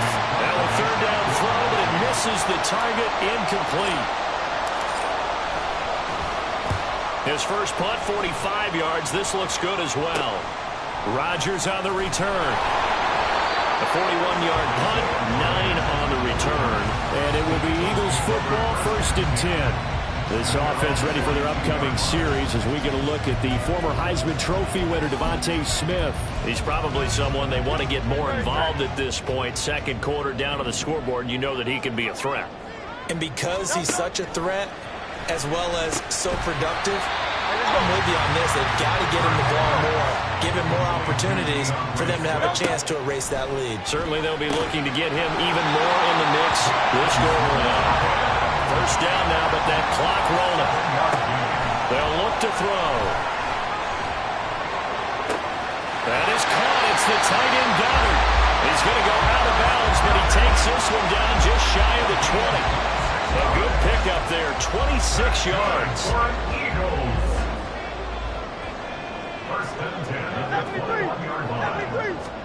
On 1st and 10, it's Hurts. He delivers another to Goddard, complete.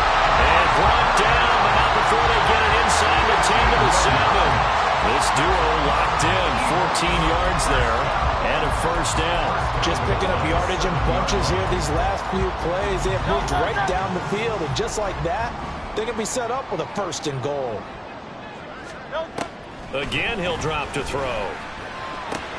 Throw left side, complete. That's Watkins. Touchdown! Chris Watkins. A 7-yard touchdown grab. And the Eagles will take the lead here in the final minute of the first half. Elliott good on the extra point, and that will make this a 4-point game.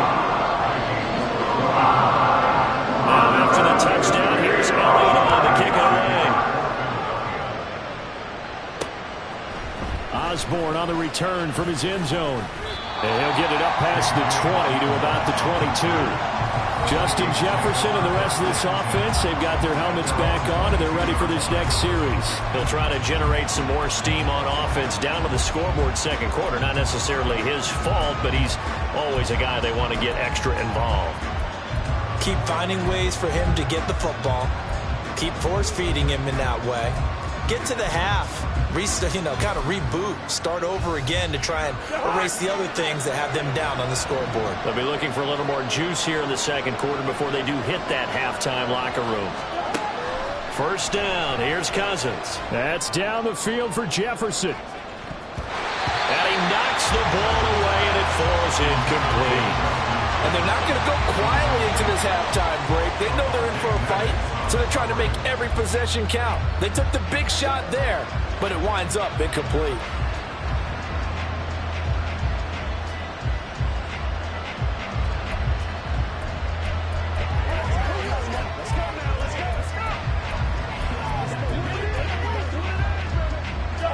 So after the incompletion, 2nd and 10 from the 22. Cousins now. Oh, going for Jefferson downfield. It's caught inside the 25. Now the Vikings will use the second of their timeouts as they'll stop it with 14 seconds to go in this first half.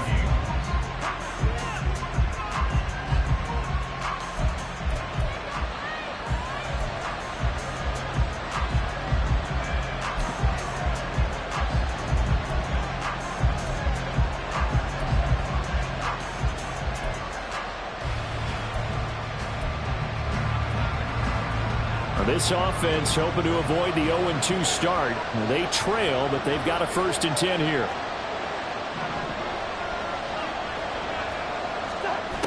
Working out of the gun, Cousins.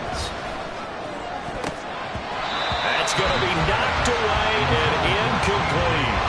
To this point, I've been impressed with the work defensively. They have not allowed a lot of receivers to run free. And there's another example, another incompletion. So now 2nd and 10 after the incompletion on first down.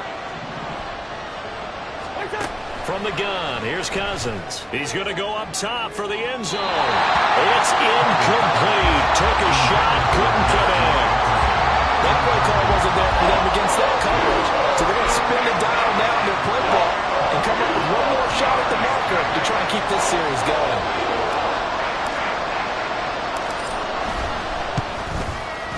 Joseph's got it. But now there is a penalty marker on the field, so let's see what this is about. Personal foul. Roughing the kicker. Defense.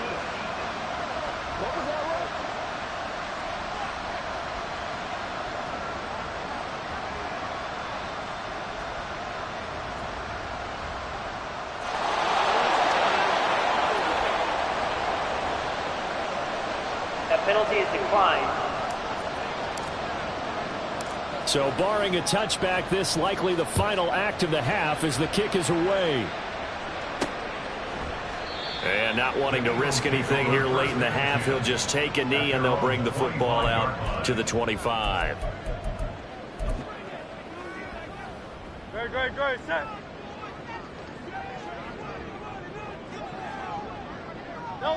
He'll take the knee, and the final couple seconds will tick by in this first half. So we've reached halftime in a wild first half. We'll take a minute to catch our breath as we'll send you down the coast now to Orlando. That's where we find Jonathan Coachman ready with our... Well, everyone's eager to resume play here in this Week 2 contest, so we push right through halftime and back at it for the start of quarter 3. Welcome back. Halftime over. We are ready for quarter number 3. Alongside Charles Davis, I'm Brandon Gordon. Both these offenses have been in fine form. What will the second half bring us as we are underway in quarter 3? And Rodgers will hold on to this one, and it'll come out to the 25.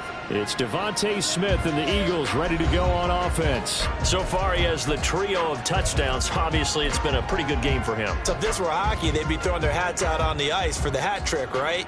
I'm not sure exactly what you do in the NFL except applaud and continue to hope you see a little bit more of this. What a tremendous game. Do you want to start a new tradition? What can we throw on the field? I don't know. Throw your mic out. And it looked like he got the feet down, did he? Yes, it's a catch. The first play of the second half. A big success, over 30 yards. Well, this game has certainly had no shortage of offense. Both teams have been revved up from the start. And here's yet another big play. Boy, both defenses have just got to be dragging out there because they've been run ragged throughout.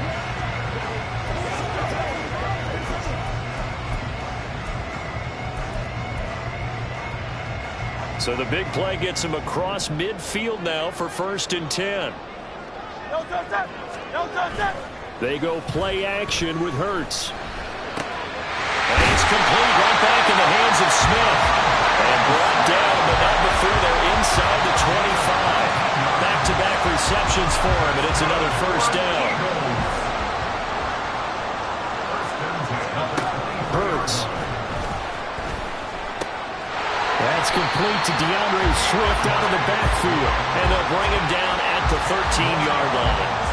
And that's good for a pickup of 10 yards. And they'll be left with a second and about a foot.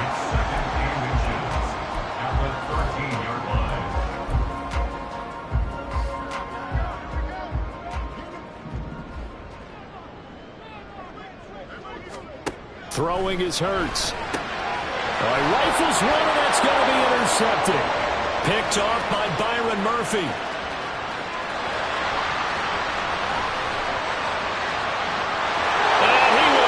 This one home. It's a touchdown. So this whole game gets flipped on its ear right there. The interception, return for a touchdown, and this lead changes hands here in the third quarter. And it certainly felt like this defense had a read on what was going on the offensive side of the ball and said, let's cut down our coverage a little bit. Let's be in a position to make a play on the ball. And, boy, that sure turned out well for them.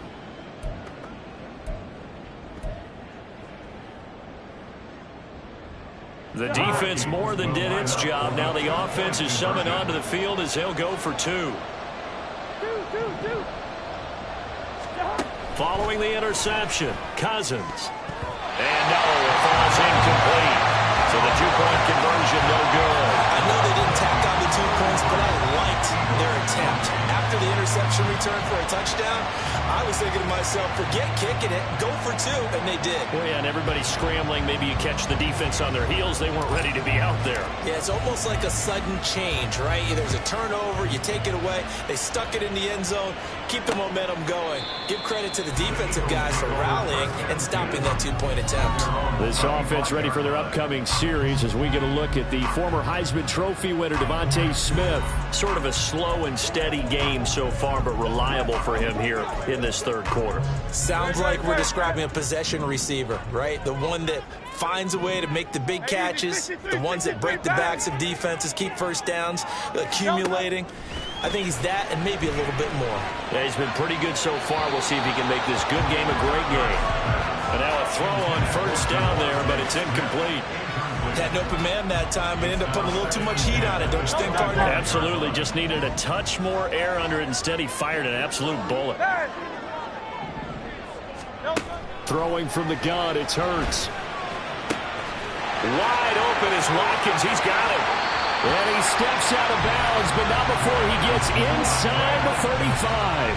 A big play there for Philly. 43 yards. So the big play changes the complexion of things. Here's 1st and 10 just outside the 30. On the option to give to Swift here. And they'll get this one to about the 20-yard line. 11 more yards that go around, a first down as well. But they've certainly been successful throwing it around in this game. That's allowed them to move the ball on offense. But I've got to tell you, to watch them run the football and successfully, I'm not taking sides. But to see the ball. Well, he tries to force it in, and it's intercepted. Picked by the linebacker, Brian Asamoah. And he will take this one home. It's a touchdown. So what a turn of events there. You're driving to take the lead in this third quarter, but then one mistake, and you're watching the ball being returned for a touchdown. Certainly a great example of how focus has to be there on every play, doesn't it, partner? You can't get complacent, and I think that he did. He's got him moving downfield, but that's a play where he just shouldn't have thrown the football. And that ultimately could wind up costing him the ball game. Joseph on for the extra point. And this one gives his guys a 12-point lead. So the defense creating some points, not only getting the interception, but then returning it to the end zone for the pick six. So they throw the pick six. They'll get another shot at it now as this one's in the air. The drive will start at the 25-yard line here as Rodgers will not return it. It's Devontae Smith and the Eagles ready to go on offense. He's hoping to take what has been a good game here and make it a great game. So far, solid, and we're still in the third quarter. And there's nothing wrong with solid. You want to be that. You want to be reliable. You want to be a guy that puts your team in a position to have a chance to win. And that's what we're seeing from him. And there's also that added element that maybe it can become a little bit more as this game goes on. We'll try to make it more here on this drive. And this will be a gain of 5 as he gets it to the 30. Such a tough position to defend near the line, even when you add a second defender. But the big man shrugged off the extra body and made the play call a success.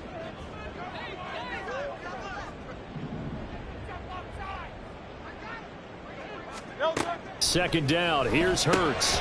And they will not get the connection there. It's incomplete. Whenever I see a drop like that, I have to kind of take a step back and check myself a little bit. So used to seeing those big guys make big-time spectacular plays that when they drop one, I have to remind myself, we ask a lot out of these guys. Block and catch the football, not easily done in today's NFL. Hurts sets up to throw it. They'll try and set up the screen to Swift. Oh, that's just not fair, and now room to run. And he is going to have an Eagles first down as they're able to get the third down conversion. And when you have success throwing the football, the old cliche becomes true. The playbook opens up wide, and these screen passes, they become even more difficult to stop. Work to do here to avoid falling to 1-1, but this is 1st and 10 right now. From the midfield stripe, they'll look to throw.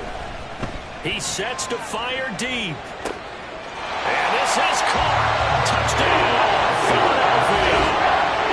Albert O, 50 yards. And the Eagles are back within a score. Sometimes those tight ends are a mismatch. They found the mismatch there.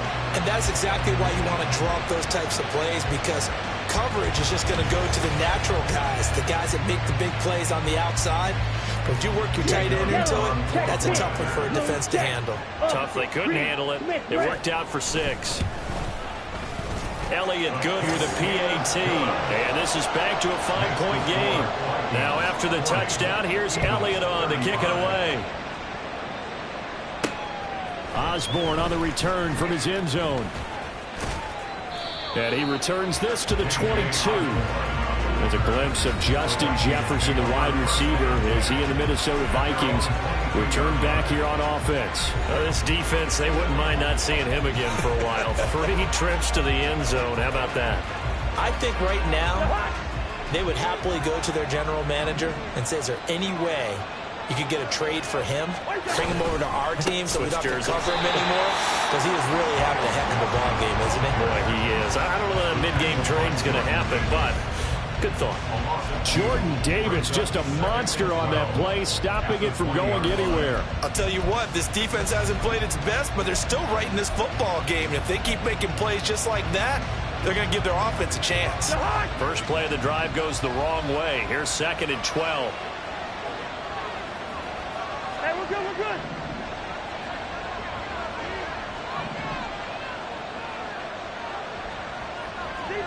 Deeper. Cousins. And his throw is going to be incomplete. So many times when we talk about coverage, we're just about a defender running with a receiver, but a big part of it is understanding where the football is, finding it. In this case, when it arrived, it wasn't a surprise, and and he was able to bat it away.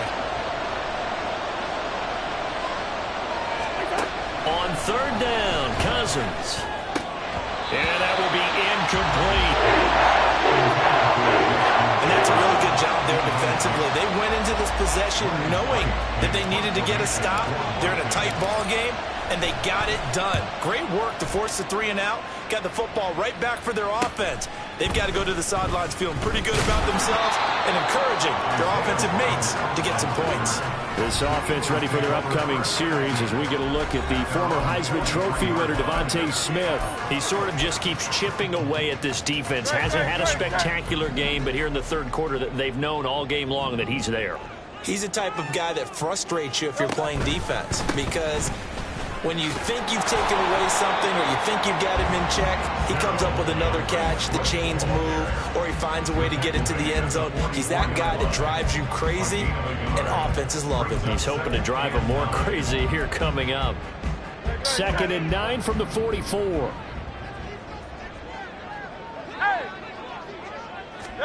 Here's Hurts to throw.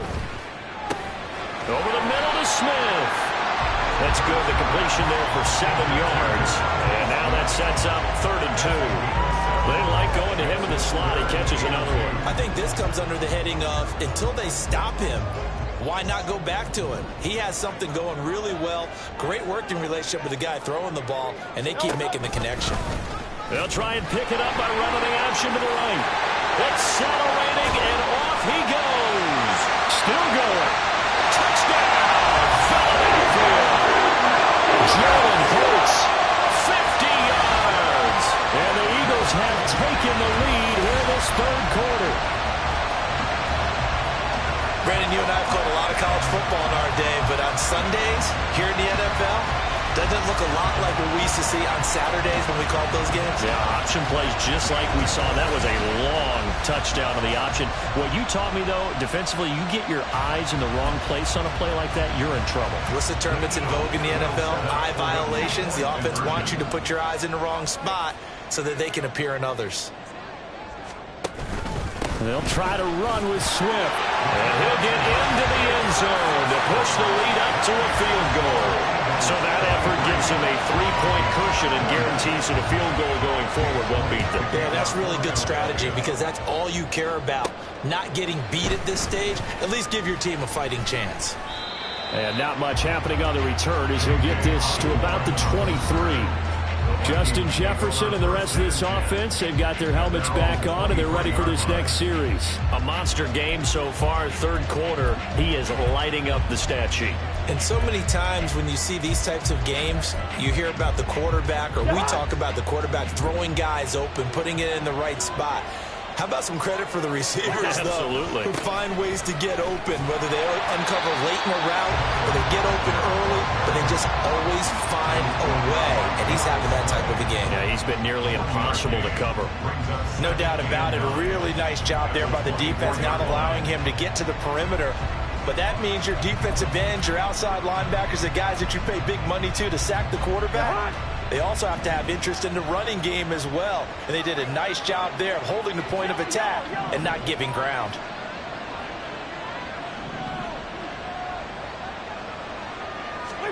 Second down, Cousins. That's down the field for Jefferson. And it's knocked away and incomplete. They decided the opportunity was there and launched a deep ball. But he was unable to get away from the defender. Couldn't create space. Couldn't uncover at the end of the route. And that one winds up incomplete.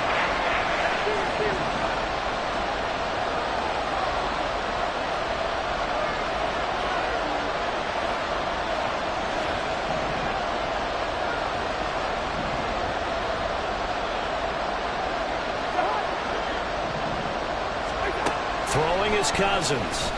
Oh, going for Jefferson downfield. And he bats it away, and it falls down incomplete. Listen, when you've got a guy with 3 touchdown catches back pocket already, you can guarantee they're going to keep looking for it, and you can also guarantee he's going to keep asking for the ball. On the return, it's Rodgers. 42-yard punt, 6 on the return. And that will come the offense as they take over. So here are the Eagles to take over. They were victorious a week ago over Philadelphia. They lead here as well as they start out 1st and 10.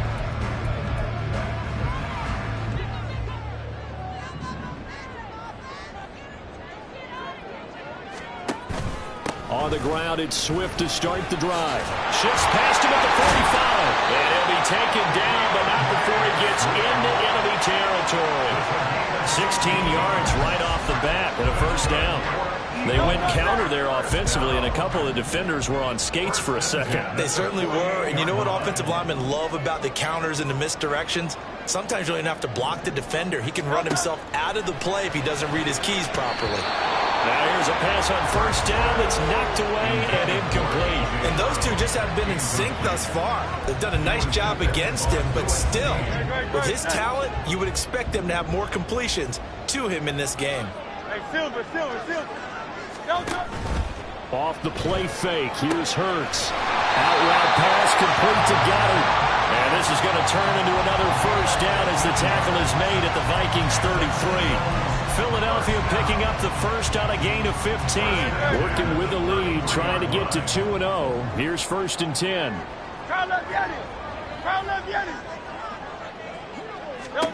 From the gun, it's Hurts. Give him a couple on the scramble. It's 2nd down. His running ability has been an extra dimension of their game plan thus far. For once, though, he doesn't create any magic against the front that's prepared for him to try and take off.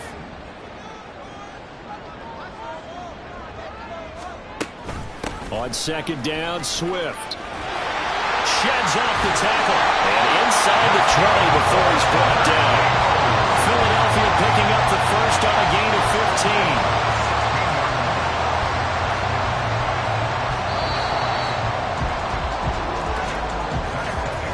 One quarter remains here in this Thursday night matchup. And welcome back. We are in the city of brotherly love, Philadelphia. It's been a very hotly contested game to this point. Just a field goal separating these two teams as we get set for the 4th quarter. Both teams working on short rest, but this has been one of the better Thursday night games we've seen as they come up here on 1st and 10. On the option to give to Swift here. He will push his way down to about the 14. The tackle goes to Harrison Smith. This has been an up and down, back and forth type of a game, hasn't it? Maybe this long drive could take a little bit of the wind out of their sails, kind of settle things down a little bit.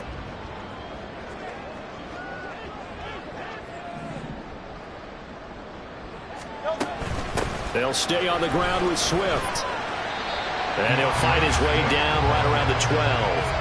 Call it a gain of a couple, and that's going to leave him with a 3rd and about 5. Sometimes you're aligned perfectly and the play comes to you, and sometimes you got to cover some ground to go make the plays we just saw there. We saw a great example of perseverance right there on that play. Got to be careful. They might want to throw one over his head as this game progresses. Out of the gun now on 3rd down. And that is incomplete. So decision time now, because a field goal keeps it a one-score game. What are you thinking? Well, I'm looking at the down and distance, and that's where the issue comes in. It's not short enough that it's a no-brainer and you go for it. You have to analyze this one. To me, you take the field goal, take the points. I don't think you want to risk coming away with nothing. So they get the 3, but you wonder now, is that going to be enough? Excellent question, because when I look at the smiles on that side of the field, they're a little tight, aren't they? If they had scored a touchdown there, those would be big half-moon grins right now because they'd feel a whole lot better about their position. And a touchdown in the other direction, all of a sudden they're down. The Vikings head out to take over once again. And Charles, a very uninspired effort. The last time we saw them out there was a quick 3-and-out, then they punted the football. Yeah, and you never want to get stopped so soundly during a series, but what would be even worse now is letting it happen again right here. They've got to get going. A first down throw for Cousins. They'll set up the screen here to Gaskin. And he almost gets this to the 30, taken down about a yard shy. Give him 13 yards on the opening play of the drive and also give him a first down. And that's not a play that you see all that often at the start of a drive, but some teams, they don't mind doing it. And that one, well sold by the offensive lineman. They showed the pass, and then they got out into space, able to get some good blocks downfield and allow the play to be successful. Trying to run inside, but nothing there. Kyle Van Noy in on the stop. He continues to struggle to find a crease to break off a big one and might need to just put that aside and just try and ram his way forward and get what he can.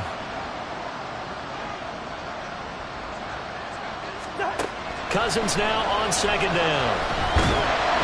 Oh, the ball comes out on the hit, but they'll say it's incomplete. So another incompletion there. He's hitting on fewer than half his pass attempts in this one, and that is not a winning formula. Yes, let's make sure we give a little bit of credit to the defense here. They give him a lot to think about, a lot of different looks, and he seems a little bit confused trying to complete passes. The offense on third down tonight, lacking much success, just 2 for 7 to this point. This is 3rd and 10. Cousins. That's down the field for Jefferson. This is caught inside the 15. Touchdown, Vikings. Justin Jefferson, 71 yards. And the Vikings are an extra point away from taking the lead here in the 4th.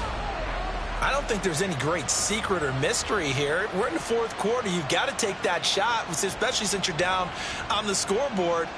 But I have to understand what was going on defensively. They've got to know that as well, don't they? Absolutely, but they looked lost defensively, and they took that shot, got in the end zone, now in position here to take the lead. A very important extra point there, up and good, and they have taken the lead here in this 4th quarter. 46. The kickoff team on the field now as they will send this one away. And Rodgers will hold on to this one, and it'll come out to the 25. It's Devontae Smith and the Eagles ready to go on offense. He's been a load for them to handle defensively, I know that much. But look at him. He's got 7 catches on the game, and he's starting to shred them a little bit because not only is he catching them, he's picking up good yardage, keeping the chains moving, ball control, you name it. This big guy, what did you say? He's been a load for them to handle? That's right. This 7 catches, as you said, over 100 yards. In the early days of the NFL, you could easily blame these drops on maybe some uneven or uncertain lighting in the stadium. Not anymore. The lights are pretty good. Yeah, they're great here at night, but his second drop, indeed, not a good look. An incomplete pass leads to 2nd and 10 from the 25.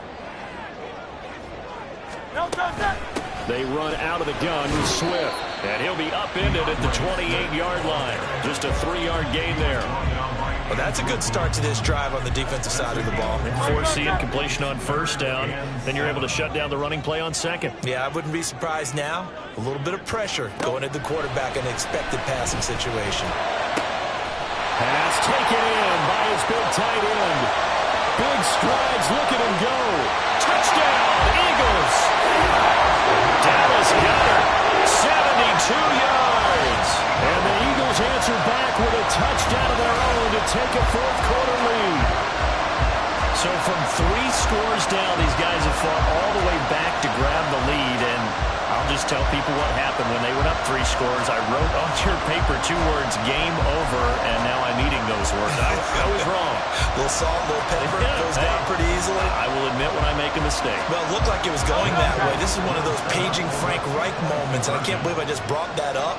Because Frank Reich at Maryland in college did it to my Tennessee Volunteers, and that was a big reason why my team lost. Sounds like he still harbors some pain from that game. You know, we still got a little time to work it out. So they go with a pass there on the 2-point try and able to convert it, Charles. And a good job by the offense figuring out their 2-point play and using it well. It's interesting how people are using the strategy nowadays, though, isn't it? It really is, and I don't know how much that particular play factored in, but with the PAT moving back in 15-16, that kind of changed things, didn't it? It's really a part of everyone's strategy now. When I talk with coaches and when we sit with them, they always talk about they actually have 2-point periods in practice now, something they never really did before.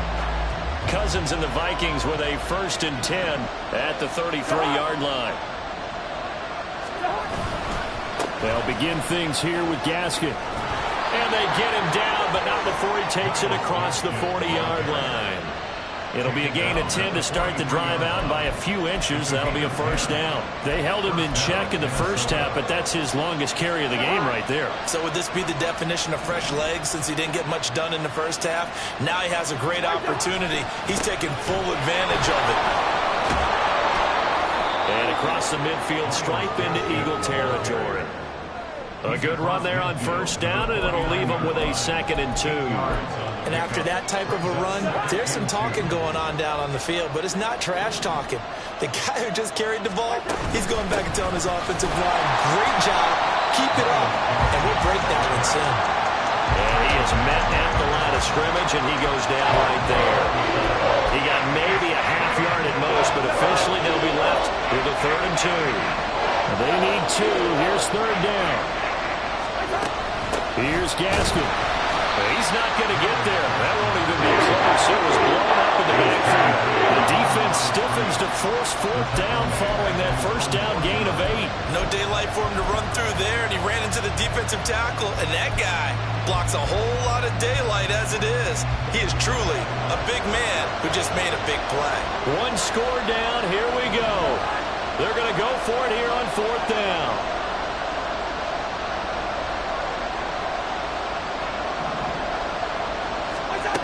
As expected, they're going for it to keep the drive alive. Middle of the field to Jefferson. And he is going to pick up the Vikings' first down, it would appear. And yes, the chain gang going to move the sticks. They take a risk on 4th and 4, but they get it by a full yard.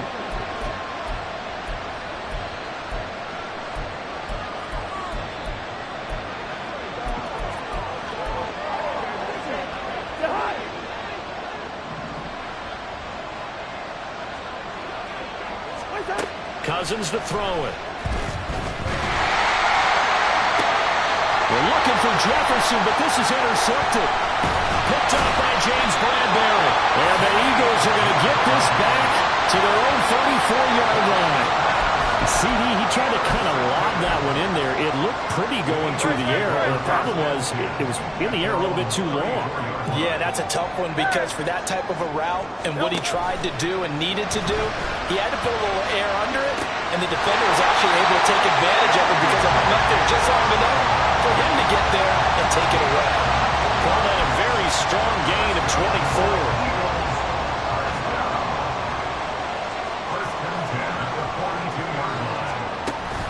They will run straight ahead with Swift. And he fights forward for a modest 2-yard gain, 2nd down.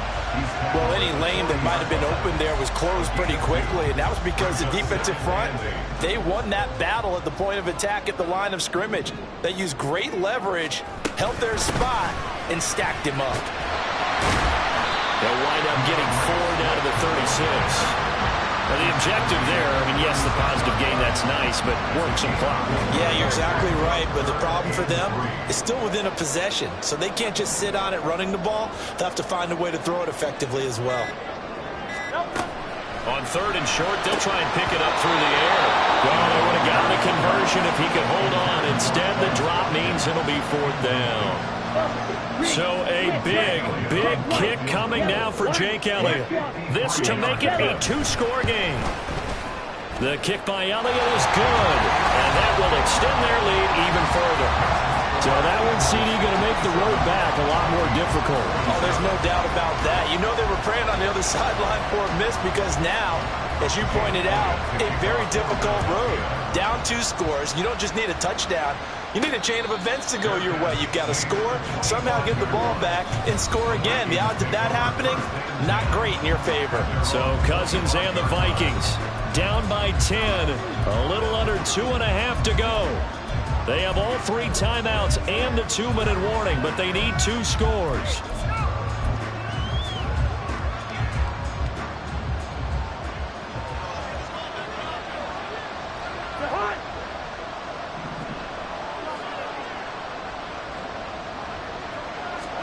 They go back to the air here after the INT on the last drive. Oh, going for Jefferson downfield. And he knocks the ball away, and it falls incomplete. When you're leading in the final quarter, your radar has to be up for any potential deep shots.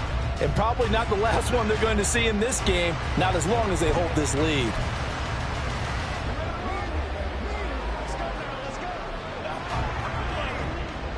Another try, 2nd and 10 now.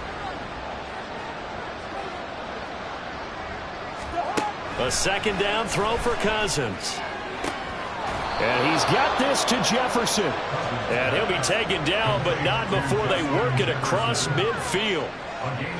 With that last completion, CD's now over 400 yards passing in the game, and quite a few of those have come via some pretty big strikes downfield. Certainly not afraid to challenge this secondary, and it's been successful. I like your observation there, partner, because I agree. This is a group more than capable of torching a secondary any week, as evidenced by their combined stat line here. And in the time we have remaining, wouldn't shock me at all to see them take another deep shot. That's down the field for Jefferson. That's going to be knocked away and incomplete. That was one they needed to connect on. They're down, but not quite out. So you have to figure, with under 2 minutes to play, they need to hit on something in very short order. They'll try again here. 2nd and 10. Gun.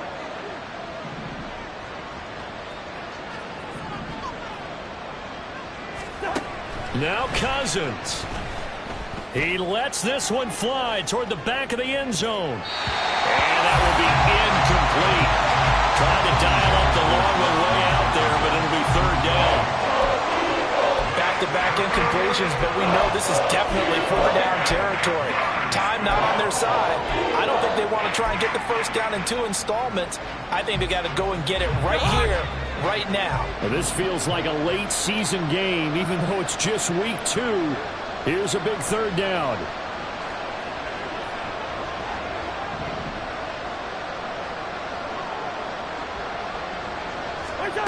Cousins. He'll take a shot for the end zone. And it's knocked away and incomplete. That means it's just one last chance left, and this has to be a 1st down or a touchdown, or this game's over. 4th down, 10 yards to go.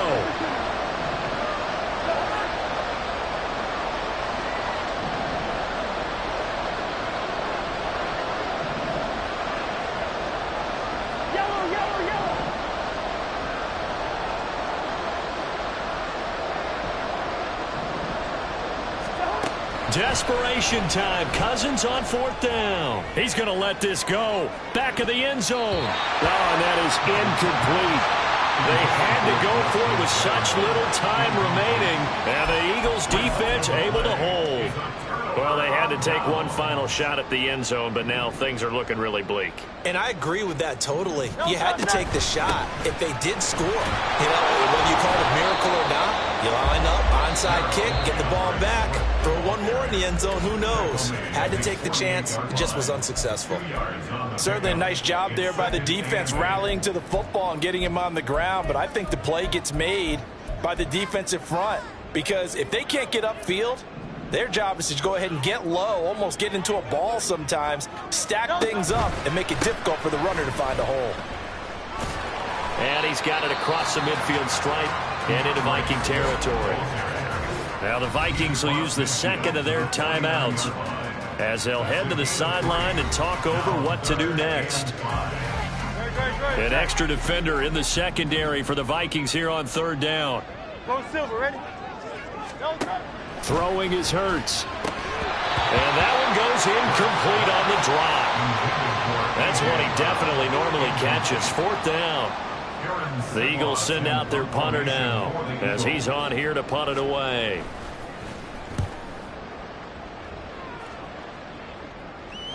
And this will pin him back as it's out of bounds inside the 10-yard line. Minnesota's offense takes over possession.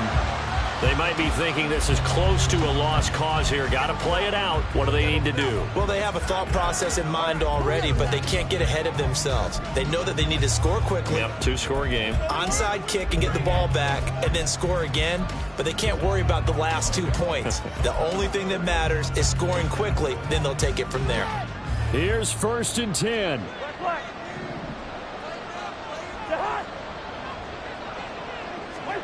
Here's Cousins. And this is intercepted, and that should do it. Picked up by Avonte Maddox. And they are going to take possession of the football inside the 15 at the 14-yard line.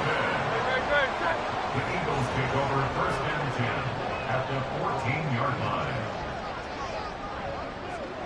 The D can only stop it one more time as they take the knee.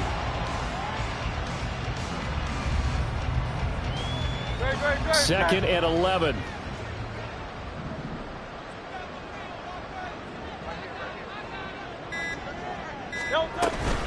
Swift going to try up the middle. He will push his way down to about the 14. The second down play, not much better than the first, just a gain of 1 there. In order to play really good run defense when you're playing a 3-4, those 3 guys up front, the nose tackle and the guys they call the defensive ends, they're usually big, big people because they're going to have to eat up a lot of blockers because it's usually 5-on-3. And when they do their job well, guys who play on the inside, those inside linebackers, they're able to just roam and hit. Down to a knee goes Hurts, and that is going to be that.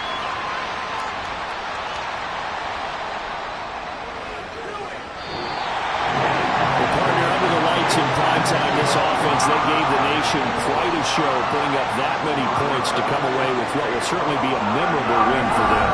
And Brandon, I think it's as simple as this. Some players, some teams, they're just meant for the big stage. And when they get a chance to play in this type of atmosphere, all eyes are on them and all the lights are shining brightly, they show up and they show out.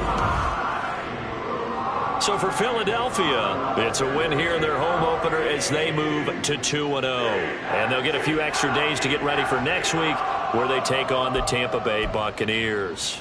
Meanwhile, for Minnesota, they'll drop to 0-2, and they'll get a chance to redeem themselves at home next week. And for Charles Davis and our entire crew, I'm Brandon Gaudin. You've been watching the NFL on EA Sports.